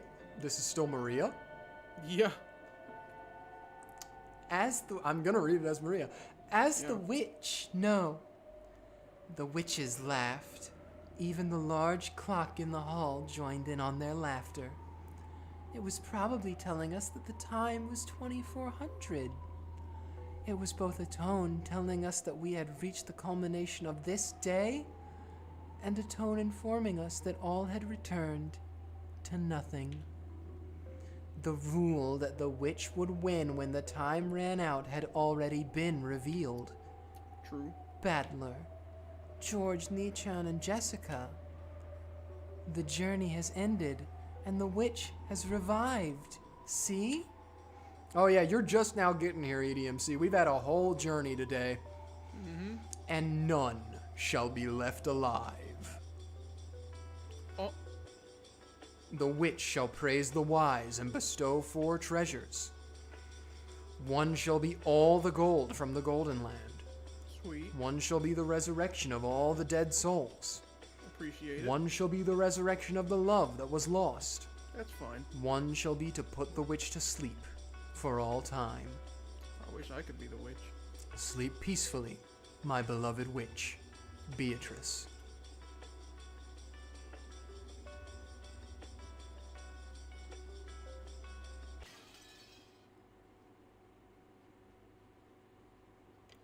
Tick. Holy! We did it. Mm-hmm. Let's see those credits. Oh. We'll do the credits, and then I'll ask for your final interpretation of everything of episode 1, and we'll call it. Oh, thank you, EDMC. I appreciate it. Oh, there it goes. Yep. The storm passed, and the leaden clouds that had enshrouded the island for so long cleared away. From the rifts between the clouds, sunbeams shone, and yesterday's storm seemed like a lie. Just as someone had wished, the seagulls returned to the harbor once again and let their lively cries be heard. Afterwards, the police came and conducted an investigation of the scene. The corpses of the children, who were thought to have survived until the very end, were never found. But because of the body parts that were discovered and the unimaginably gruesome nature of the scene, the police were forced to conclude that the chances of survival for any of the 18, even the children, seemed hopelessly dim. Just how gruesome was the banquet of the witch, and how beautiful was the Golden Land? They were the only ones who got to hear that tale. No tales were told to those humans who arrived after the banquet was over. The best they could do was imagine what might have happened during those 2 days. However, the witch was fickle. She made a point of leaving behind this tale which didn't need to be heard, and it was allowed to spread. Then many years later, a strange wine bottle that had drifted on the waves to the pier of a neighboring island was pulled out by a fisherman. I have to speed up. Inside was a thin, tightly rolled notebook fragment written upon a cramped small letters. Written there was this tale. Through this notebook fragment, people will finally learn the truth of the mysterious and riddle-filled 2-day period that started on October 4th, 1986. This incident was later recalled by the many names, such as the Rokenjima mass murders, the 18 killings of Rokenjima, through data from around the world knows the witch leader of special serial murders. Lovers of the occult claimed it was all a result of a mortal ceremony that had sealed off the island, and those 2 mysterious days were savagely embellished with many different interpretations as the story began to spread far and wide. However, not one of these interpretations approached the truth. Furthermore, while the notebook fragment described this mysterious incident, it does not reveal the truth of what happened here. Or perhaps even the writer didn't know what the truth was. According to the writer, her name was Ushiromiya Maria. Incidentally, as a result of an all-out police investigation, part of Maria's body, a piece of her jaw, was discovered. It was one of the rare instances where a corpse was identified thanks to dental records. At that gruesome scene, there have been many body parts that couldn't be identified as belonging to any specific person, so it's probably fair to say that this jaw was extremely fortunate to find. Because this jaw had been separated from its body, the police judged her chances of survival to be hopelessly dim, even though none of her other body parts were found or at least identified. And so, let us conclude this tale with the final section of the notebook fragment that Ushiromi Maria left behind. By the time you have read this, I will probably be dead, although there may or may not be a corpse. You who have read this, please find out the truth. That's my only wish, Ushiromi Maria. To this very day, the truth of the witch legend serial murders has not been brought to light. Yeah. Now when you're watching the stream, VOD, first game, Legend of the Golden Witch, result. Ushiromi Kraus died on the first Twilight. We saw that. We read all those. I'll just read the new ones. All of them are the same ones, yeah. Yeah, I'll just read the new ones. Buy the key. Oh, the stakes got names on this. Yeah. You're just gonna have to go back, people, and watch them. I'll give you a hint. It's gonna be, you'll figure it out. Well, no, I won't. Stake of You'll Mammon, figure it stake out of quick Lucifer, enough. stake of Belphegor, stake of Satan, stake of Leviathan. The witch Beatrice, revived on the Ninth Twilight, finally opens the door to the Golden Land. Ushiromi and Natsuhi died on the Ninth Twilight. The witch praised her nobility and granted her the honor of a duel. George missed the 10th Twilight, acknowledged the existence of the witch and prostrated himself, got invited to the Golden Land. Jessica acknowledged the witch, got invited to the Golden Land. Maria acknowledged the witch, got invited to the Golden Land. Ushiromi, a battler, died on the 10th Twilight. Will the witch invite this man who denied her existence to the Golden Land? The witch will praise the wise and she'll bestow the treasures of the Golden Land there to choose to revive the souls of the dead and love that have been lost. And remember, George chose his lost fiancé. Jessica chose the boy she had liked and lost. Maria chose the lost love of her mother. Sleep peacefully, Beatrice. Let nothing disturb your slumber ever again. The winner is the Golden Witch Beatrice. Time ran out before even one of the 18 people could solve the riddle and of the gold. All 18 died. When the seagulls cried, none were left alive. And that is the legend of the Golden Witch. Just watch the entire credit part back in like 0.5 speed. Blum. Holy, I'm ready to go to the aquarium. How about you? Not yet, because I believe that we may have been invited to a tea party, Levi. Oh, yeah. That's right. I have also watched the tea party. I know I was there for the tea party. That shouldn't take too terribly long. We won't do it this stream, but... Oh, thank God. Yeah. Additional new There it features. is. We've been given a gift. Mm-hmm. So, 7th mod. We will be doing that. And also, if I'm not mistaken, other than the tea party, there's also something else. Oh, yeah? Right there. Tea party of those who are not human. Which we'll get to as well next time. But, so that's that. And before we wrap the stream up, we've been going for a while. We've been going for nearly 5 hours. Yeah. Welcome to my Assassin's Creed stream days. Welcome to my tower, Master Chief. Yeah. Okay, so let's start here. Yeah. Review. How was every single murder done without magic? First, the 6 in the shutter, or the storehouse. What's your theory? It was locked. Only people that could get a key, well, the only people that could reliably know where the key were the servants. That doesn't necessarily mean that they were the only ones that could get the key, but they would have had to have forked it over, most likely. And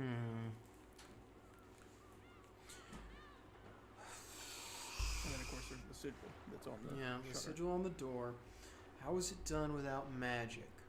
The last witnesses were Eva and Hideyoshi, late at night. There was blood in the dining hall, which implied they were killed there, but probably not nearly enough. So perhaps the blood was simply put there to be a throw-off, and they weren't killed in the dining room. They were somehow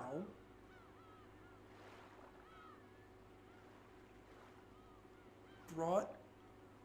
Goda would have known where the key was. Yep. So too would have Shannon, who was included in that group. They could have been brought to the storehouse. Maybe. By perhaps the servants or a 19th person who isn't a magical person, but just a 19th person who wants to murder everyone. who then kills them and locks them inside. I will also say that Nanjo's conclusion, his rough conclusion of how they were killed, also lines up with the other evidence. Just to put that in there.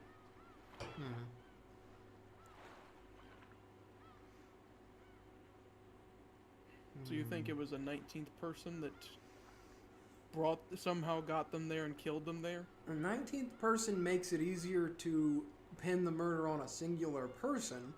Otherwise, the motive for murdering all these different people I don't think can be attributed to one of the last group of people left alive. In which case it would be several different murders conducted for different motives that all just so happened to take place over the same night. So you think there might be some sort of collusion? Perhaps, or perhaps not even. Perhaps it was simply coincidence, and all the plans were sprung at the same time.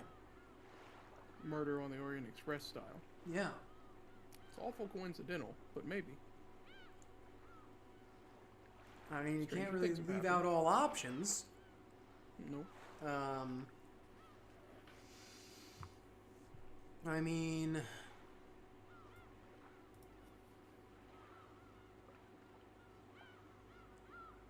why were their faces bashed in? Good question. And also, given the typhoon, how were they able to bring the blood back to the dining room? Perhaps they just had fake blood prepared for such an occasion. Also true. Which would mean that it was premeditated. It would have been premeditated in that case, yes. Okay, so I think the theory I'm working with right now is that some 19th person, perhaps Beatrice, quote unquote, but like the Beatrice they were all hypothesizing about being like a confidant of Kinzo's, came, Or perhaps the daughter.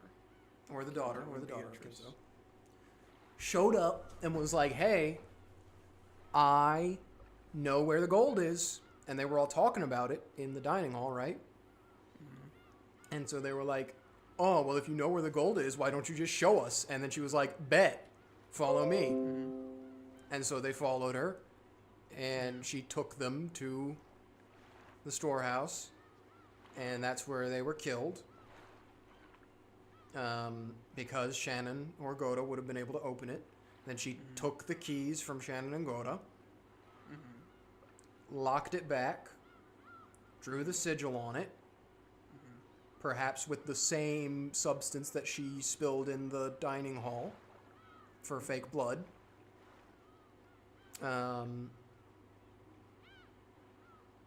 Presumably, in that case, returned the key to where it should have been so that it wouldn't have been seen as missing. How she knows that's where the key is supposed to go, I don't know, but I'm assuming she does. And that leads to the first murder. Alright. So, And she bashed in their faces. Why did you bash in their faces? I'm hung up on the bashing in of the faces. Maybe it'll come together.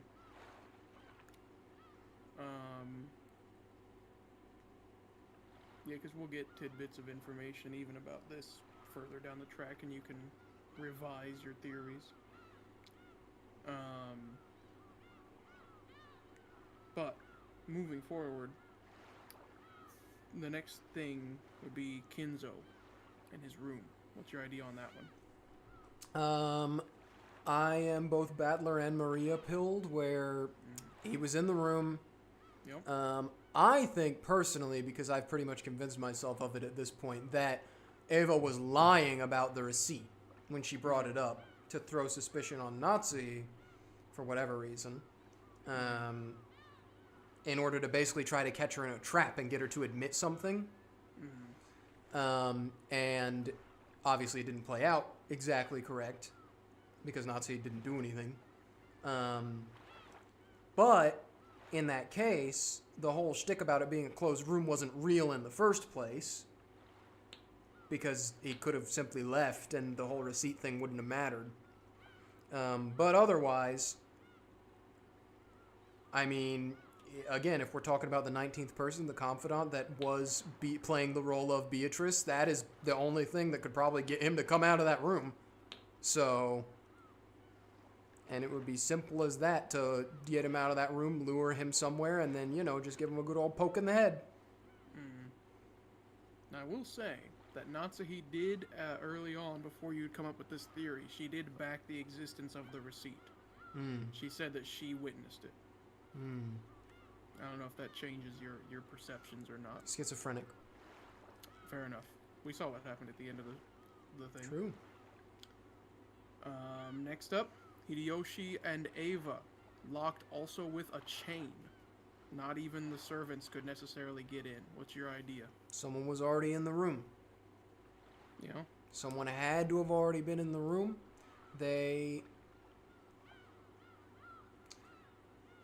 I would guess the way they knew that room was going to be used is that it was the one that had been prepared.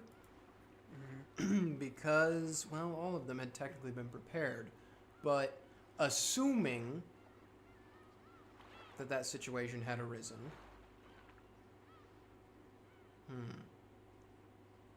It would, if they had stayed in guest rooms in the past, it could be assumed that they picked particular rooms every year that were just kind of their rooms.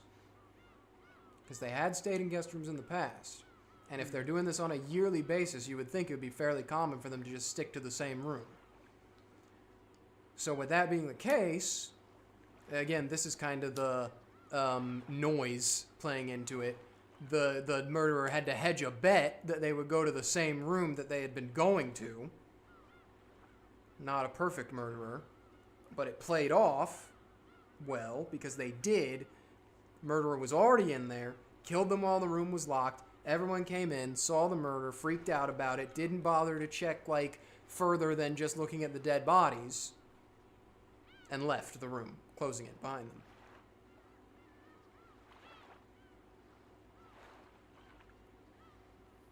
All right. Yeah, that works. I'm double checking with the evidence we were presented in this episode to make sure that your theories stand up as they are right now.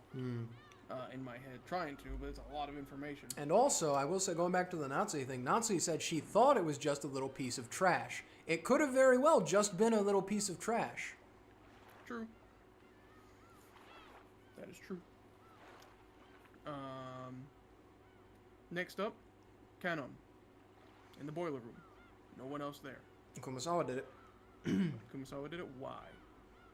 Because, I don't know, man. She wants to kill him. She doesn't like his youthful vigor. She's gonna turn him into a mackerel dish. Yeah, yeah. I mean, if I'm continuing with the tract of there's a 19th person, the weapon that they're using to put the stakes in people would be a ranged implement in this situation because they would have shot it into Canon from a distance great enough that Kumasawa wouldn't have seen them when she arrived and they would have had time to escape in that moment. So simply they did what Canon and Kumasawa were fearful of, is they made that loud noise to lure someone down there and then just shot the first person that came down there. And then ran and escaped. All right. We're about done. I guess first, the letter in the study. Who TF put that there? Secret trapdoor. What? In the table. Huh? Kenzo set it up in advance. Small bombs. All right. I'm with it. He wanted the roulette to happen. He needed people to be pitted against each other. He needed division and discord and chaos. He planned for every eventuality. He could read several languages. He's smart. That's what you're going with, for real? Yes. Okay.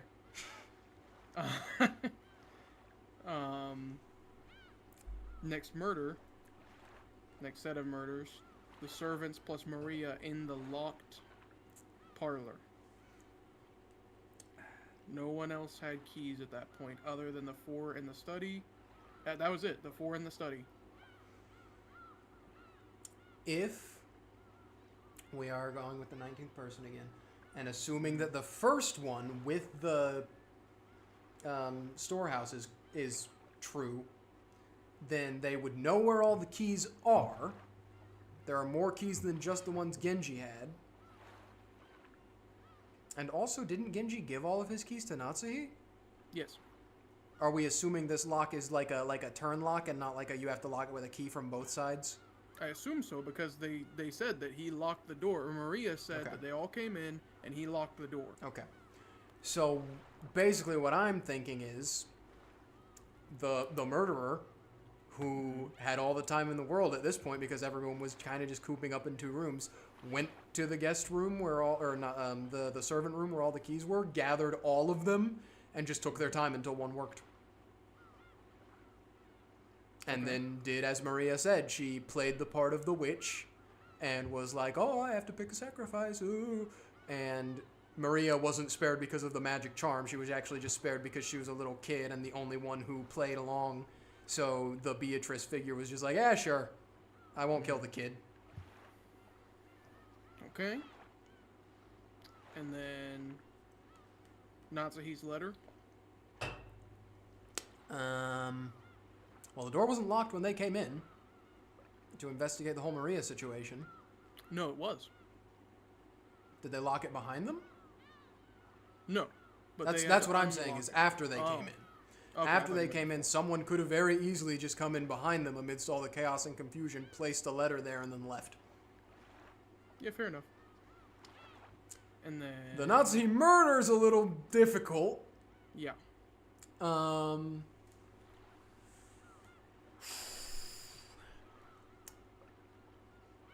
With no further information of what happens and not blaming it on magic, I'm going with the noise theory for this one. Of it was an unfortunate ricochet, and Nazi accidentally shot herself in the head. Okay. That's because literally nothing else can lead me to believe Nazi took the gun, pointed it at her own forehead, and shot herself. And also, she probably would not have been clutching the gun in a realistic way. Like, if she had shot herself in the head, she would have had to have been holding the gun in a way that probably would have made her drop it when she did it. And she was holding the gun after her own death. She was still holding it. So I have to, for me, all of my reason has to go to an unfortunate series of events for that one. Okay. Beyond that part, the very ending all in general there, where Battler and Maria swore they saw Beatrice standing in front of her portrait. What's your take on that? It's the Beatrice figure, the 19th person. Yeah. The confidant, the daughter. That was her. Okay. And then the fact that all the police investigation and all that stuff rings up that everybody was either dead or missing, and there was no sign of a 19th person. What's your interpretation of that?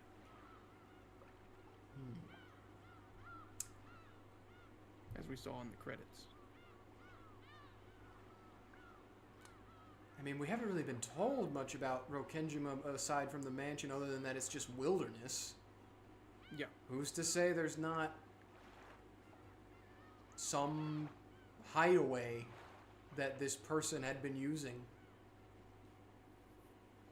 on the island of Rokenjima, out in the forest?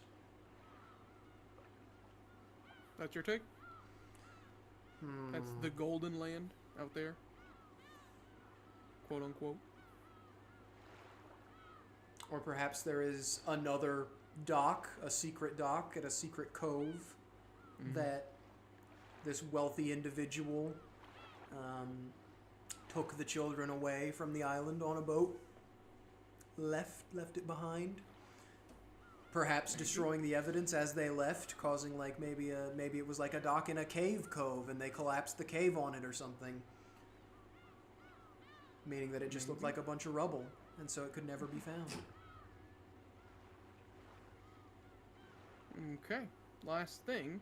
All the murders did, in fact, completely align with the epitaph. It did. What's your take on that?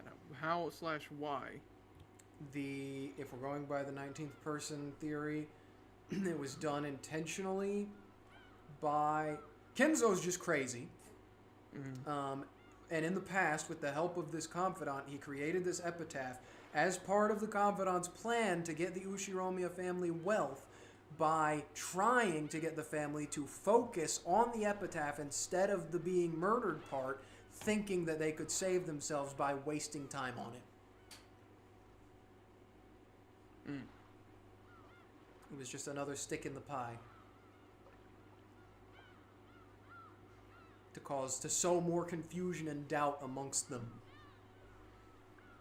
And so Kinzo and this 19th person colluded to formulate all these murders and to make them happen just as much as they possibly could, along with the epitaph. Yes. Kinzo, Okay. because he was genuinely crazy and thought it would bring Beatrice back. The Beatrice person, because they wanted the wealth of the Ushiromiya family, and this way they could steal it. By taking the children with them, the inheritors of the wealth, and forcing the wealth into their own hands. Because they had brainwashed Maria. So they really only needed Maria in the end. Well, we'll see. Maybe, maybe not. Now, I will say something really funny about the tea party, which we're not going to do tonight. In the other game that came before this by the same developers, Higurashi no Naku Koro ni, after every chapter, I don't know what they called it, but there was like a post-chapter where all the VAs just talked about what happened in the chapter, and were like, man, I can't believe you killed me.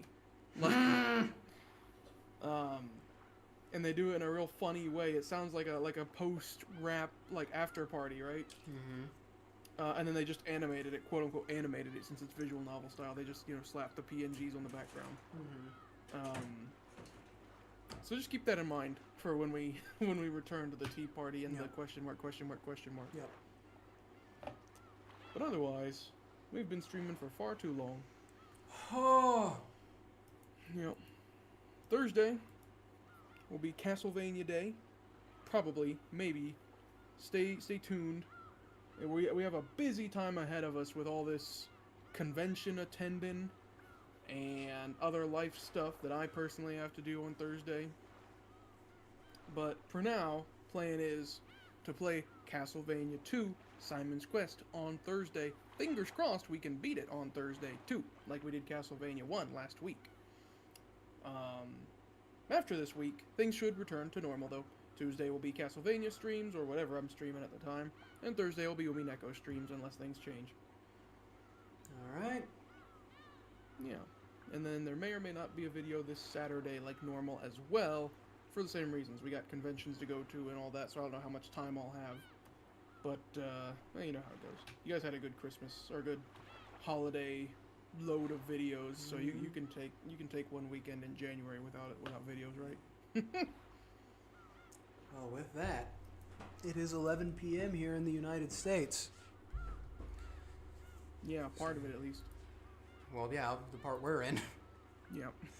So I will bid the audience a very, very fond farewell, and we will see. Produce It will see you maybe Thursday. Yeah.